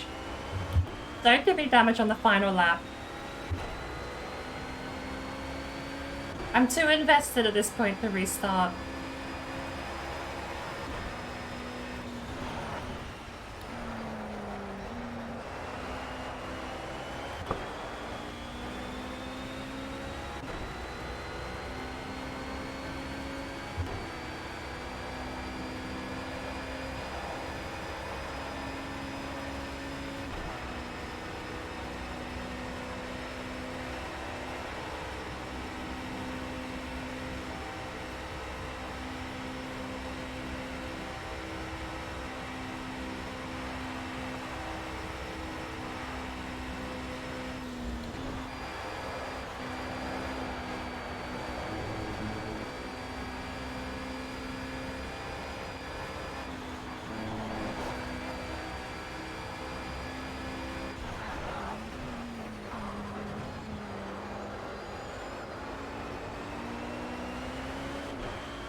I think they have higher temperatures. I think the AI just drives. Like, I can't even make that turn anymore. I'm gonna have to change the time around.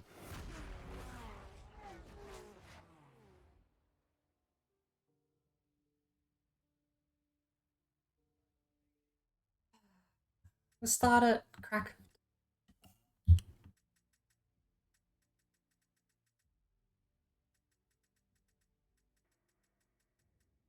It will be 5 in the morning.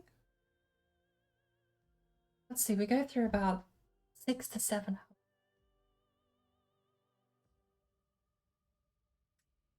That should be fine. 6 in the morning will be fine.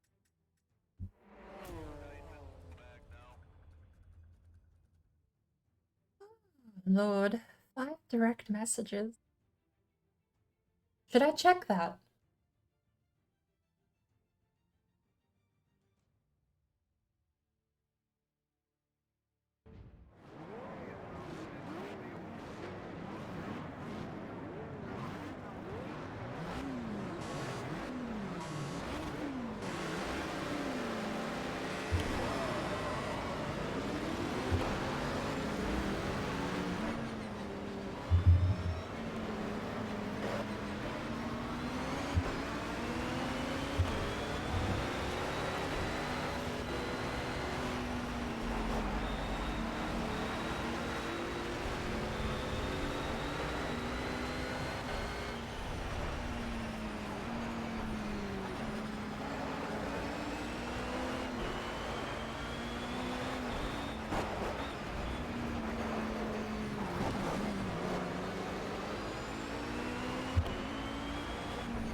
do it this time. Time is on our side.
Can I see through that?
Yes.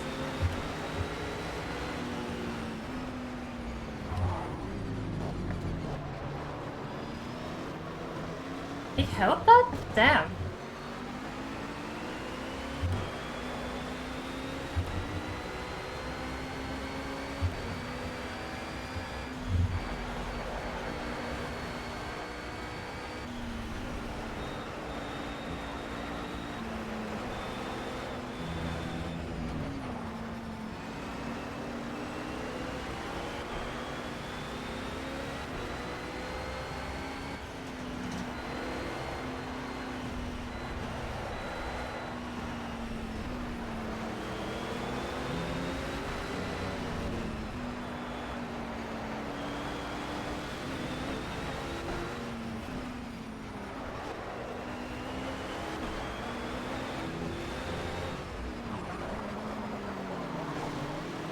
That wasn't him.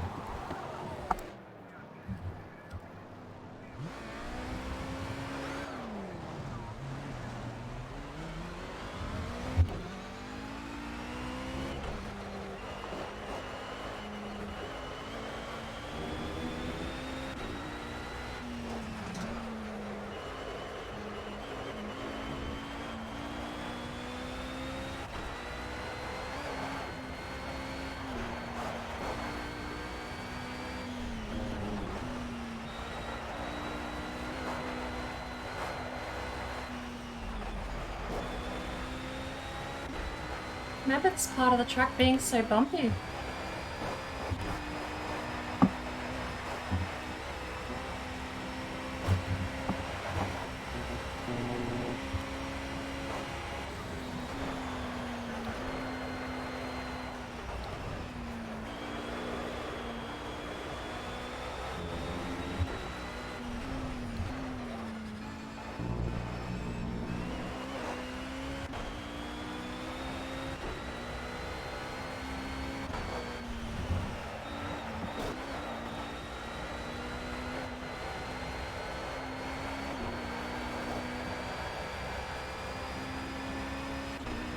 I need to increase my I just need suspension tuning because that part of the track slows me down so much.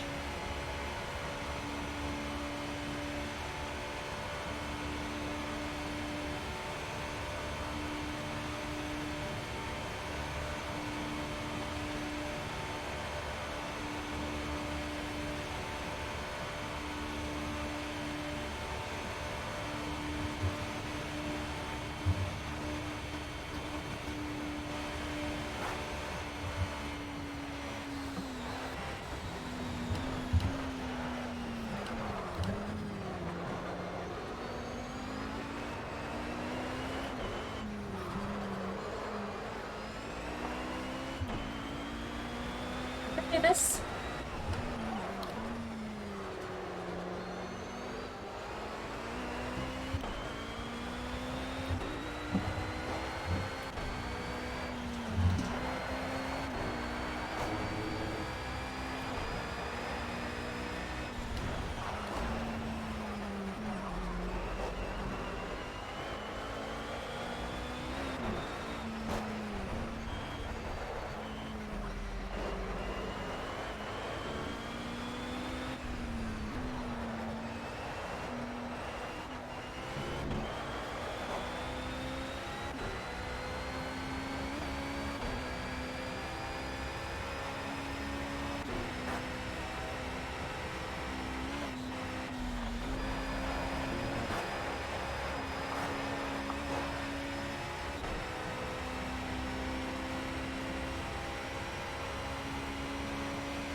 Hit.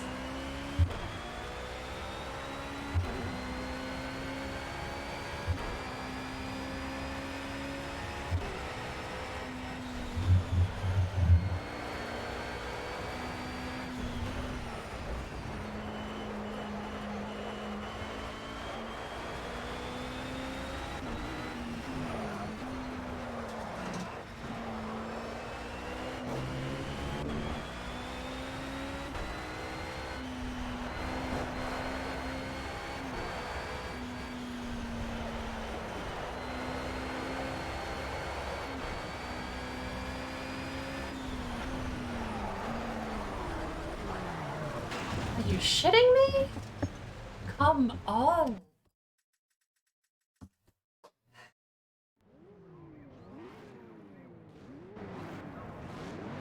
Ooh, nice colors.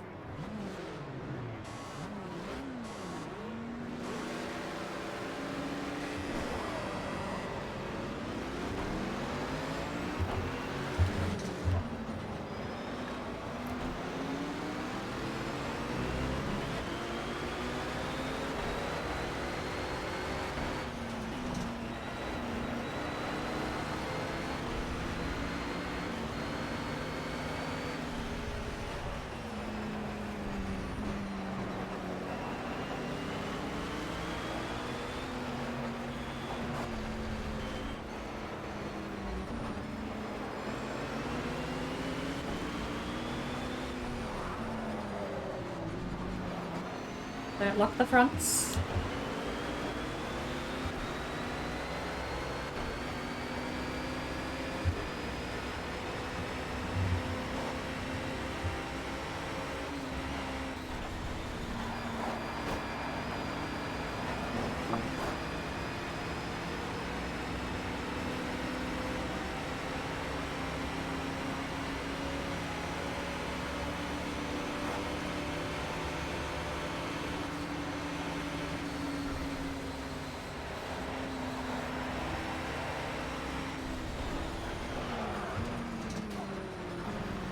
Missed my braking zone.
That probably wasn't legal.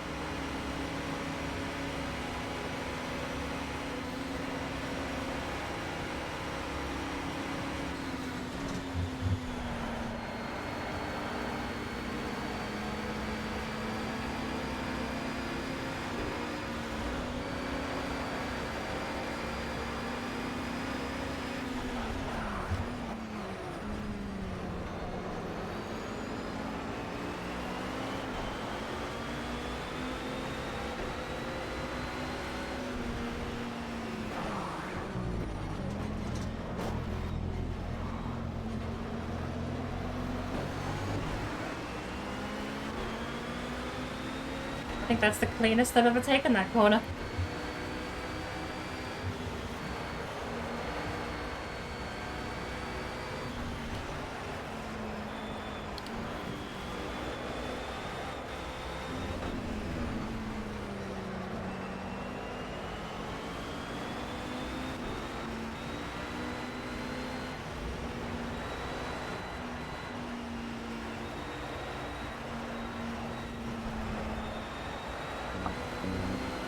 I thought they had more runway there.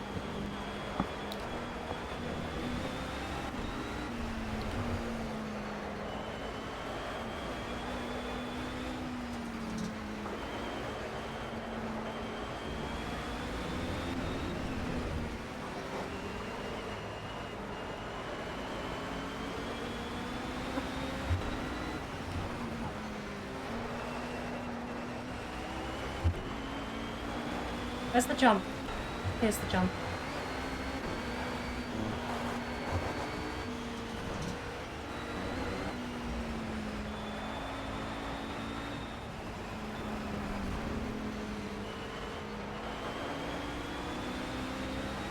I'm gonna give you a bit of runway, because this next bit is flat out, and I'm expecting you to brake.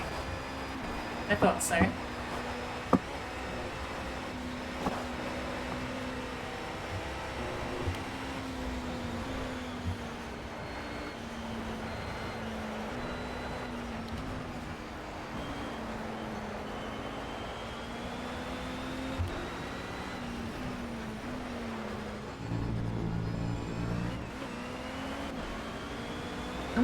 Back here and give me this stand position. Actually, strategical move. Stay in front and let me use your slipstream.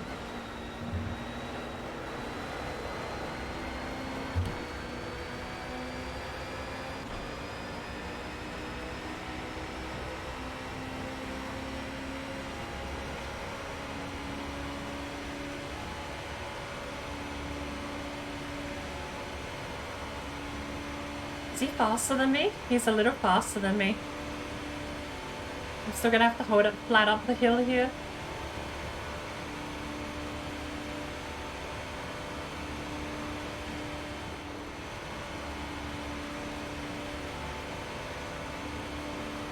What's that braking line?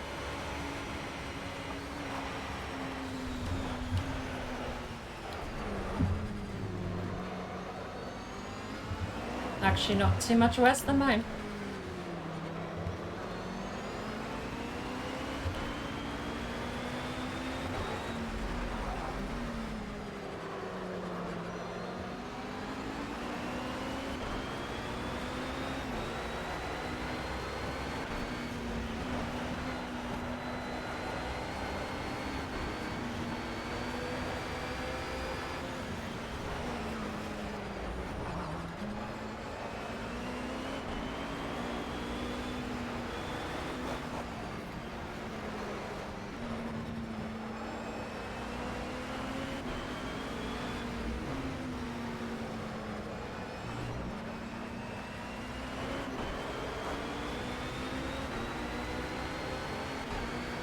Gap to first.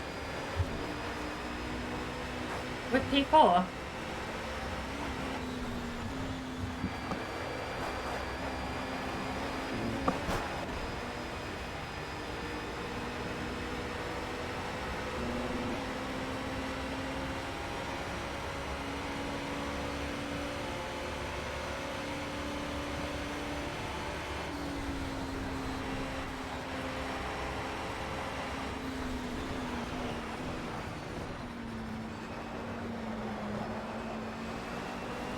Clean overtake. What the hell?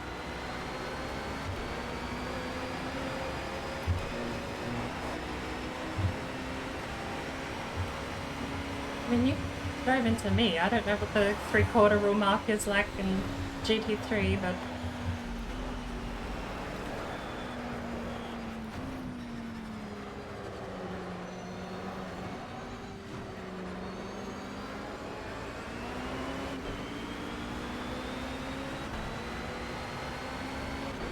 Where are we?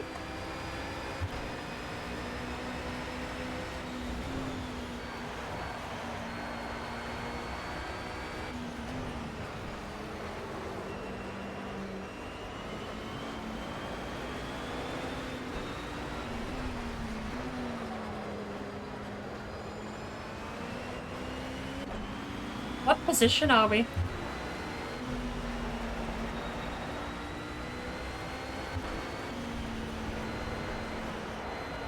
For the love of God, Jim.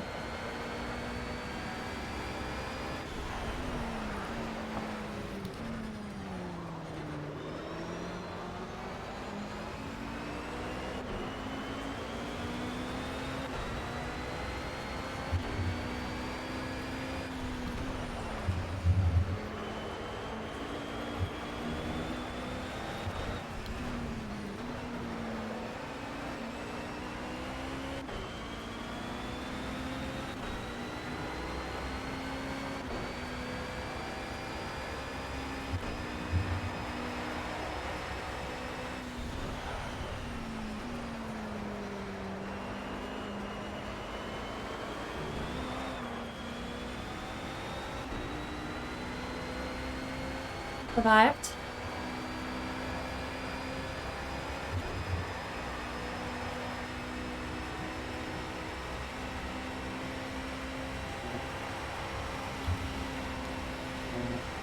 Yeah, that's fair. I know.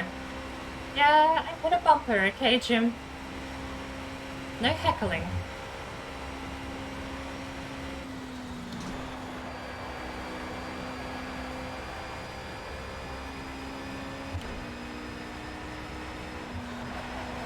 You do your job, I'll do mine.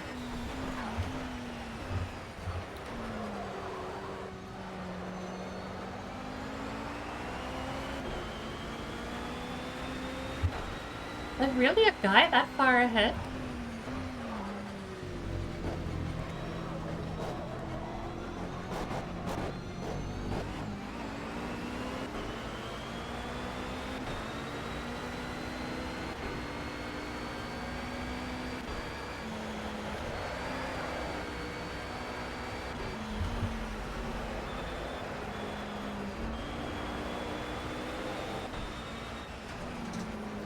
There really is a gap in front. Holy cow, what are they driving?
I hate that corner, it's so treacherous.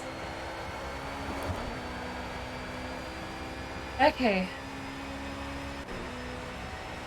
Engine temperature? Engine temperature. Oh, come on, Jim, you can pick up engine temperature. I don't think I have engine temperature on the Motec. Tire temps and brake temps, I don't know what my engine temps are. I hope the radiator's open enough for this straightaway then.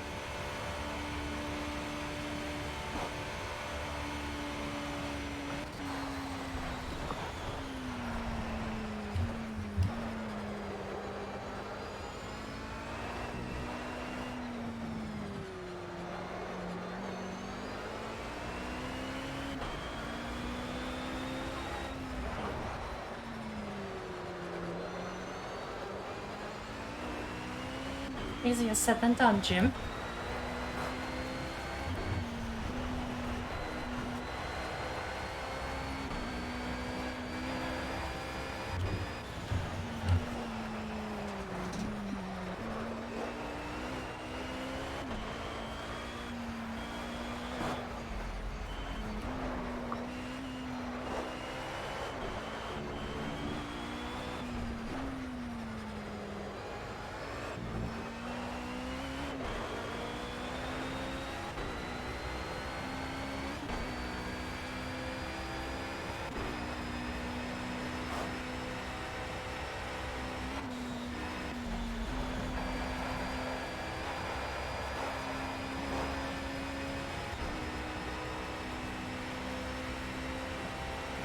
The car's behind anymore, that's good news.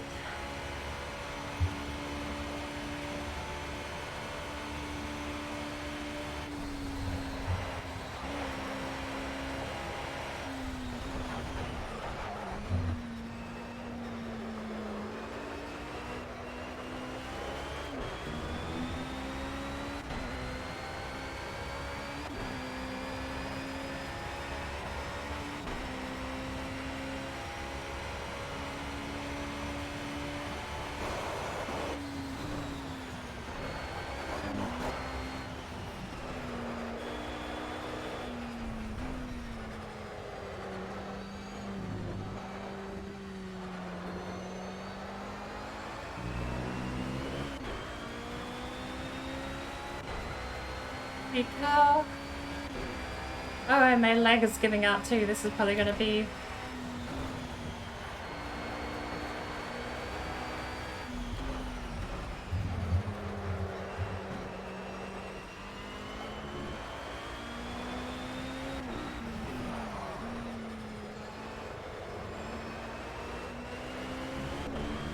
Probably gonna be ending the racing at least soon, but I have a couple of backup plans we can switch to.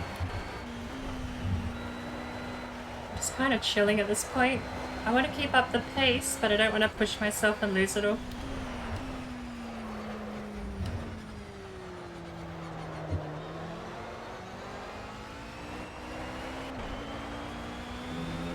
And the gap ahead is over 10 seconds, so I don't think we're getting anything in this last lap.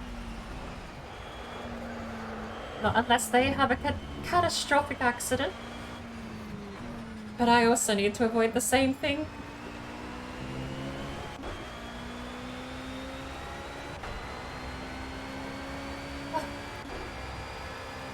What are we switching to?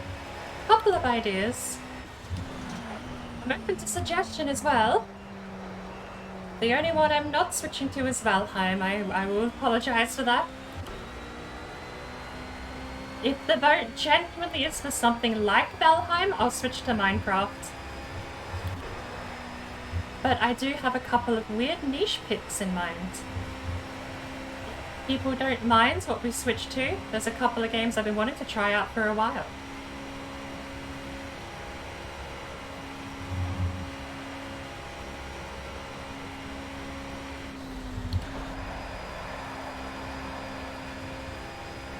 The sales pitch, I will give a sales pitch for one. I won't lead you totally blind. Sales pitch for the one I think I'm going to be switching to is that it's audio porn. It is gorgeous to listen to.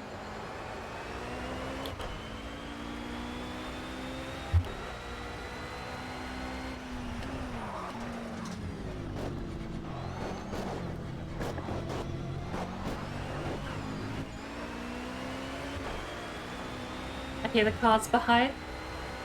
We gotta pick up the pace a little bit here.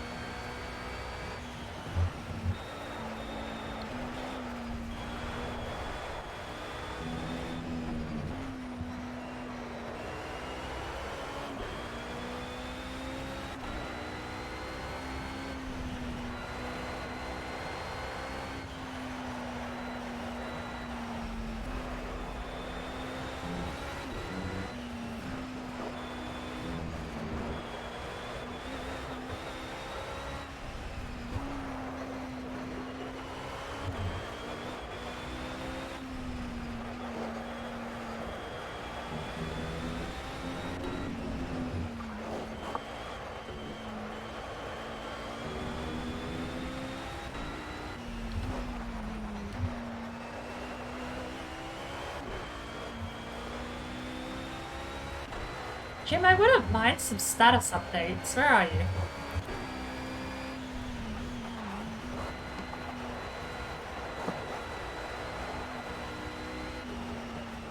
Trying to manage these tires a little better.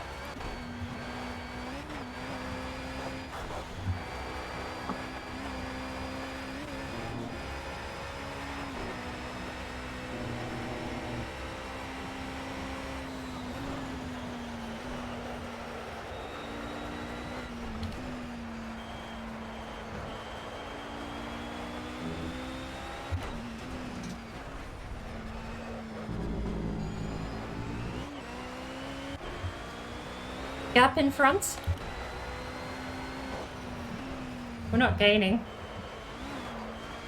I hate that. It catches me off guard every time.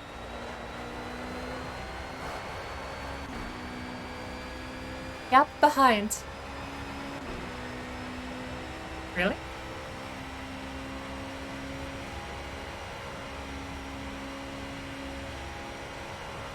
Car condition? Really, Jim? Really? You didn't get that? You're becoming a little bit illiterate, Jim. I swear. Car condition?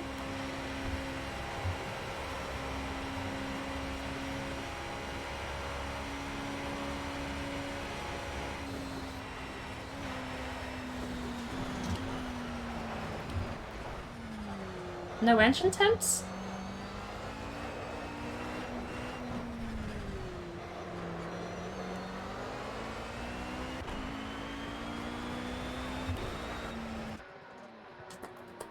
Oh! That's a podium. Oh, I don't know what the fuck happened. 707, what were they driving? An Audi R8 and an Aston Martin V12 Vantage. Oh, quite a workout. My go leg, accelerator leg is giving out, and I need my floor fan back on. Oh, wow. A podium! Take it. We're not watching the replay. We're gonna switch off. My driving leg is giving out. My knee is killing me. And tomorrow, I'm gonna regret doing 5 hours of non-stop driving. Today, this was a lot of fun. I think I needed this. God, I can already feel my shoulders. My shoulders don't want to move backwards. They've sort of stuck in place already. 5 hours of driving did that to me. I'm so out of shape with racing at the moment. I just want to get rid of the menu. I want to just watch for a bit. I don't want to do the... You know, fine, we'll do a bit of the replay. Well, watch me tussle. Because most of the race happened in the first lap. There's me in the blue BMW. Bright blue. Lovely color palette, actually.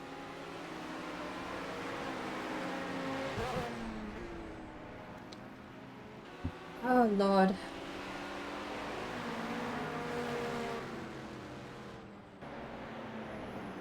That was a lot of fun. I definitely wouldn't mind doing this once a week. And I think Wednesdays are going to be the day, because every second Wednesday is the Big Brain Media Community Race Day.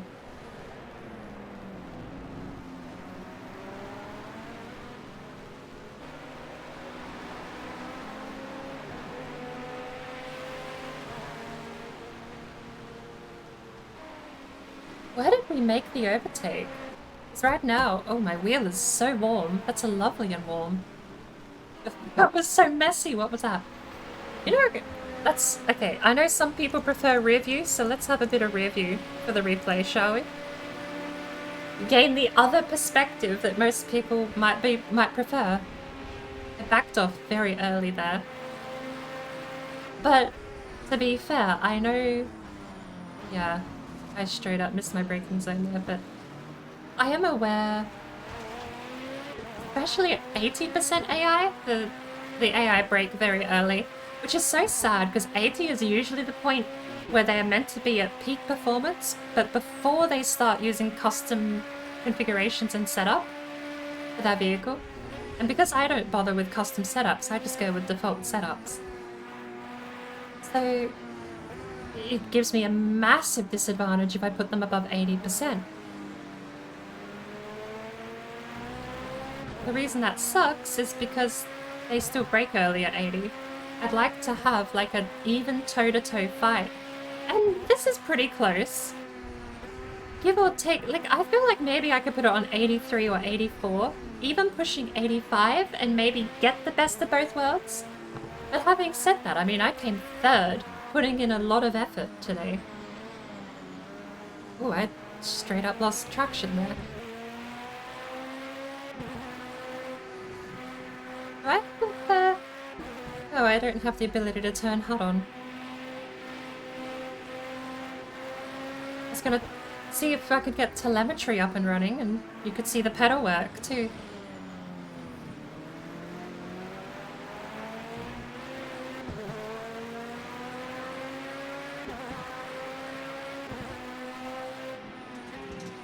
Can I rotate the camera?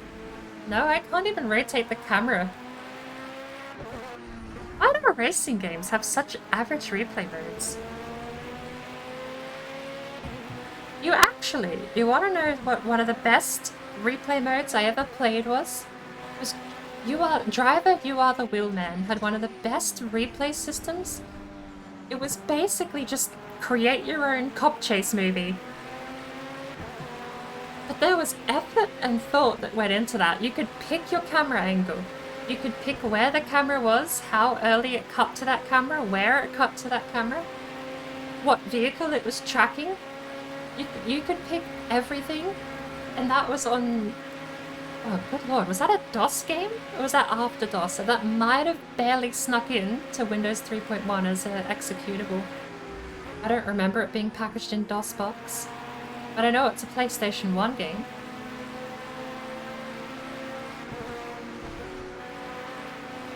Pretty sure it came out on PC. Because the PC version had a couple of extra bits and pieces, if I remember correctly. Or actually, that could be the other way around. Could be the PC version was missing some.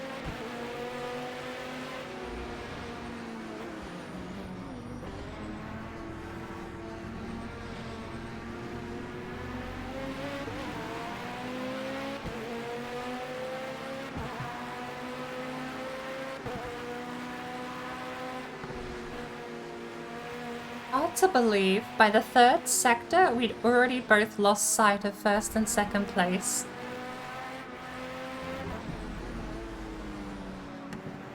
And I yammered on and I talked through the part I wanted to watch, which was me overtaking everyone. It was on the straightaway, wasn't it? I just drove past everyone within two or three turns. Sad.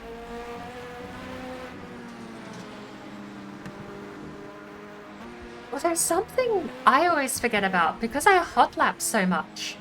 Something I always forget is that you have to look after your car in a race. I mean, this was 25 minutes or something.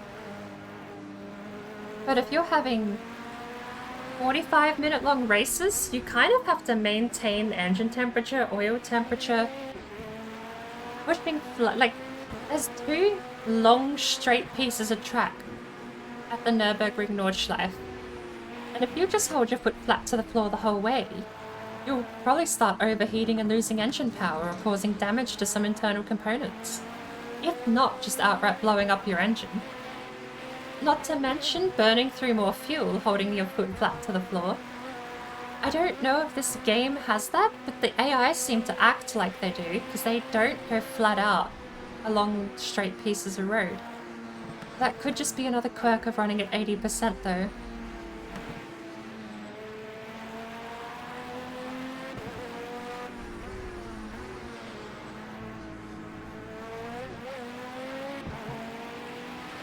But in longer races, yeah, you kind of have to let off the throttle on the straightaways and just sort of cruise below too fast, if that makes sense. You don't lose a lot of speed or a lot of time, and if you get slipstream like this, you can get the best of both worlds, where you can let off the accelerator and also pick up a bit of extra speed.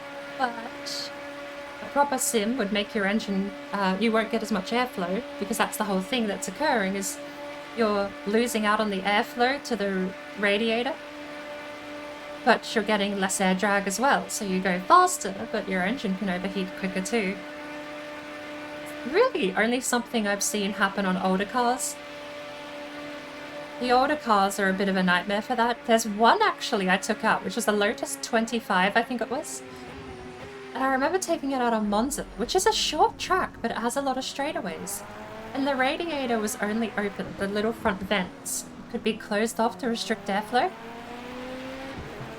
But it was closed off too much, and even on Monza, with the straightaways that were there, the engine overheated on the short strips we had where we could just go flat out.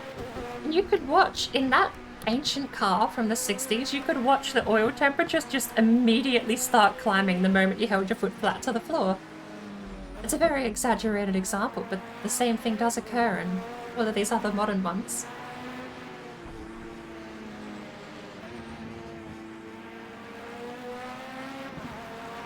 I fixed my problem with the Lotus 25 by just setting radiator to 100% open. I just got rid of the grill, I got rid of all the vents, just pure airflow through the radiator. I don't... Probably like an actual valve somewhere in the air intake system, but... that does increase fuel usage. There's like pros and, like, you know, it's a whole balance of a system. But, I mean, in that circumstance, I was only hot lapping with the Lotus 25 at Monza, so fuel didn't particularly matter.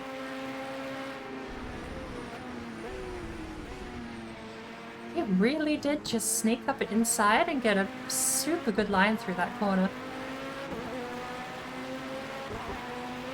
Did he book me here? Okay, I might have been in the wrong. There's a fairly good chance I might have been in the wrong here.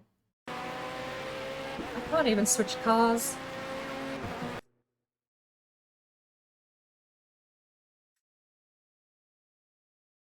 Two things. He must have known I was there because he was giving way. Hey, phone, phone, phone. You're celebrating because you've got battery charge, I know.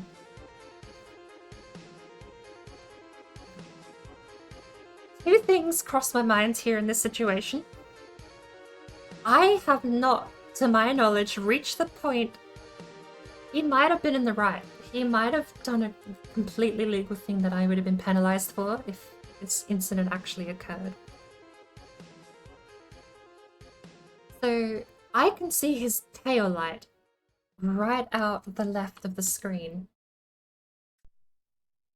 Oh lord. I can see his tail light. I still can't rotate the camera, annoyingly. But I can see his tail light. That's a big red flag for me trying to push for a position. My wheel might be lined up there, actually. That's Formula 1 rules. If the wheels have to be aligned, back wheel with front wheel, and you have to give way. So I don't know what the GT3 rules are, but he kind of ran me off the road. The question of the part I don't actually know for certain is whether or not I had right of way or if I had to give way to him. He might have been perfectly legal in running me off the road there, but that's a very fine line. The fact I can see his tail light, though, is what makes me think he was in the right. Because then he just goes super wide and off onto the grass. Oh my lord. He's having a whole moment. Can we see from his point of view? I feel like I should have given way. This is kind of touch and go though. Put in this position, I feel like most people would push and go forward. But I feel like I'm the one that gets the penalty, especially given the outcome. And the penalty probably is just give back the position that was in a, I don't know, dirty overtake. I did have the run on him, and he knew I was there. Hard to say.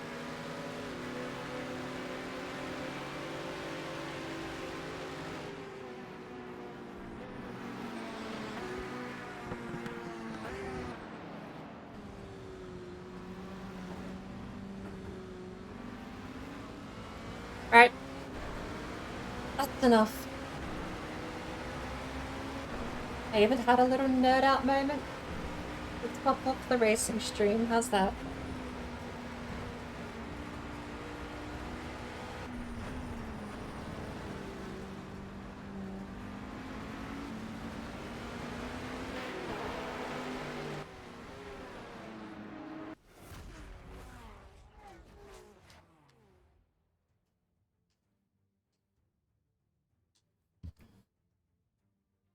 Oh, that was good. It felt good to stretch my legs back. We added a ton of DNFs to my profile. But that is how it always be. It's why I set myself the golden rule when I play career mode in any of those games. The golden #1 rule is that I'm not allowed to hit restart at anything other than an actual disqualification or a DNF that I did not earn. And I mean that in the sense of like, if if I get bullied off the track by AI, if I get rear-ended and punted, things like that, because the AI are a bit unpredictable. That's the only leeway I give myself. Any other circumstance, if I just run off the track and lose 15 positions on a 30 grid race, so be it. I don't restart on career mode, but hot lapping, quick racing, what we're doing today. Annoying to watch, I bet. Let's fix up. Have we search for a category? Did it take my category away?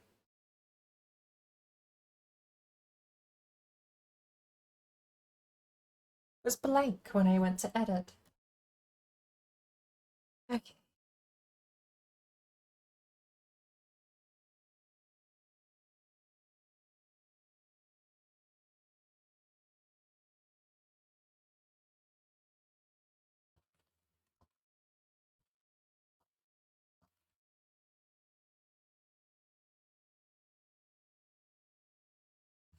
Time to hunt bunnies.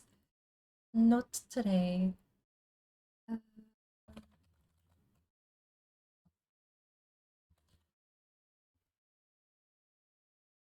Not today.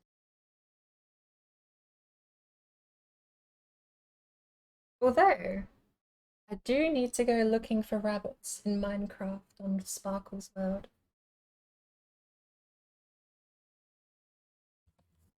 I want to start breeding rabbits in the server and start making rabbit stew.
Hmm.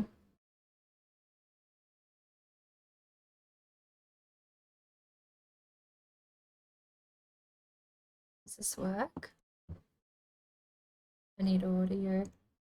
Audio was very crucial for this.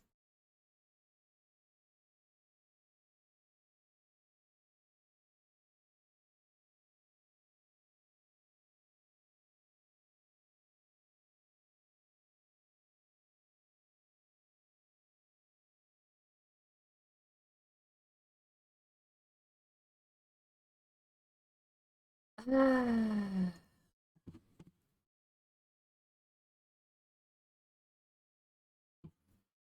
Midnight?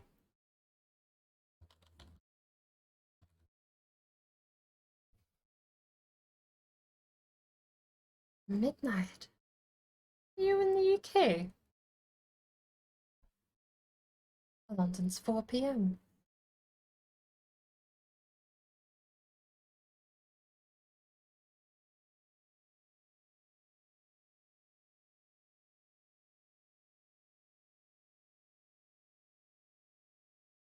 How long have you been here? I think we've been going for 5 hours.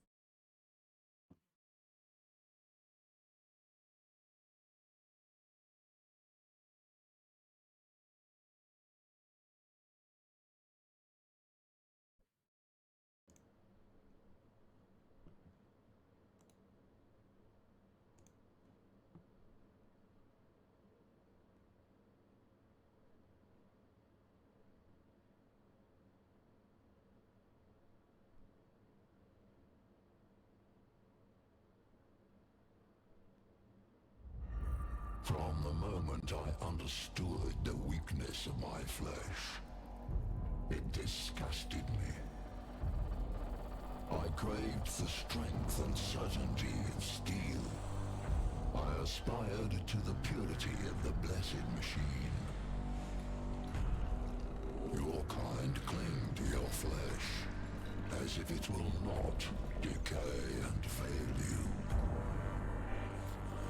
One day the crude biomass that you call the temple will wither, and you will beg my kind to save you. But I am already saved. For the machine is immortal.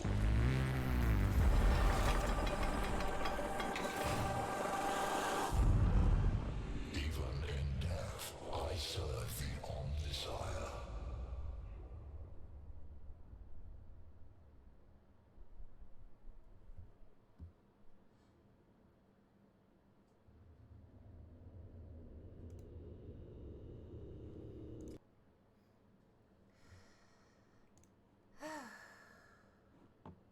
Let me fix some things.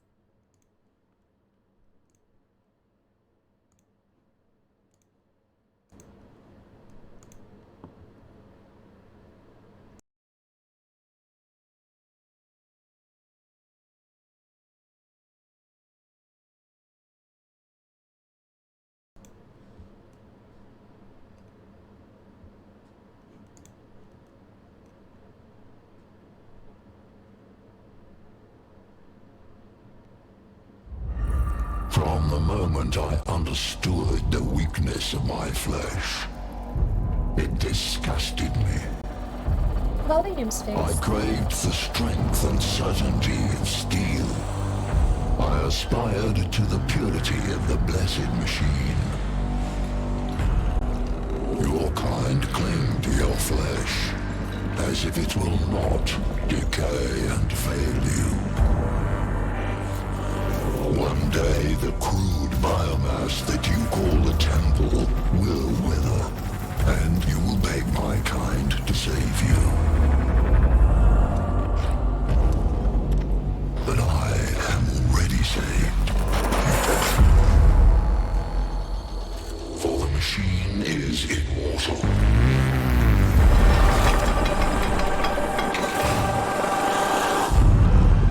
Even in death, I serve the Omnisire.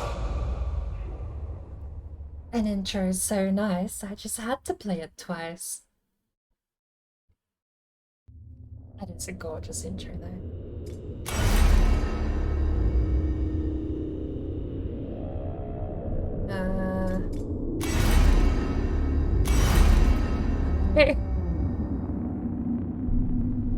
Enable Heretic DLC. Achievement available. Permadeath? Why not? Iron Man? Sure. And we want the tutorial. We're gonna play on normal though. Yeah, I fixed the volume and then just let the intro run again. It is a beautiful piece of media. We're not gonna customize anything. Normal difficulty. Iron Man permadeath with Heretic.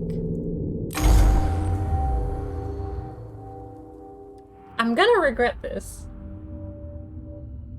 Worst case, in a couple of turns, we'll just have to completely rerun. We will turn off Iron Man. The 41st millennium, time of darkness and war. The Imperium of Man claims the whole galaxy in the name of the God Emperor. He fights an endless war against Xenos from without, heretics from within, and supernatural horrors from beyond. Alongside the Imperium's war fleets, serve the Adeptus Mechanicus. They are the tech priests of Mars, guardians and reclaimers of humanity's technology, ever searching for remnants of knowledge from man's glorious past, exploring the depths of the galaxy, a worlds long lost to mankind. In the name of their machine god, they manufacture the Imperial war machines with gigantic foundries known as Forgewell. Gradually, the tech priests of the Adeptus Mechanicus shed their human weaknesses, replacing their limbs and organs with machinery that is both stronger and spiritually pure. Their leaders, the inscrutable Magi, protect the Forge Worlds and explore the furthest corners of the galaxy with their cohorts of Skitari troops.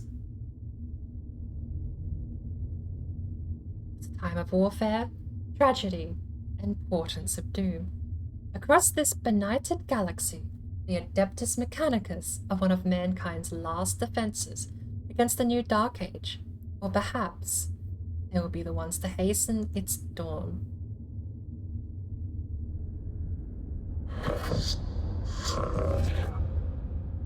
An echo in the noosphere, mate. An old transmission lost in the warp and recovered only now.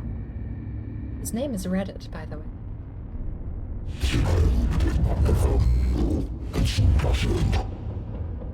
Is it worthy of our attention? The Great Divide torments the galaxy. The resources of the Adeptus Mechanicus are stretched thin.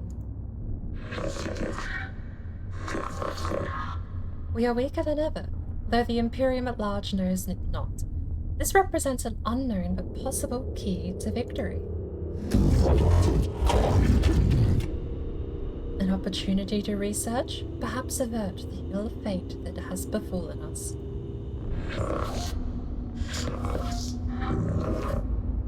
Transmission origin is Silver Tenebris, part of Emissus Stellaris within Ultima Segmentum.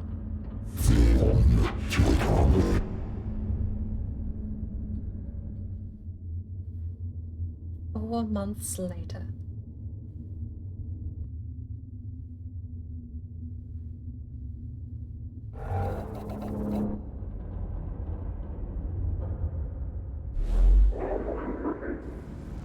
Whoever finds this transmission and follows me here, give thanks that you will see what I have seen, but be wary, my fellow seekers of knowledge. Whatever lies beneath this world, I fear, I hope, I have woken it. I came to this world to investigate its ruins, but found so much more. Terrors, yes. Threats to body and soul. But by the Omnissiah, I found such wonders.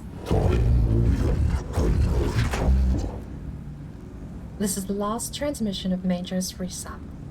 He vanished while on an exploratory mission to investigate xenostructures on Silver Tenebris. He found something.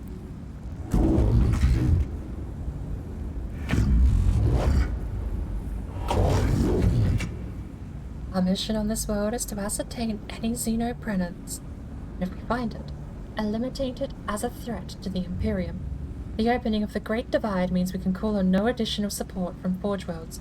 We must achieve this with the troops and resources we bring with us.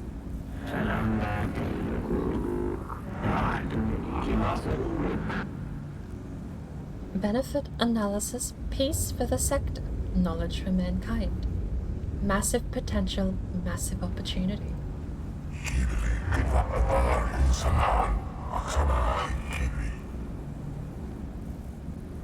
An opportunity to destroy the works of the Xenos Scavola, not appropriate them. The Myssarian manuscript verse 619, I probably butchered that pronunciation. What the enemy built, let it be made asunder, for to us it would be as house of sand and knives. We are approaching target quarters.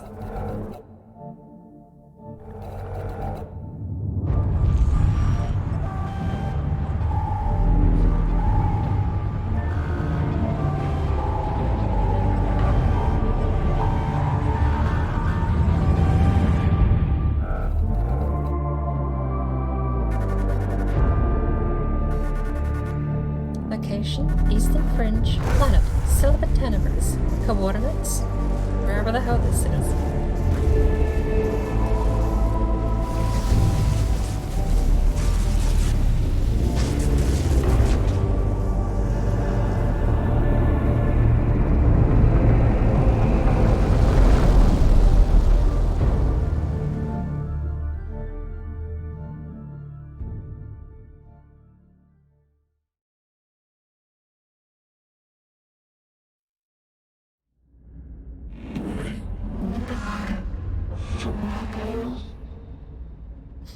Temperate climate, atmosphere standard breathable. Skitarii troops should be able to operate down there without any trouble.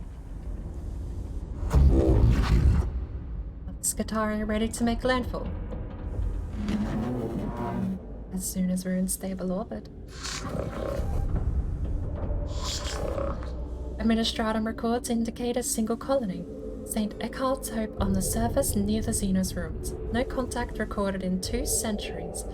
Colony presumed failed.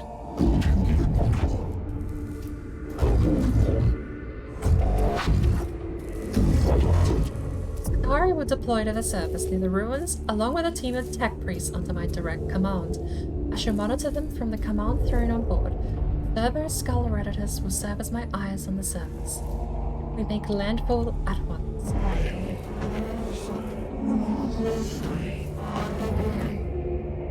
Set up a forward command post. Sark's transmission looked like it came from underground. We'll secure any entrances to an underground structure, so your tech priests can begin the exploration. Argolek sector located. Tombs reek of stale, dusty antiquity. Its once stone architecture is littered with debris and tarnished with the patina of age. Here and there, fissures in the structure cast feeble light over cracked and tarnished metal. The tomb was once brutalist and impressive, as if designed to crush the spirits of its inhabitants. It is no less intimidating now, but instead of evoking a merciless guiding intelligence, it speaks only of decline and of death.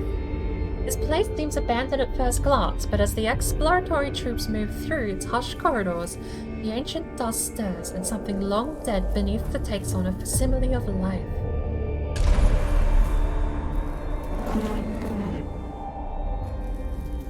Going by our fragmentary information, it looks like a buried tomb structure. Then the sword of the Omnissiah is ready to fall. We deploy immediately. The secrets of this world equal 0. Purpose here should be to destroy the threat of the alien, not bask in its blasphemy. 4 isms of the logic Saint 7.91. In the presence of the Xenos lies the invisible miasma of corruption.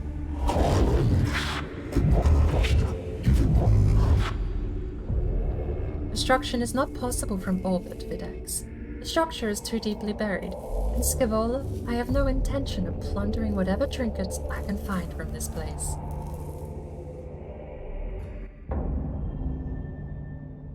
And so begins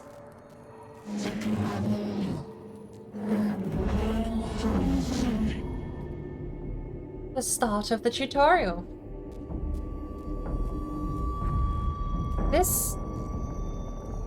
There is another Warhammer game I do want to play. If we die super early and wipe with an Iron Man permadeath save, I might actually switch to the other Warhammer game instead. We'll see how we go. Because this game is very, very slow. It kind of, to explain it in a simple way, it tries to emulate the tabletop game in its own way. You control like a single small unit, and I think the part it differentiates from is that you can get super overpowered upgrades and equipment to counter for the fact you don't have an actual army. You just get better gear. That I don't know how that replicates from the tabletop into this, or if they are tweaking the numbers a little bit. By the time you get to late game, you can have one guy with like a flamethrower, a shotgun, a cross-map laser, and like 17 instant kill melees. You can load up your Adeptus Mechanicus quite well by the mid to late game. And you do need to, because you do end up fighting off entire armies.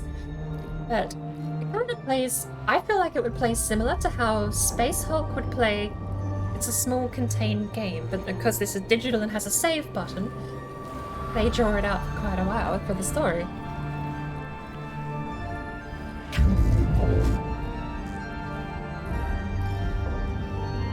We follow to commit our whole manpower to the unknown, especially when the potential of a moral threat exists that the Skitarii are less able to withstand. I have the greatest respect for my Atari. They are still far from the ascension that a tech priest affords. He agrees, Subdominant. I shall lead the mission in person from the command room. Servo Skull Redditus will be my eyes and ears on the ground. Omnissiah be praised. We're going in.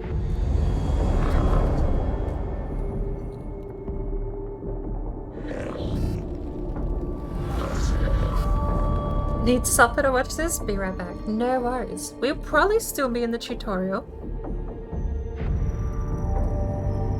Within this tutorial, you'll have to explore the interface to discover what to do. Like a true tech priest, you must experiment in order to learn. We'll help you this one time. Left mouse button, click on the adjacent room to move. What's this? Initiative advantage. Mechanicus. Ooh.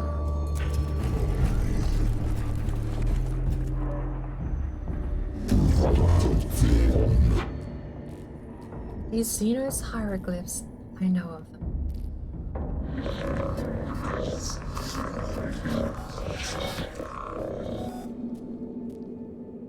They are my undoers, Necrons, mysterious, ill-researched, corrupt.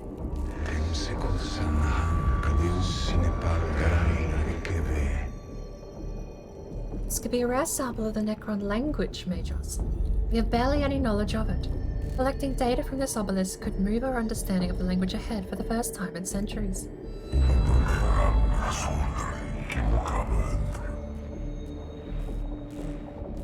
This is the work of an alien, Majors. Show caution and scorn, all things.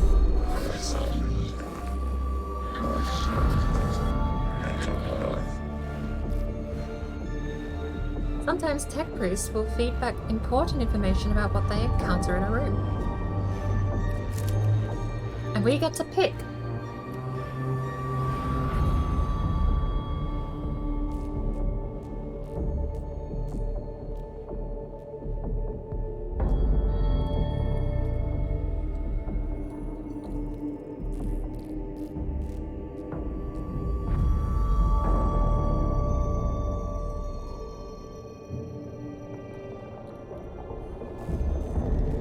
If need be, and we have a lot of people... Well, no, you can just scream in chat. That's a better way. Look, scream it in chat if you want to have one picked.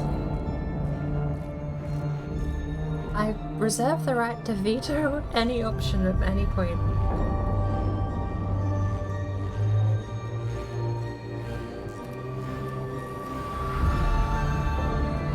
Examine. Destroy. Check the surrounding chambers for potential dangers.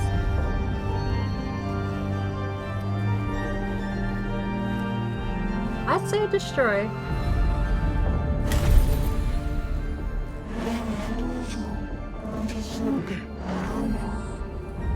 Oh. Is that the bad one?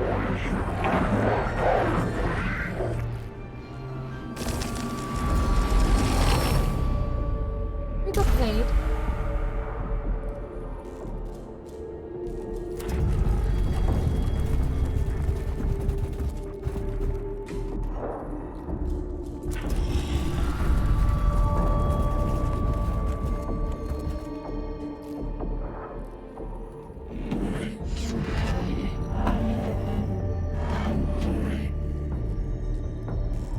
Necrons. Resak did encounter them after all. No wonder he didn't make it off the planet. Every datum we have says they are as deadly as they are inhuman. The cohort encounters resistance in the form of Xenos constructs. Not flesh and blood creatures, but artificial bodies that move with precision and coordination. Follow the established combat engagement protocols. It should be done by the book. The aggressive stance of tech priests ensure they will not be outmaneuvered, but risk them running headlong into the fire of the enemy. Exercise extreme caution. Do not charge in too heedlessly, lest the trickery of the alien be our downfall. I'm gonna go in angry.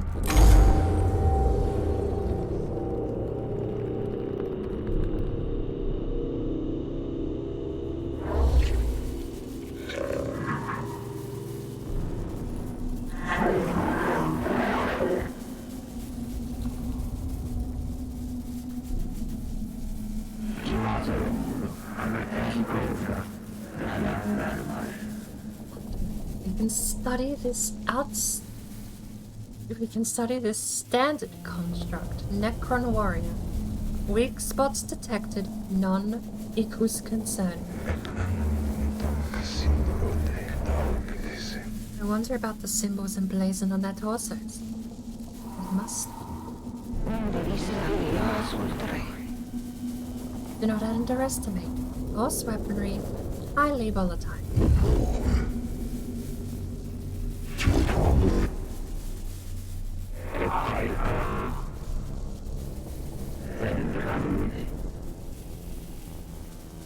It's also widely known there was self-repair plus reanimate plus reconstruct if left the time to do so.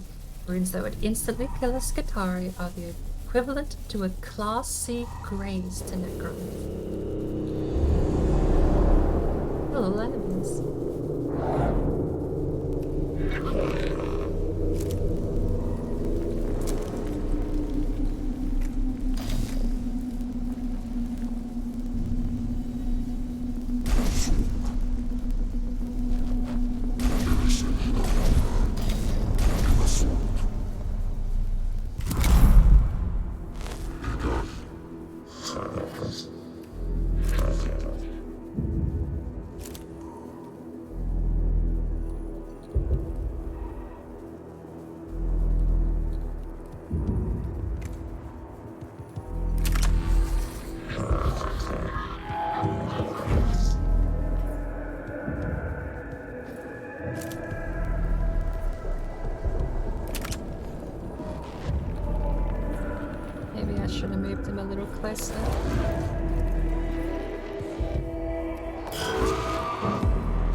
gun. Ugh.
And we're back. The bouncer Bucky is back too, shall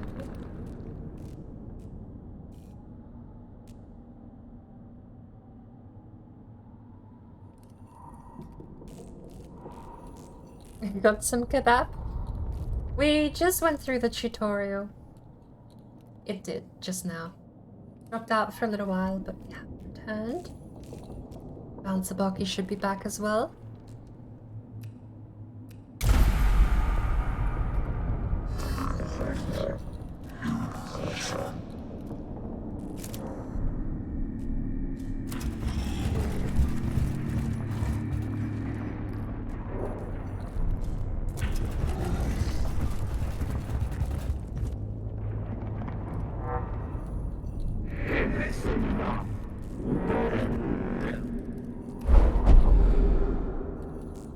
In the chambers ahead are several groups of structures like upright coffins of an unknown material.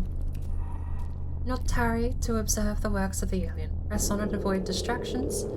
Make sure you destroy any structures that look suspicious. It's worth pausing in your advance to do harm to the xenomominations. Ensure you observe your surroundings carefully. Eat out pictographs and readings may be the key to success. Take some intrigue, shall we?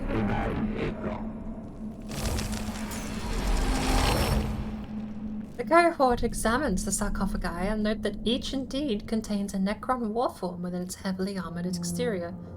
They are drawing power from somewhere.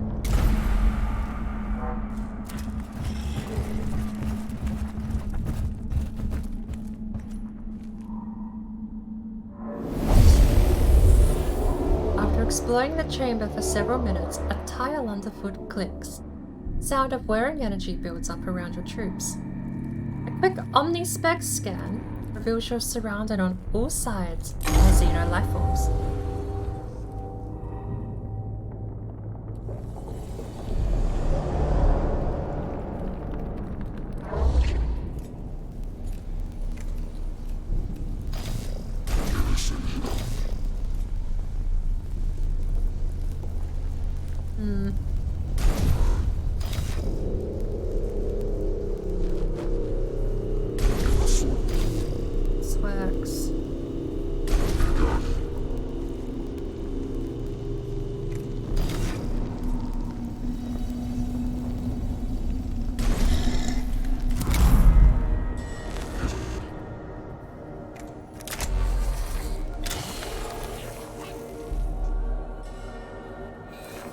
Health. I should have waited my turn. Shit.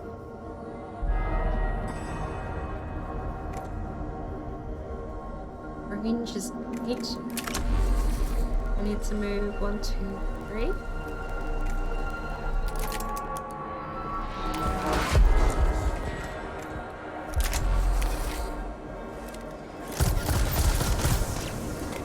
Nice. peak 4 damage. Back to position, please.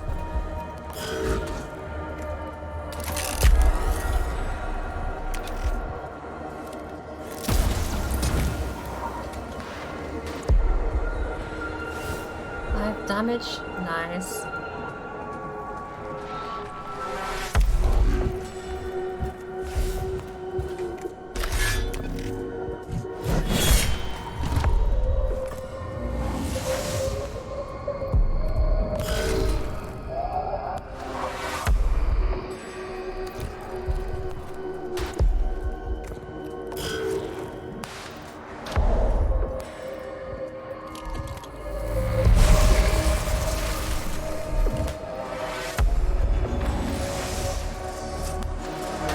Oh shit.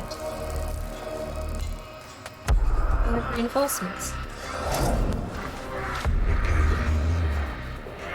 What are those?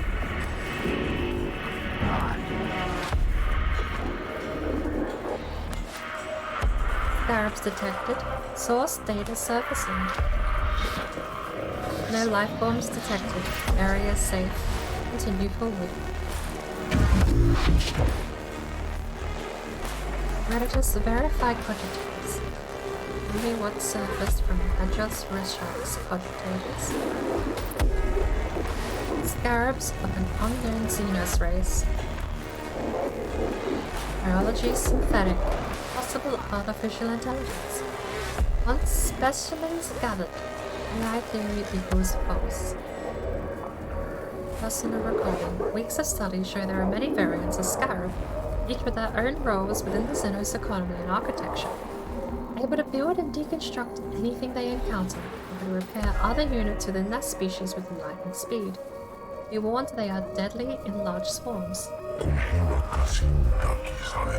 It appears the machine spirit is with us. We've been able to access some more of the shark's data that we thought was corrupt.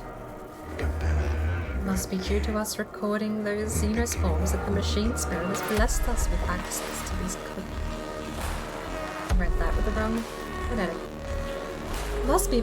It must be due to us recording these Xenos forms that the machine spirit has blessed us with access to these coded data records.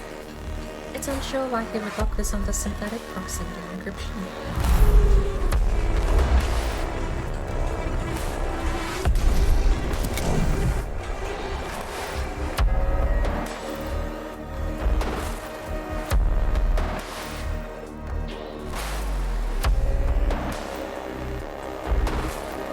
He doesn't have melee.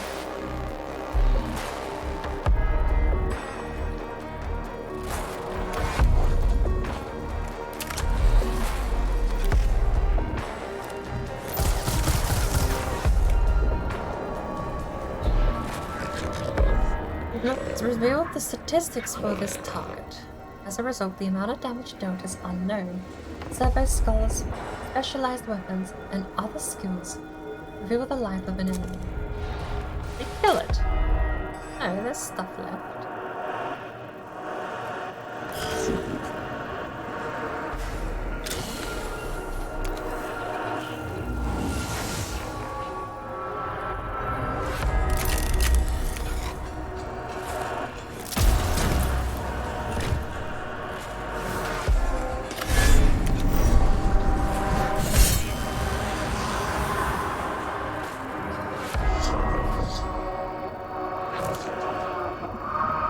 In practical terms, we have killed the target.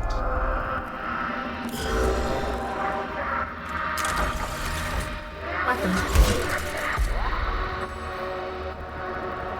Enough. Whack him.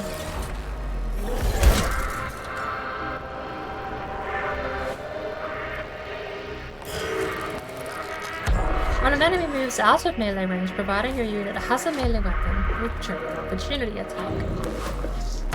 Free melee, each unit can only perform one opportunity attack per round. Bug. More?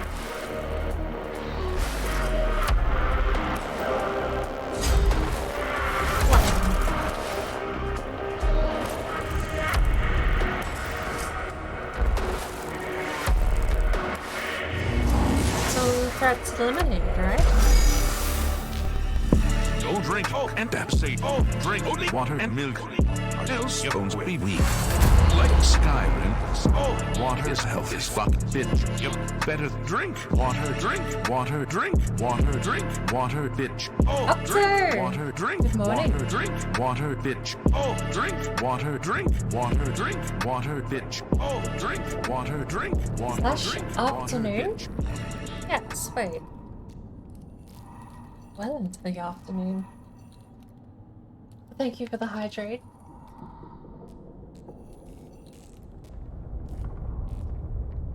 How are you going? I noticed there's a lot of notifications at the moment. I'm gonna take the opportunity to go down.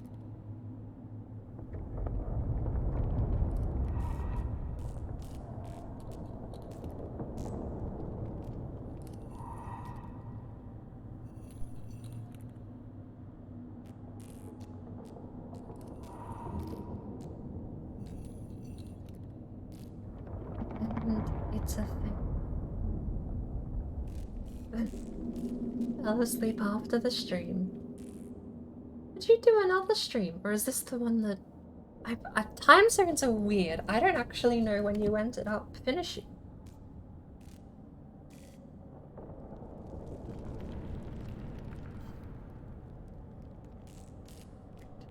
Was a lot of notifications.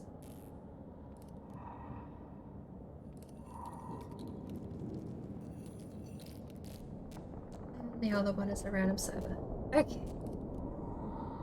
I've had about 4 energy drinks to wake up. You're fully awake now? I would hope so. That's a lot of energy drink. I barely have one without heart palpitations anymore. Finished around 1 AM. I don't even remember what happened yesterday. No, I know for certain. Hang on. Which yesterday was yesterday?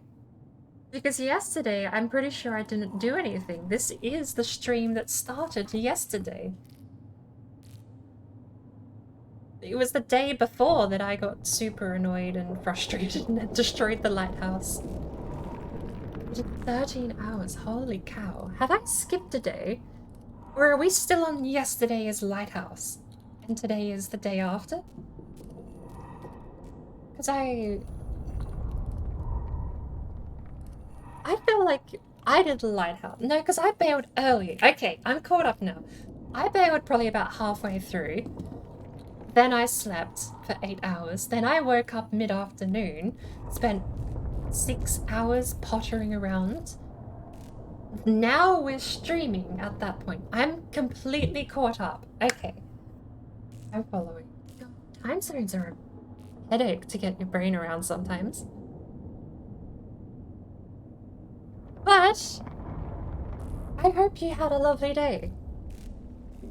I never properly asked. I thought, so I know it was a birthday stream.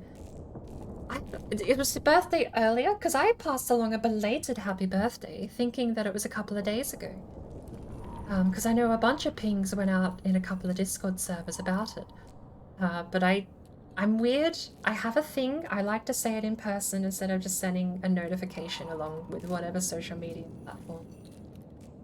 I ended up flinging Gradgar across the map. Oh my word. I want to see that. I'm gonna have to look up this VOD. Unless you have an eclipse. What are we, oh, I clicked a button. We're gonna have dialogue now? Okay, I was right. It was a belated birthday message. I second-guessed myself because it was the birthday stream. I wasn't sure if the notifications came early or if the stream came. Or the mix of either or. So... it has been clarified. I don't know, because that's part of my thing. Because I never reply to... like, I'll get random Facebook notifications like, it's X and X's birthday, send them greetings. And I won't. Not through Facebook. I'll go out and actually see them in public or scheduled to meet up and I'll say happy birthday in person. But I'm always terrified of getting the dates wrong, especially if they've lied to Facebook about the exact day, because I know I've done that. I know I've gone on Facebook and said, yes, I'm born on a different month, on a different day. I mean, especially when you sign up at 12, you kind of have to. I think I was born in 1969 when I first signed up to Facebook. All the way back in 2007, I think I got my first phone. You have to share it privately by YouTube because you don't VOD as of yet. They should be stored there. It would just, well, I mean, it's your choice how you distribute it, but I know they stay there and you can publish them or whatever you want to do. I really dislike that you have to publish a VOD to edit it.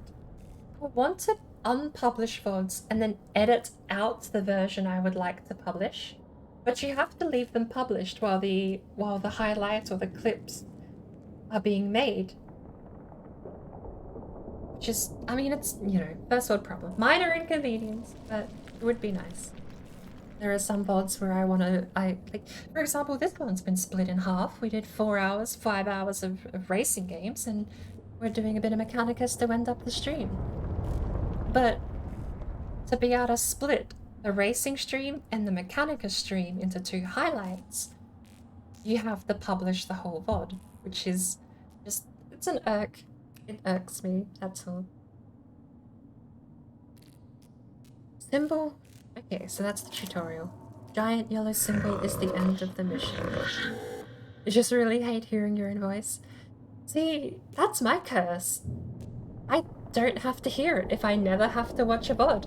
And if I do have to edit, I've been heavily abusing stream markers and muting the VOD. And I go in and I click stream marker start, stream marker end, go. Perfect. Don't have to bother about hearing anything if I just put stream markers at several points in the video when something happens.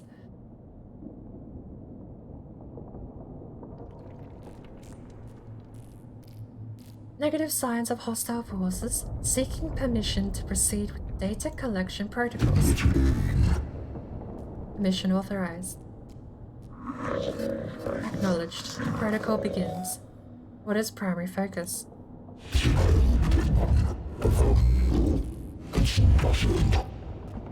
Knowledge of Necron forces. Number, defenses, locations.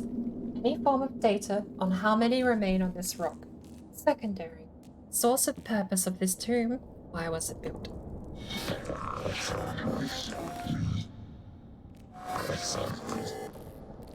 Interface devices all but eroded. There is one device that may hold answers, but Necron data looms are incomprehensible to Imperium Archotech. This might take a while. If I may take host of this priest, I could be of assistance. Approved.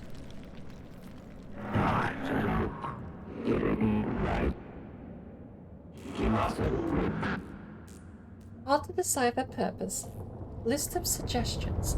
Deconstruct. Activate switch. Learn Necron language. Later.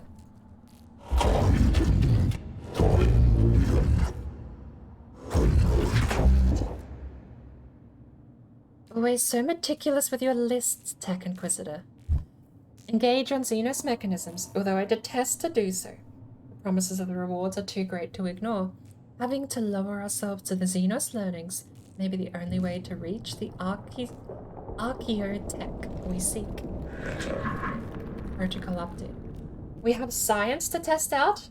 Uh-oh. We have science. I mean, I say uh-oh because I'm just...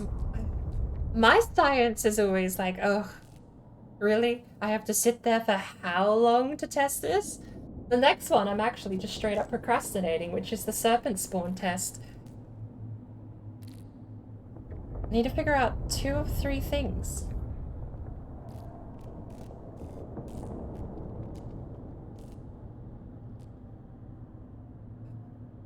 Search.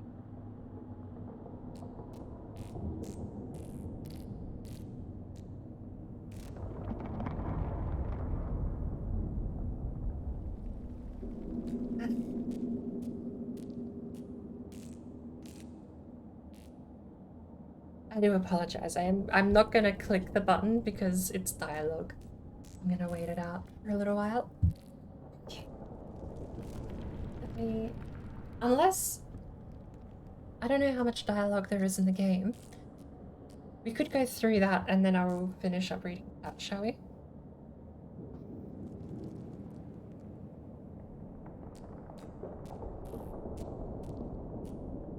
Oh, no, never mind the first.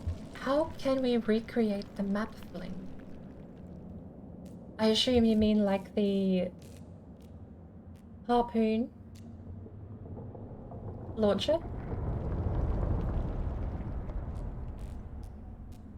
If we can harpoon seagulls and tame bats. And tame bats. Well, I mean... Okay, in theory, taming bats would just require creative mode tame. Practically, that doesn't explain how. What would a bat eat? Just going into the command and typing tame, if the bats actually do tame, it doesn't tell you how to do it. What would a bat eat? Should we try blood bags? If we can harpoon seagulls. We'll end on that one. That seems like the easiest thing to test. But yeah, if you want to go through and test some stuff in Valheim, send me a message. A direct message in Discord. I should have that enabled for your server. So you can just right-click me, go message, and it should be allowed.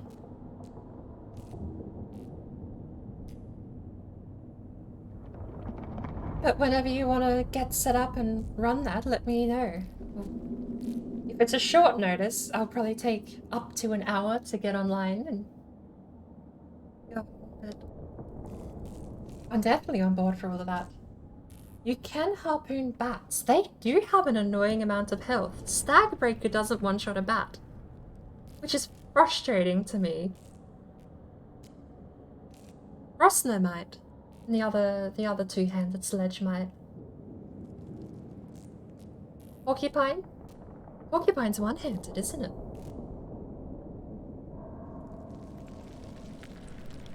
But yeah, definitely send me like a direct message if you want to get that set up for a day.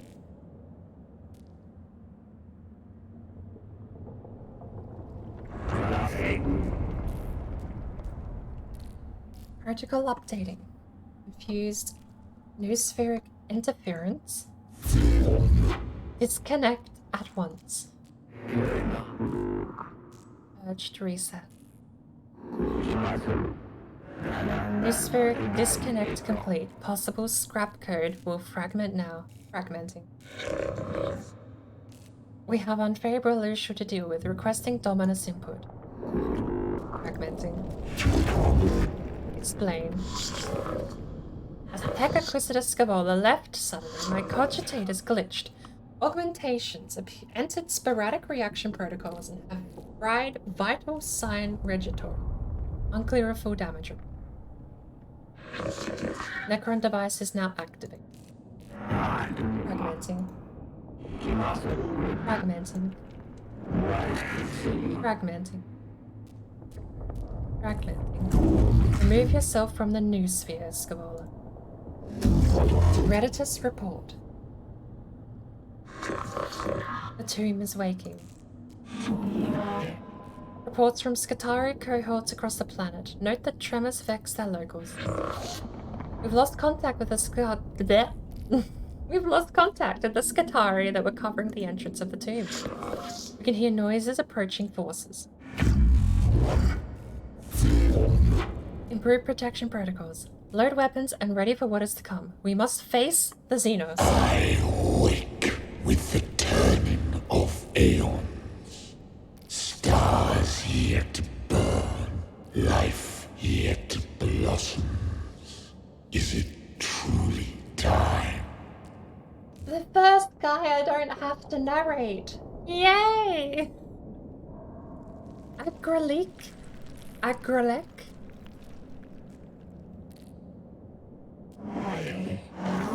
Drones of Mars, what was that? An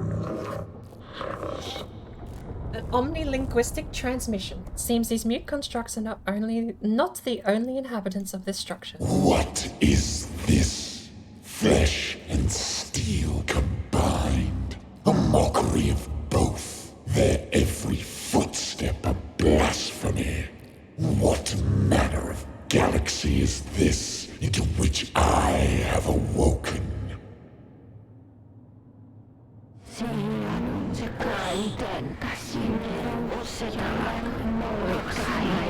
Multiple xenospore forms sighted. Exotic energy signatures past sensor range. Designate Xenos Abominatus. High value target confirmed. Hunt is on. What are your orders?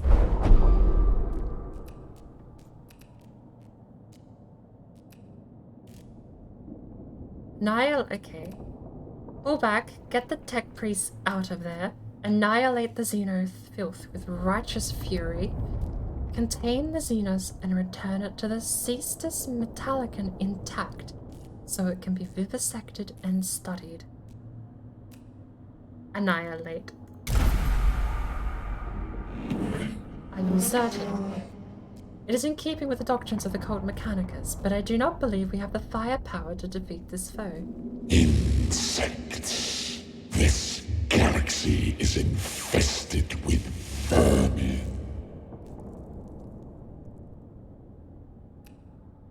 Green light flickers into the life form within the shadows.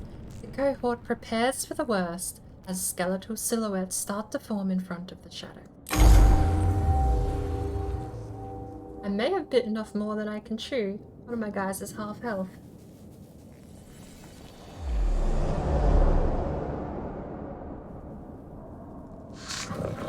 Final battle of the tutorial. Apply what you have learned so far and strive to obtain victory. I don't know if losing here is game over in Iron Man permadeath, but... The 41st millennium is a brutal place. You may lose this battle, but not the war. In Mechanicus, there are many alternate paths to discover.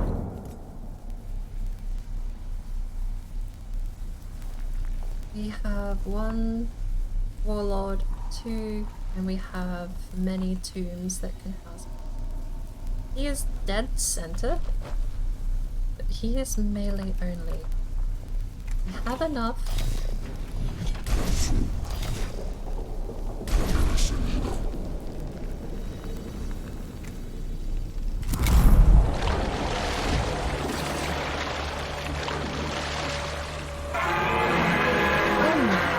I was confused. I was so confused. I was like, noise? Why is there noise? Flashing? What did I do? Wait it up.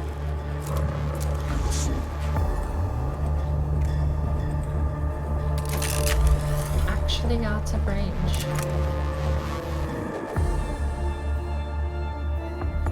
He moves pretty far, doesn't he?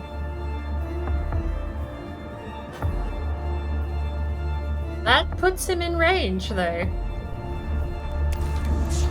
Alright. Here we go. 40 health. Kill all enemies is the objective.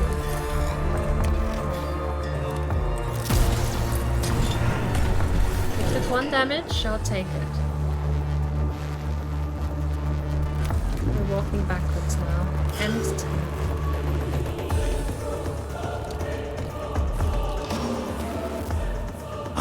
Sailed the void for 1,000 years. I fought the war in heaven. What can you do to strike fear in one such as I?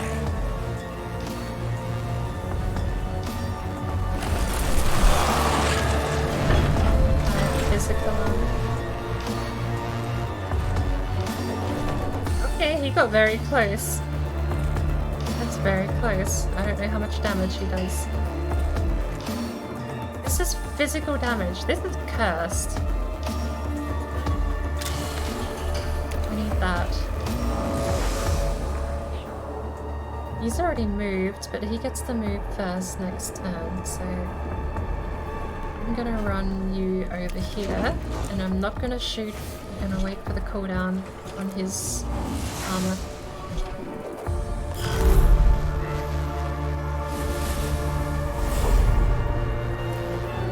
Ooh, an extra point.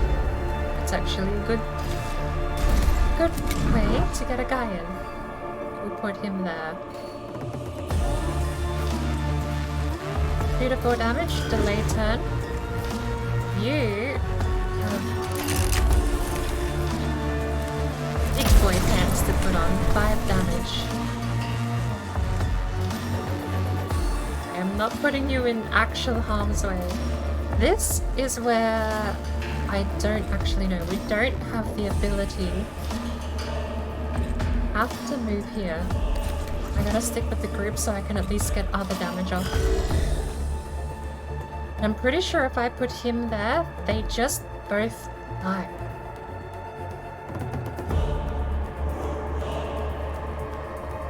Because if I remember correctly from all the times ago I used to play, would do it. But if I remember correctly, his attack is too wide, so it'll hit 2 rows in front of him. How dare these wretched things stand before the Void Admiral of Cesaragon?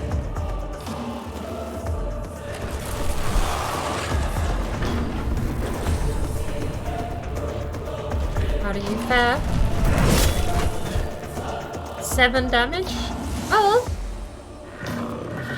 Saboteur 00000001 has died.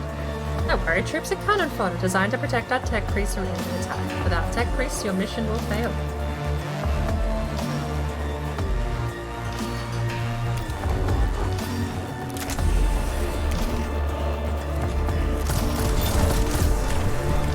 Damage.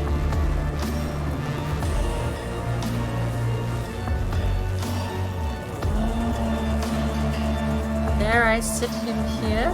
I dare not go up to get that cognition. I'll sit him here and end my turn. Slap it up. I may need another servitor.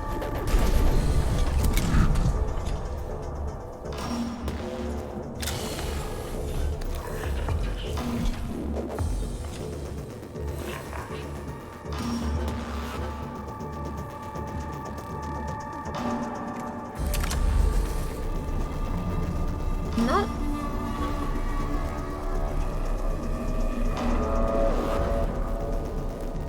Oh no, that I'm being blocked. Okay. I would have to. That would hit. What's his shield?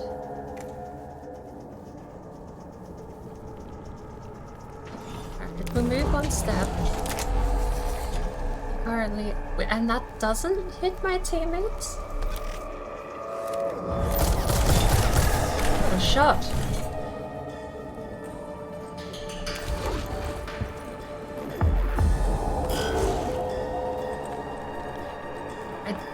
Dare not actually push my luck and move into melee range.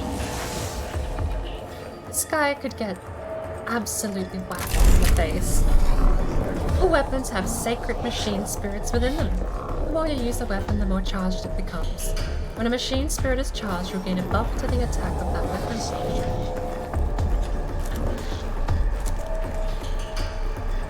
Machine spirit plus 2 damage. We're saving that. We are 100% saving that. And we sit here. We do not go into melee range. And we end our turn. In fact, you go up and you do melee him because you have absolutely no respect for life. The gift of life, me spawning you in the map. Disrespect. That's what you have earned. When my fleet sails once more, vermin like you shall be strung from my brow.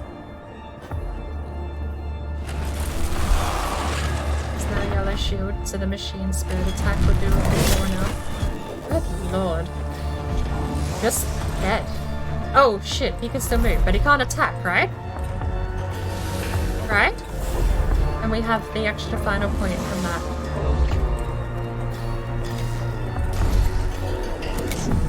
I'll take it. Machine spirit does 0 damage because he has 5 armor. Okay.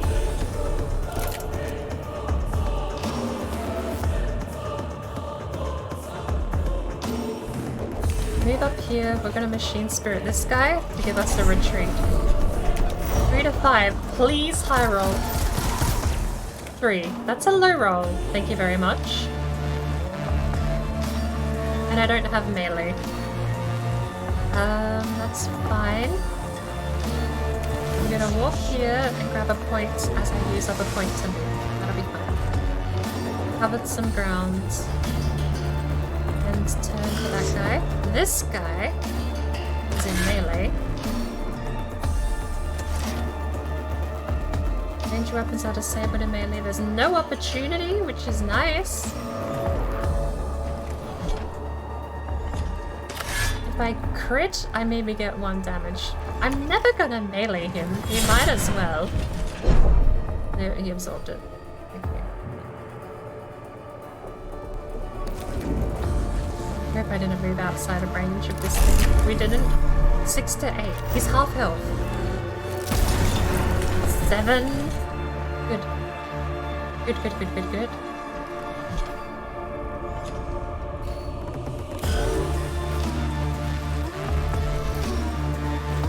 Whack him in the face! You know what? No.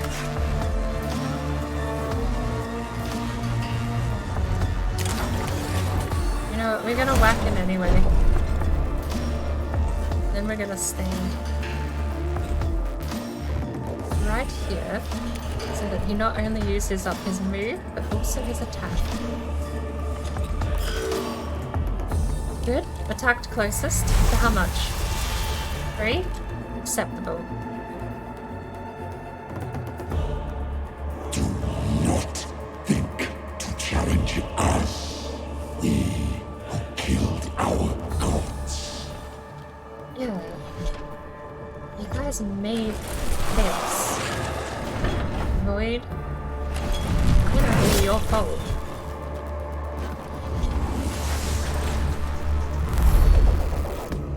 Silly Billy, your weapon goes on cooldown when you attack.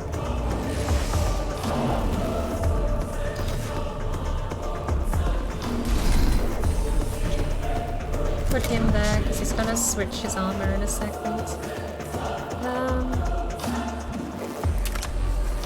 That'll be fine. He's down. +1 cognition? I'll take it.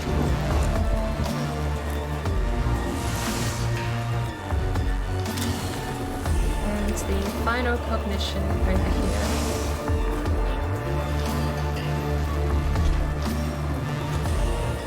I don't want to move past. I feel like I kind of want to move past. I need to be keeping my distance actually when I do that.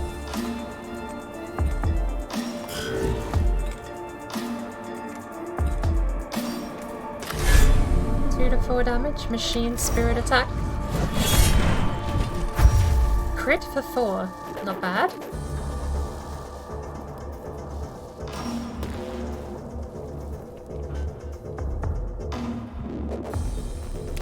We move here. He wakes up way too slowly. We're not going to be able to defend this position. He wakes up in 3 turns. We can just shoot. Why not? You can shoot dead things melee. Nice.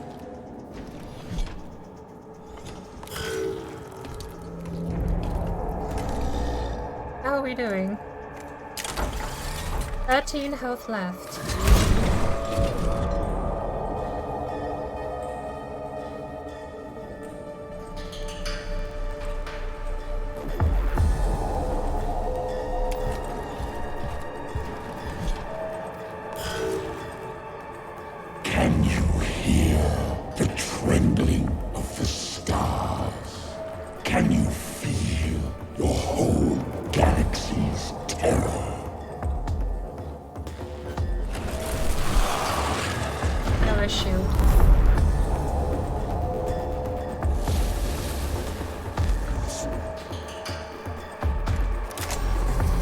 out of range.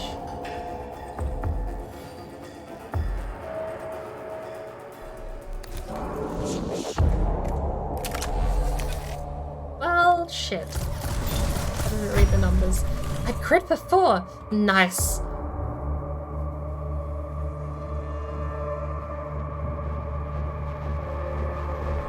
We're not gonna spend... Really? Okay, we're doing this.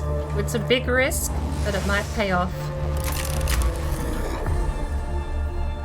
4 to 6 damage.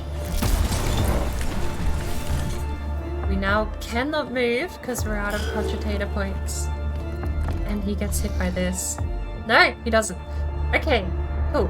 What shield do you have? Shows here. Okay, you can mouse over at the top. He has a yellow shield, so this guy is only good as body block. Purely body block material right now.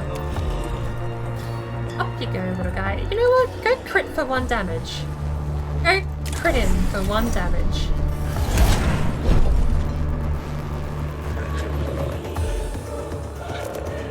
Have I not done that before?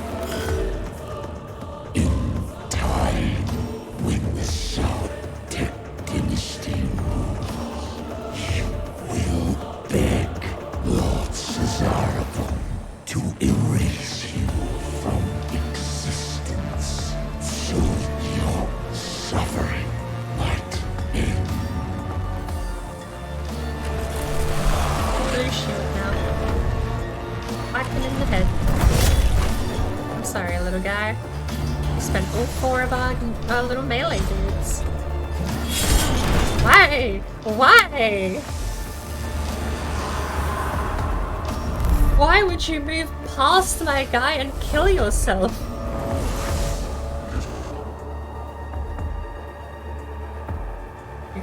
Fuck.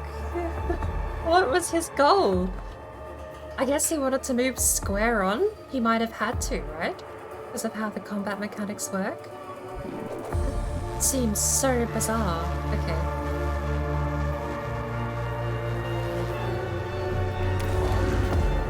Spend a point. He killed himself. He was just fed up with life. I don't know. Pew pew. Oh, he ragdolled. He was killed so hard. Ultimate victory! Killed the Necron unit with a critical hit. When you critically kill a Necron, they're unable to activate the reanimation protocols and are instantly teleported from battle. No threat remaining. So yeah, I'm happy with that outcome. That's beautiful. We killed him! I thought I bit off more than I could chew. Was Xeno life forms purged?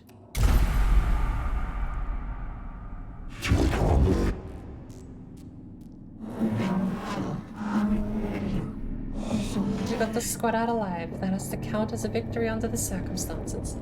We encountered a Necron war form with capability well beyond their respective goals.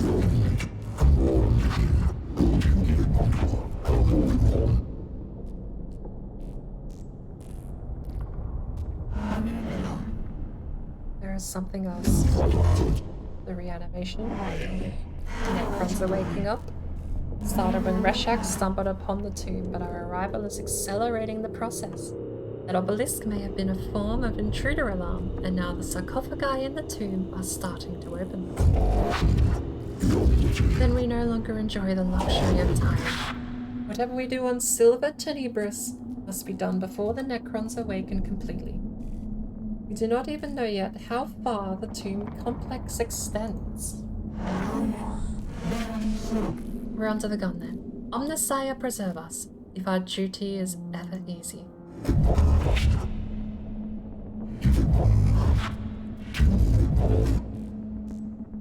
I return sorrow and despair from my emotional cause, but I see they lack the logic to determine decision-making. Instead, I choose to quarantine them and adjust our approach. The word of the Omnissiah teaches us that when one method fails, another must be sought until all are exhausted. Then what are your orders? Skipari will explore the tomb chamber by chamber and maintain a foothold. My tech priests will be deployed to achieve crucial objectives and respond to crises. I may be a factor, but our mission can only be achieved with the thoroughness of a full deployment. I shall mobilize immediately.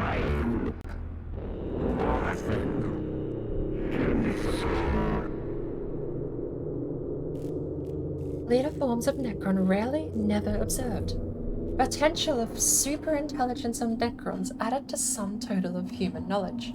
Imperative, focus on acquiring artifacts, intelligence, data from hold your blasphemous tongue, Scabar. You counsel the abandonment of our very souls.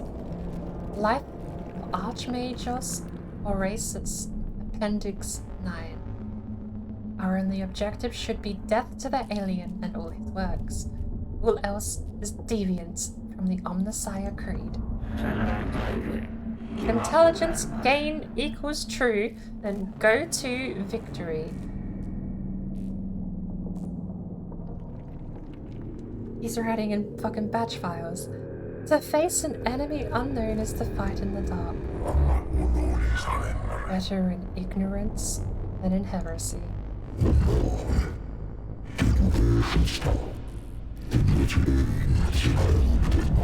I return frustration at your conflict and choose to experience it.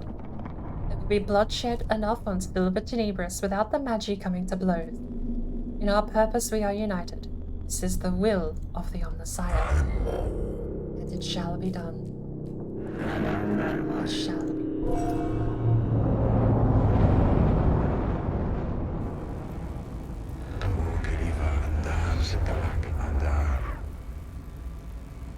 The readings from the tomb are troubling. Skitarii have been monitoring the structure we uncovered, and what they have found gives me grave concern.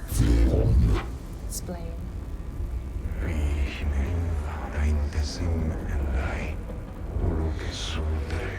Seems Majos Rishak accidentally began the process of waking up the Necron construct forms, and our intrusion into the structure hastened it. These Necron reanimation protocols are continuing in the tomb we entered. In the form, the energy spikes across the region, therefore are other structures yet to be uncovered. My plan for the exploration of Silver Tenebris will locate these structures and contain the structures within. It may not be enough, Majos. I've detected a repeating pattern in the reanimation protocols and the rate the Necrons are awakening. They are speeding up. Can you be certain?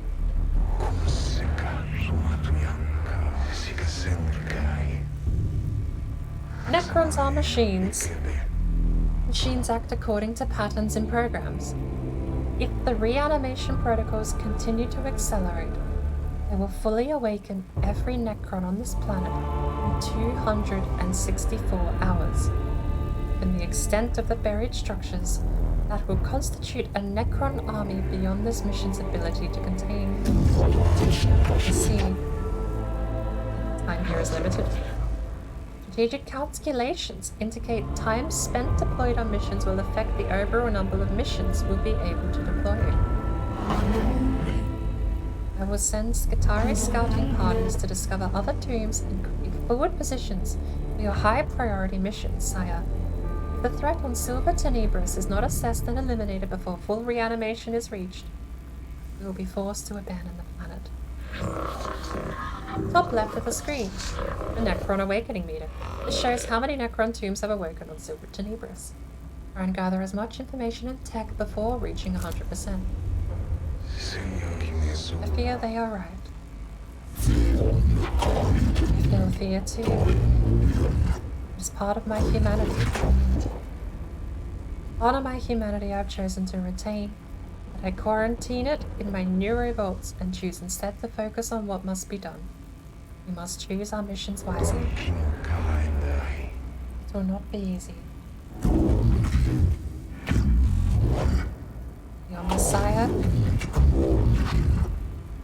The Omnissiah did not send us here to do anything easy.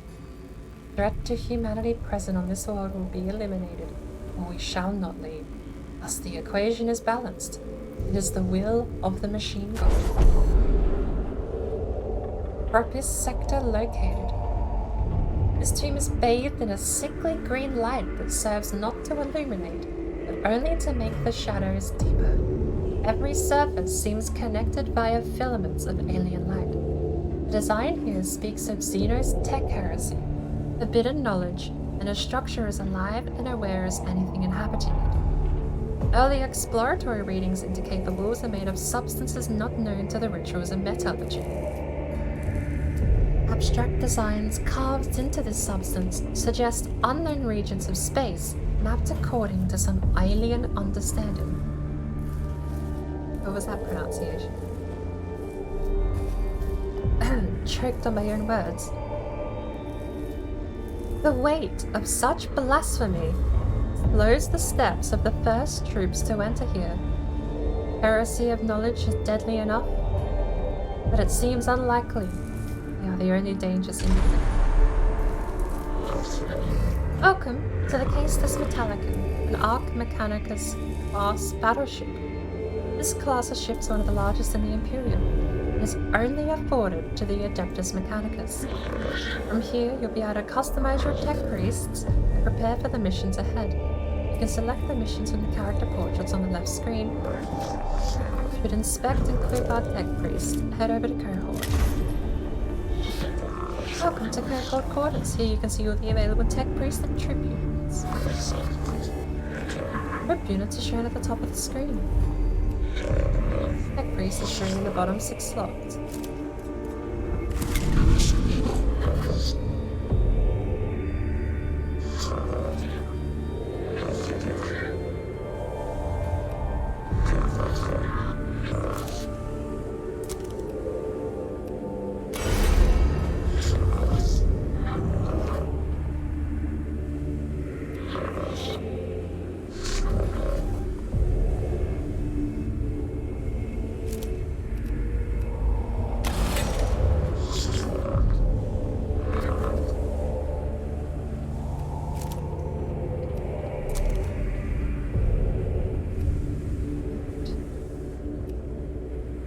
Upgrade system, gear,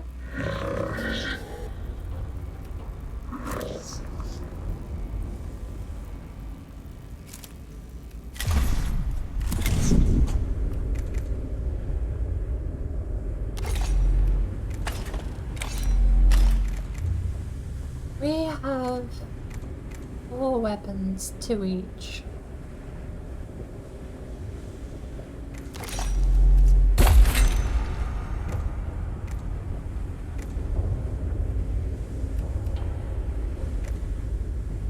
Cost to cognition, and all of these cost to cognition. 2 and 3, 3 and 1. 1 and 3. You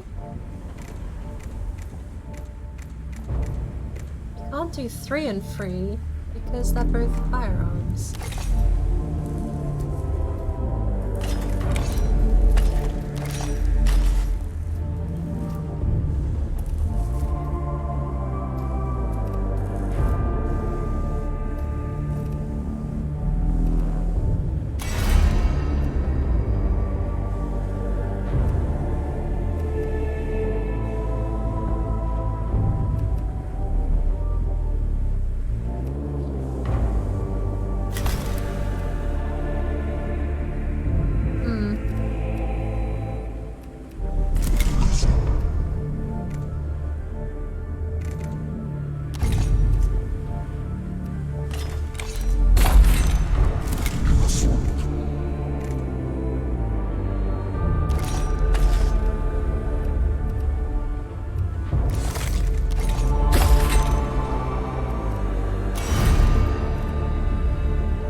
+4 range for ranged weapons. I'm gonna spend a bit here. We can upgrade both, but I don't know if we need one of these to get an extra upgrade slot.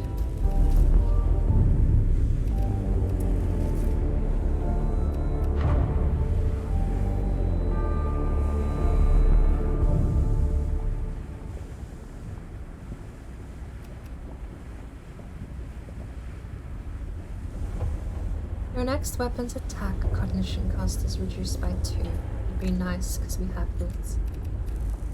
We could actually give him the beefy gun and the beefy melee and have that as the crux of his gameplay loop in this.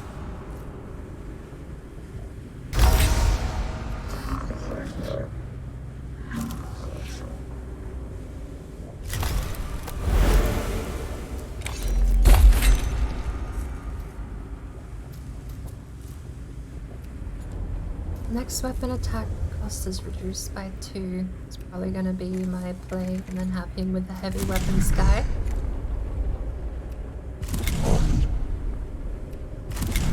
Wait, can we give them both the same weapons? There's no...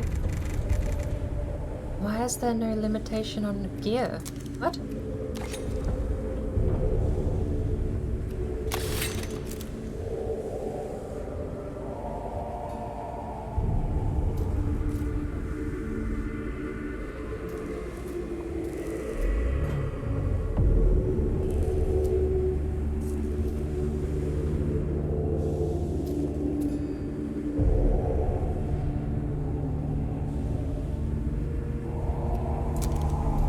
Why could I give them both the same? That doesn't make sense.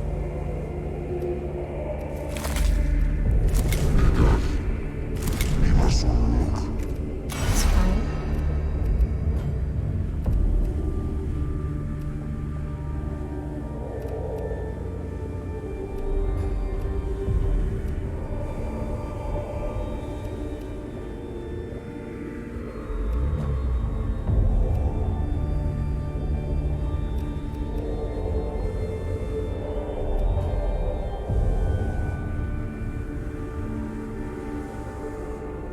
None of these are that good. Let's look at the next tier, shall we?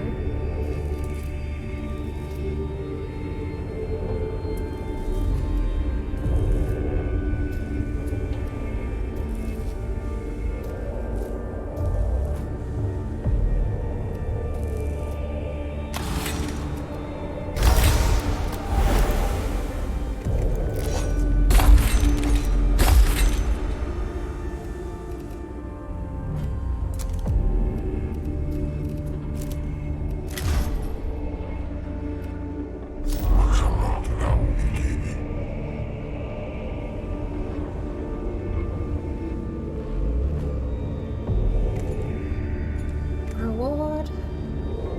Weapon.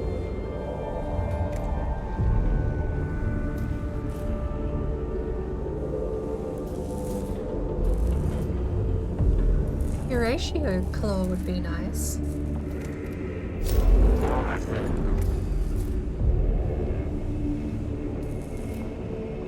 Cheap use melee.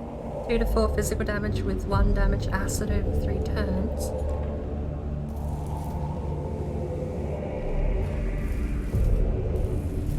I want the healy button.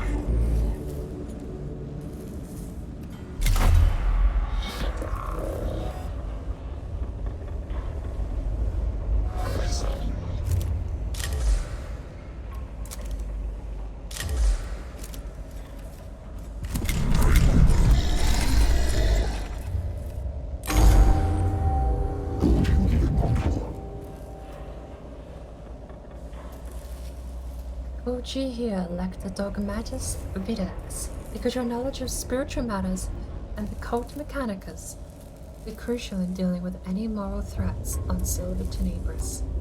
I have 543,021 works of scripture stored for rapid context topical retrieval. There is no obstacle beyond my capacity to counsel you.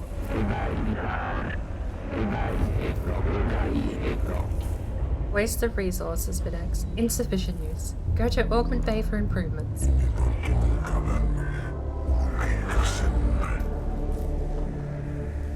It's very weird of him to say. Inefficient use. It's not inefficient if you just get more space. Double your space, then it's not inefficient. You can have more. The Xenos tomb is revealed to us a great hungry maw that seeks to consume our very purity. Blasphemy reeks in every corner of the tomb of Agrelek. Most poetic, Lector Dogmatis. Your thoughts on how to proceed? You'll take my cues from the writings of Archmagos Veneratus Hierecticus. Raticus? Let the stench of corruption be swept aside by the sweet winds of faith. One of my favorite... I'm dropping my reading skills as we speak. One of my censor servitors will cleanse the spiritual corruption with blessed incense, and deploy one immediately. My thoughts exactly, Petros. Your assistance, the Omnissiah's work, cannot be done.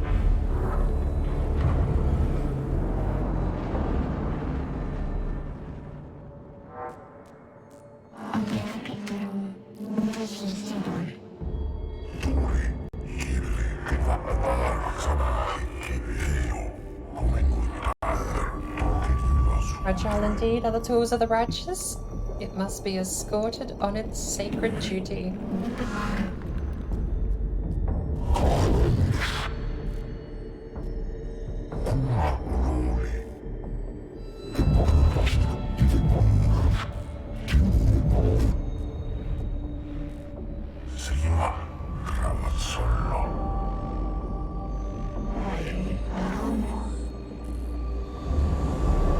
Winds of change, deployment number 1.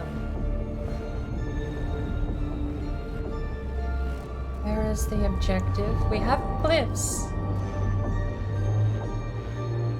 But this is where the timer part of the game comes in. Every room we step to, I'm pretty sure, does the Tomb Awakes level. Every tick, or every full circle, is a number added to the tomb, which I believe counts for a certain percentage in the overworld. We would have 1, 2, 3, and 4 is the quickest route. 1, 2, 3, 4, 5, 6 is the slow one, but I am going to take the opportunity while we have it to go get a glyph. While traversing this chamber, the sensor servitor crosses a part of the floor that collapses under the machine's weight. The servitor is trapped at the bottom of a shaft of machinery and pipework and must be extricated. Fashion a system of pulleys and ropes to haul the machine out of the hole. Climb into the hole and haul the servitor out manually. Exhort the servitor to overload its magnet levitation circuits. Mechanicus. To every problem, the solution lies in the application of Tekel. Thus Varric Asclepian wrote, and thus we have proof. I shall meditate on this revelation. The makeshift pulley system takes a long time to set up, but once in place, it proves up to the task of extricating the servitor from its predicament. 2 circle things already.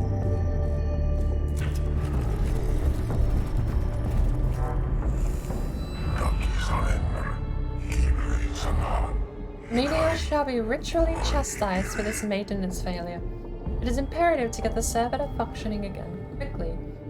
Neo Dogmatic 7190, if his will be done, let it be done quickly.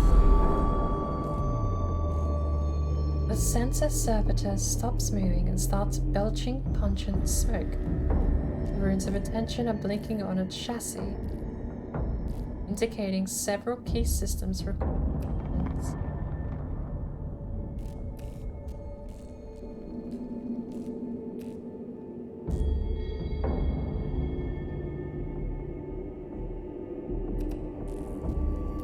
Primary rites of repair. Servitor is given a sprinkling of sanctified machine oil and an application of holy mastics. He continues the slaughter that is functional.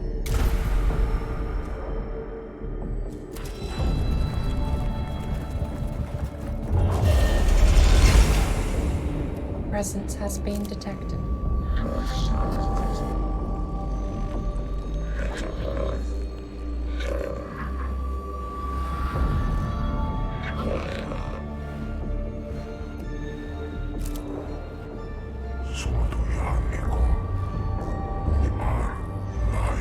This is non-standard behavior and speaks ill of the Meteors whose task was to maintain this machine.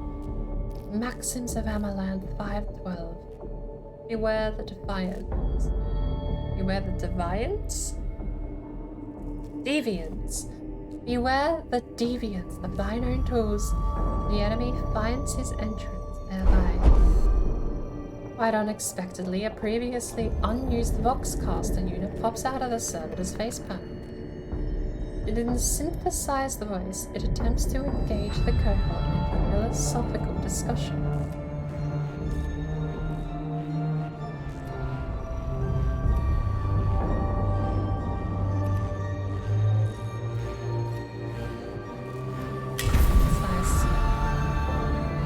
Cohort removes the Voxcaster unit with a minimum damage to the servitor.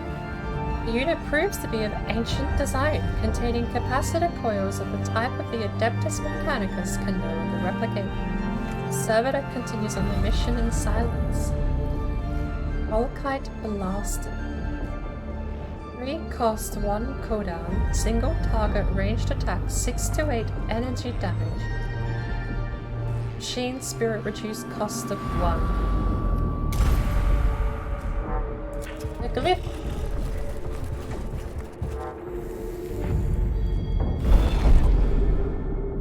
A single port designed for a Necron Canoptech creature extrudes from this surface. Hammer. Or we're gonna go with the hammer. Hang on, that's an axe, not a hammer.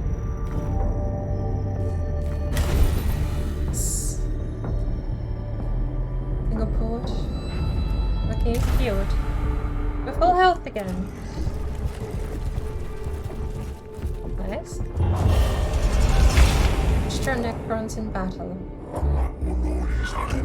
This be a form of Zen's Macron, most perturbatory. Throne knows what blasphemous notions they had about the stars.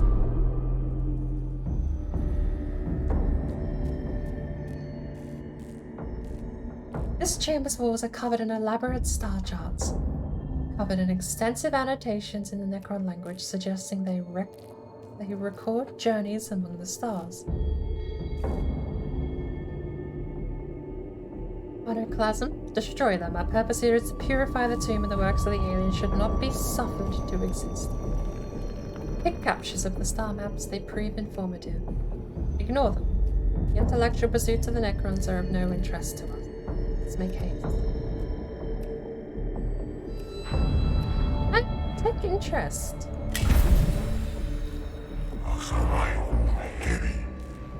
Pick captures are made of the star maps and uploaded to the cogitators on the Sistus Metallicum for study. Plus 2 cognitive points. Means we're starting with a full team and a full set of points. What are we actually set to do? How many? Little enemies. Currently 1, 2, 3.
Arrow, please. 3.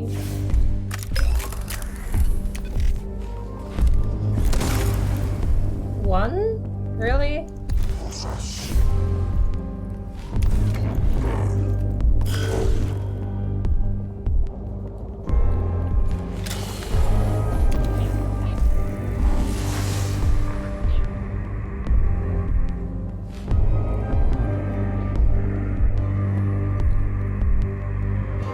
I'm just actually looking at this one.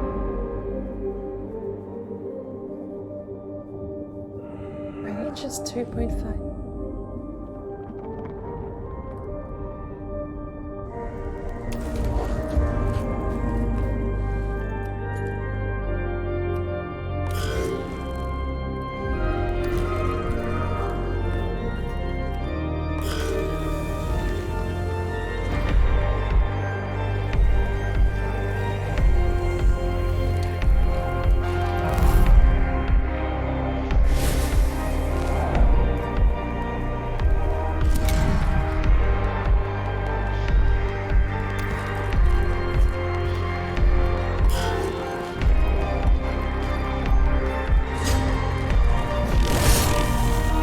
Hello, sir.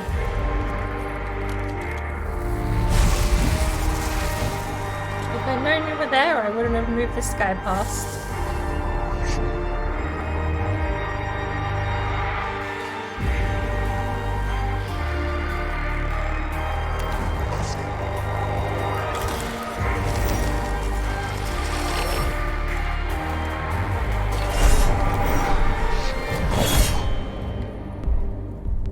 Damage again.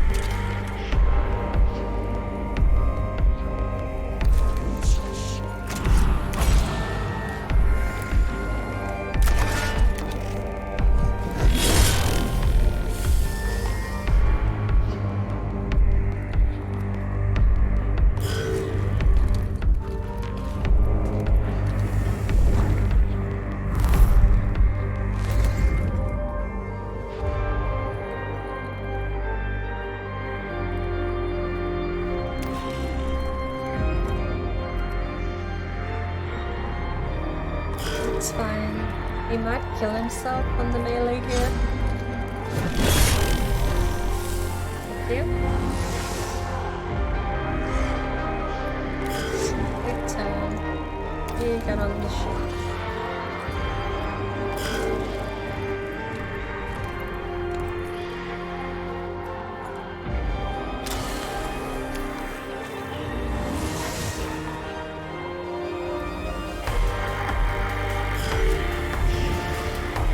Oh no.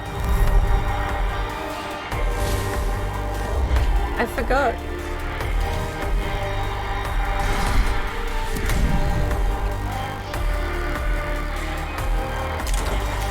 Hack that thing, would you?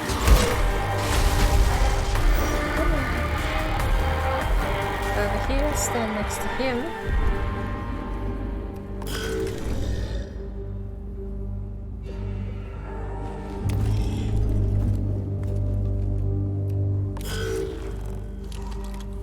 Don't kill him. We're good. We're good. Under cognition.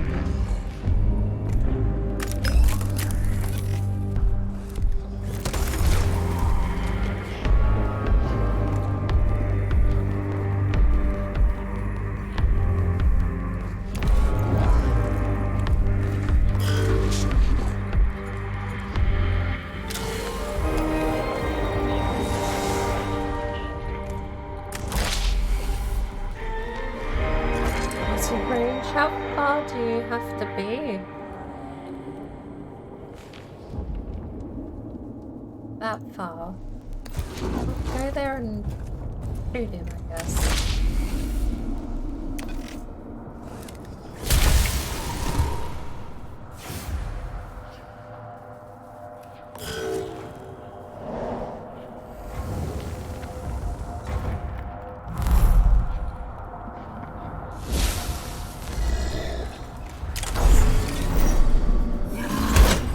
him out the way. Stand over there. You can move there. And a big ol' whack.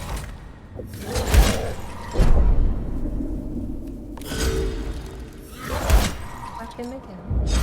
You whack him again. And we win.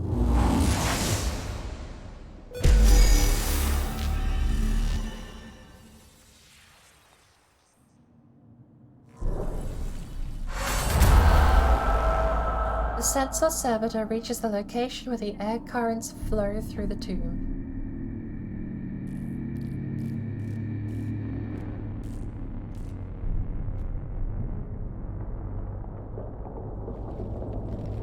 It took me 4 times reading that. I think I might have to call it. I read that 4 times before I realized what I read wrong.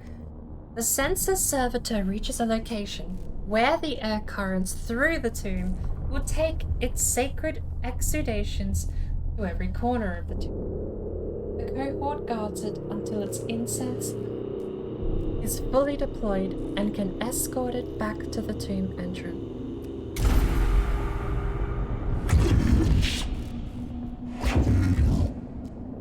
The sensor servitor has been delivered to the depths of the tomb. Its sacred incense now permeates all areas of the structure. Positive outcome.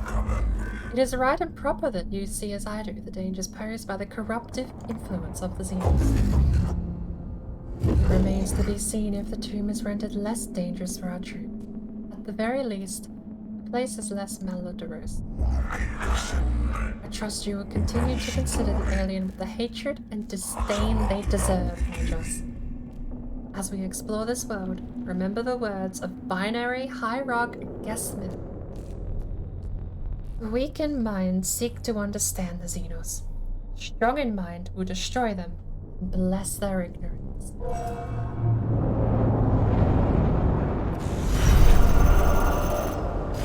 It costs 40 to heal? What a bug!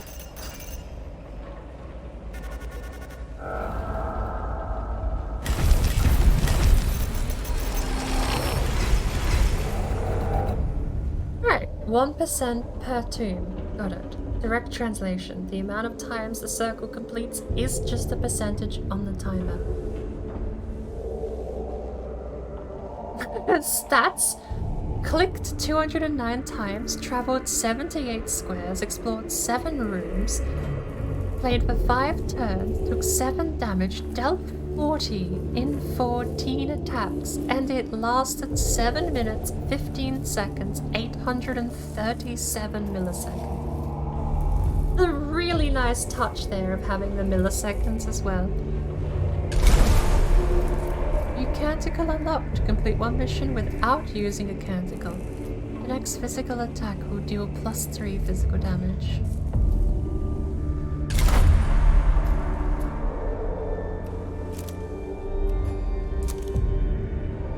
Right. Saving disabled. I suppose that's the Iron Man. Iron Man disables saving, so the only thing you can do is back to main menu, I guess, and that saves the most up-to-date version. But if my struggling to read is any indicator, I think that's as good as a point to end up setting. This game is very slow. Doing another mission is a bit daunting because it can take anywhere between 10 to 15 minutes to a whole half hour, 45. But I actually kind of want to do this again. I want to keep going. I want to use, honestly, I won't lie, I want to use streaming Mechanicus as an excuse to finally complete this game. How many hours in Mechanicus? 13 hours total. We've spent 2 hours right now, 105 minutes and counting right now. So 10 hours prior to this I've played in the game. It's not a whole lot compared to games like Valheim and all of my racing games, but even Oblivion's 876 hours or something on Steam.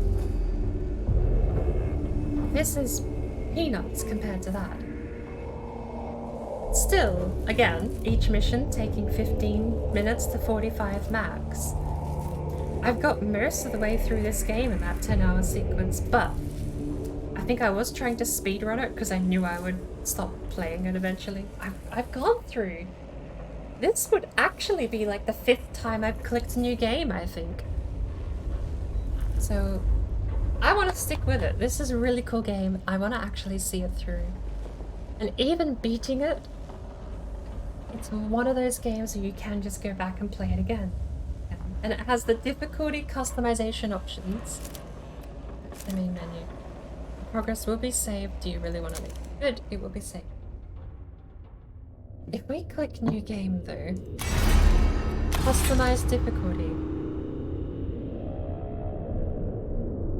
This melee only weapon is achievement available. I want to know what enhanced exploration is.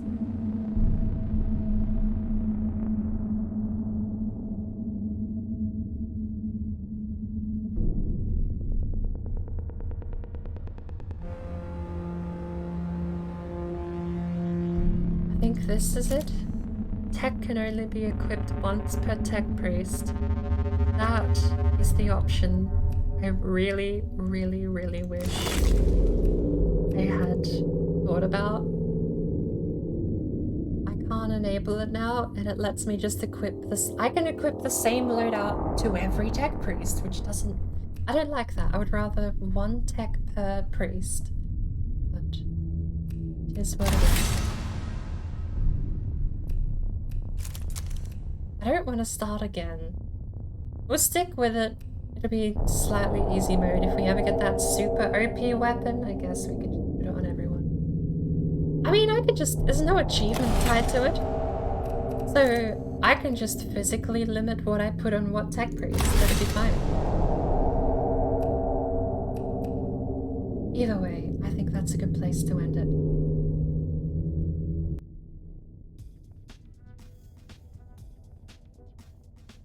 Oh.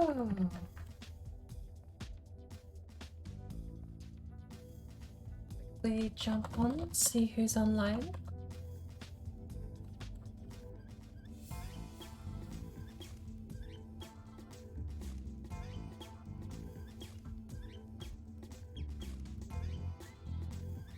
Also, you know what I need to do? I need to make those sound alert redemptions cheaper. 3,000 is way too much. I'm showcasing them. I want people to use them because I want people to download them. I could set up a command actually. New sounds. Okay?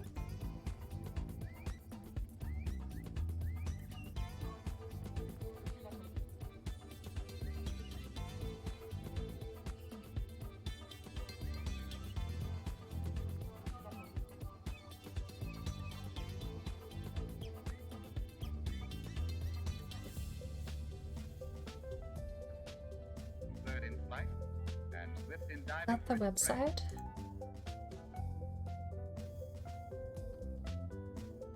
But the peculiar structure of its body prevents it from making a perfect landing. Soundalerts.com dashboard.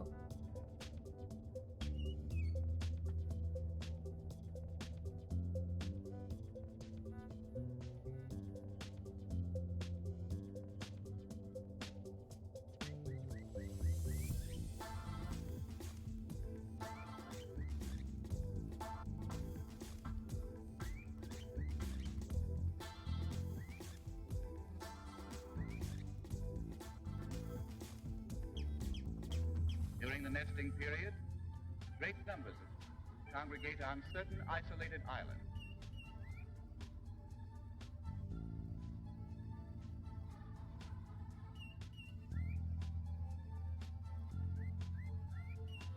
This island alone, more than 6,000 come annually.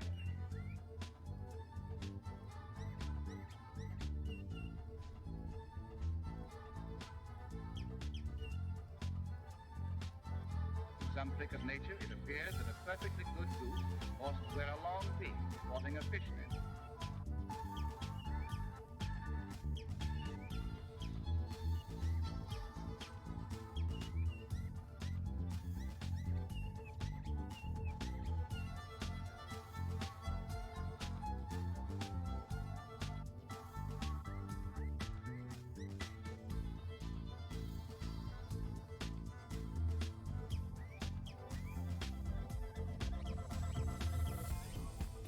enter done. I'll put variables for that command in later. Oh. Command new sounds. NS. Abbreviate it to make it easier. And adding new sound alerts from various games. Search my sounds with BoardBreak. We have a Google Drive link for anyone who'd like to use these sounds elsewhere outside of sound alerts. Just whisper or ask me in chat. I will not be posting the Google Drive publicly. It is in my Discord under shared resources. To be fair, the Discord is public, but I vet people joining that little bit, tiny bit. We can at least moderate that, but I'm not putting it out publicly. Minor vetting process to gain the to gain the Google Drive link. But that being said, who do we have online? Tone Dust playing Valheim, Tidbit streaming Elden Ring. Game Baked is still streaming from yesterday. Wow. E-Bacon, Sea of Thieves, Taxi, Path of Exile. Holy shit, Path of Exile? Hell yes! Okay, we're rating Taxi. Raid. No, I'm using the interface. I don't trust myself with any name that has got symbols in it. Raid channel. E.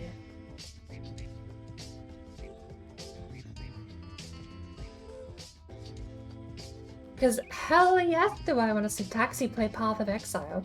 I mean, what a way to switch from our game to a game of similar genre. Oh, I had a sentence structured in my head and said none of the words that should have described the sentence.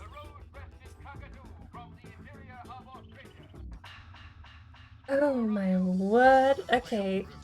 That is not a good note to end on, but we are gonna go raid Taxi. We do have the raid message, and if you are a subscriber, we also have my clipboard. I'm getting worse. If you're a subscriber, we have the paid message, which I should reactivate now that I have them on Better Twitch TV. People should be able to see them with Better Twitch TV enabled.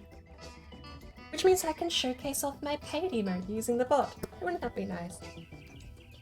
That said, thank you everyone who stuck around. I want to continue Mechanicus, but we'll try and find a day to do the odd game out day. Every Wednesday, I'm probably gonna, I keep saying that Wednesdays are probably gonna end up. I will see you in Taxi stream.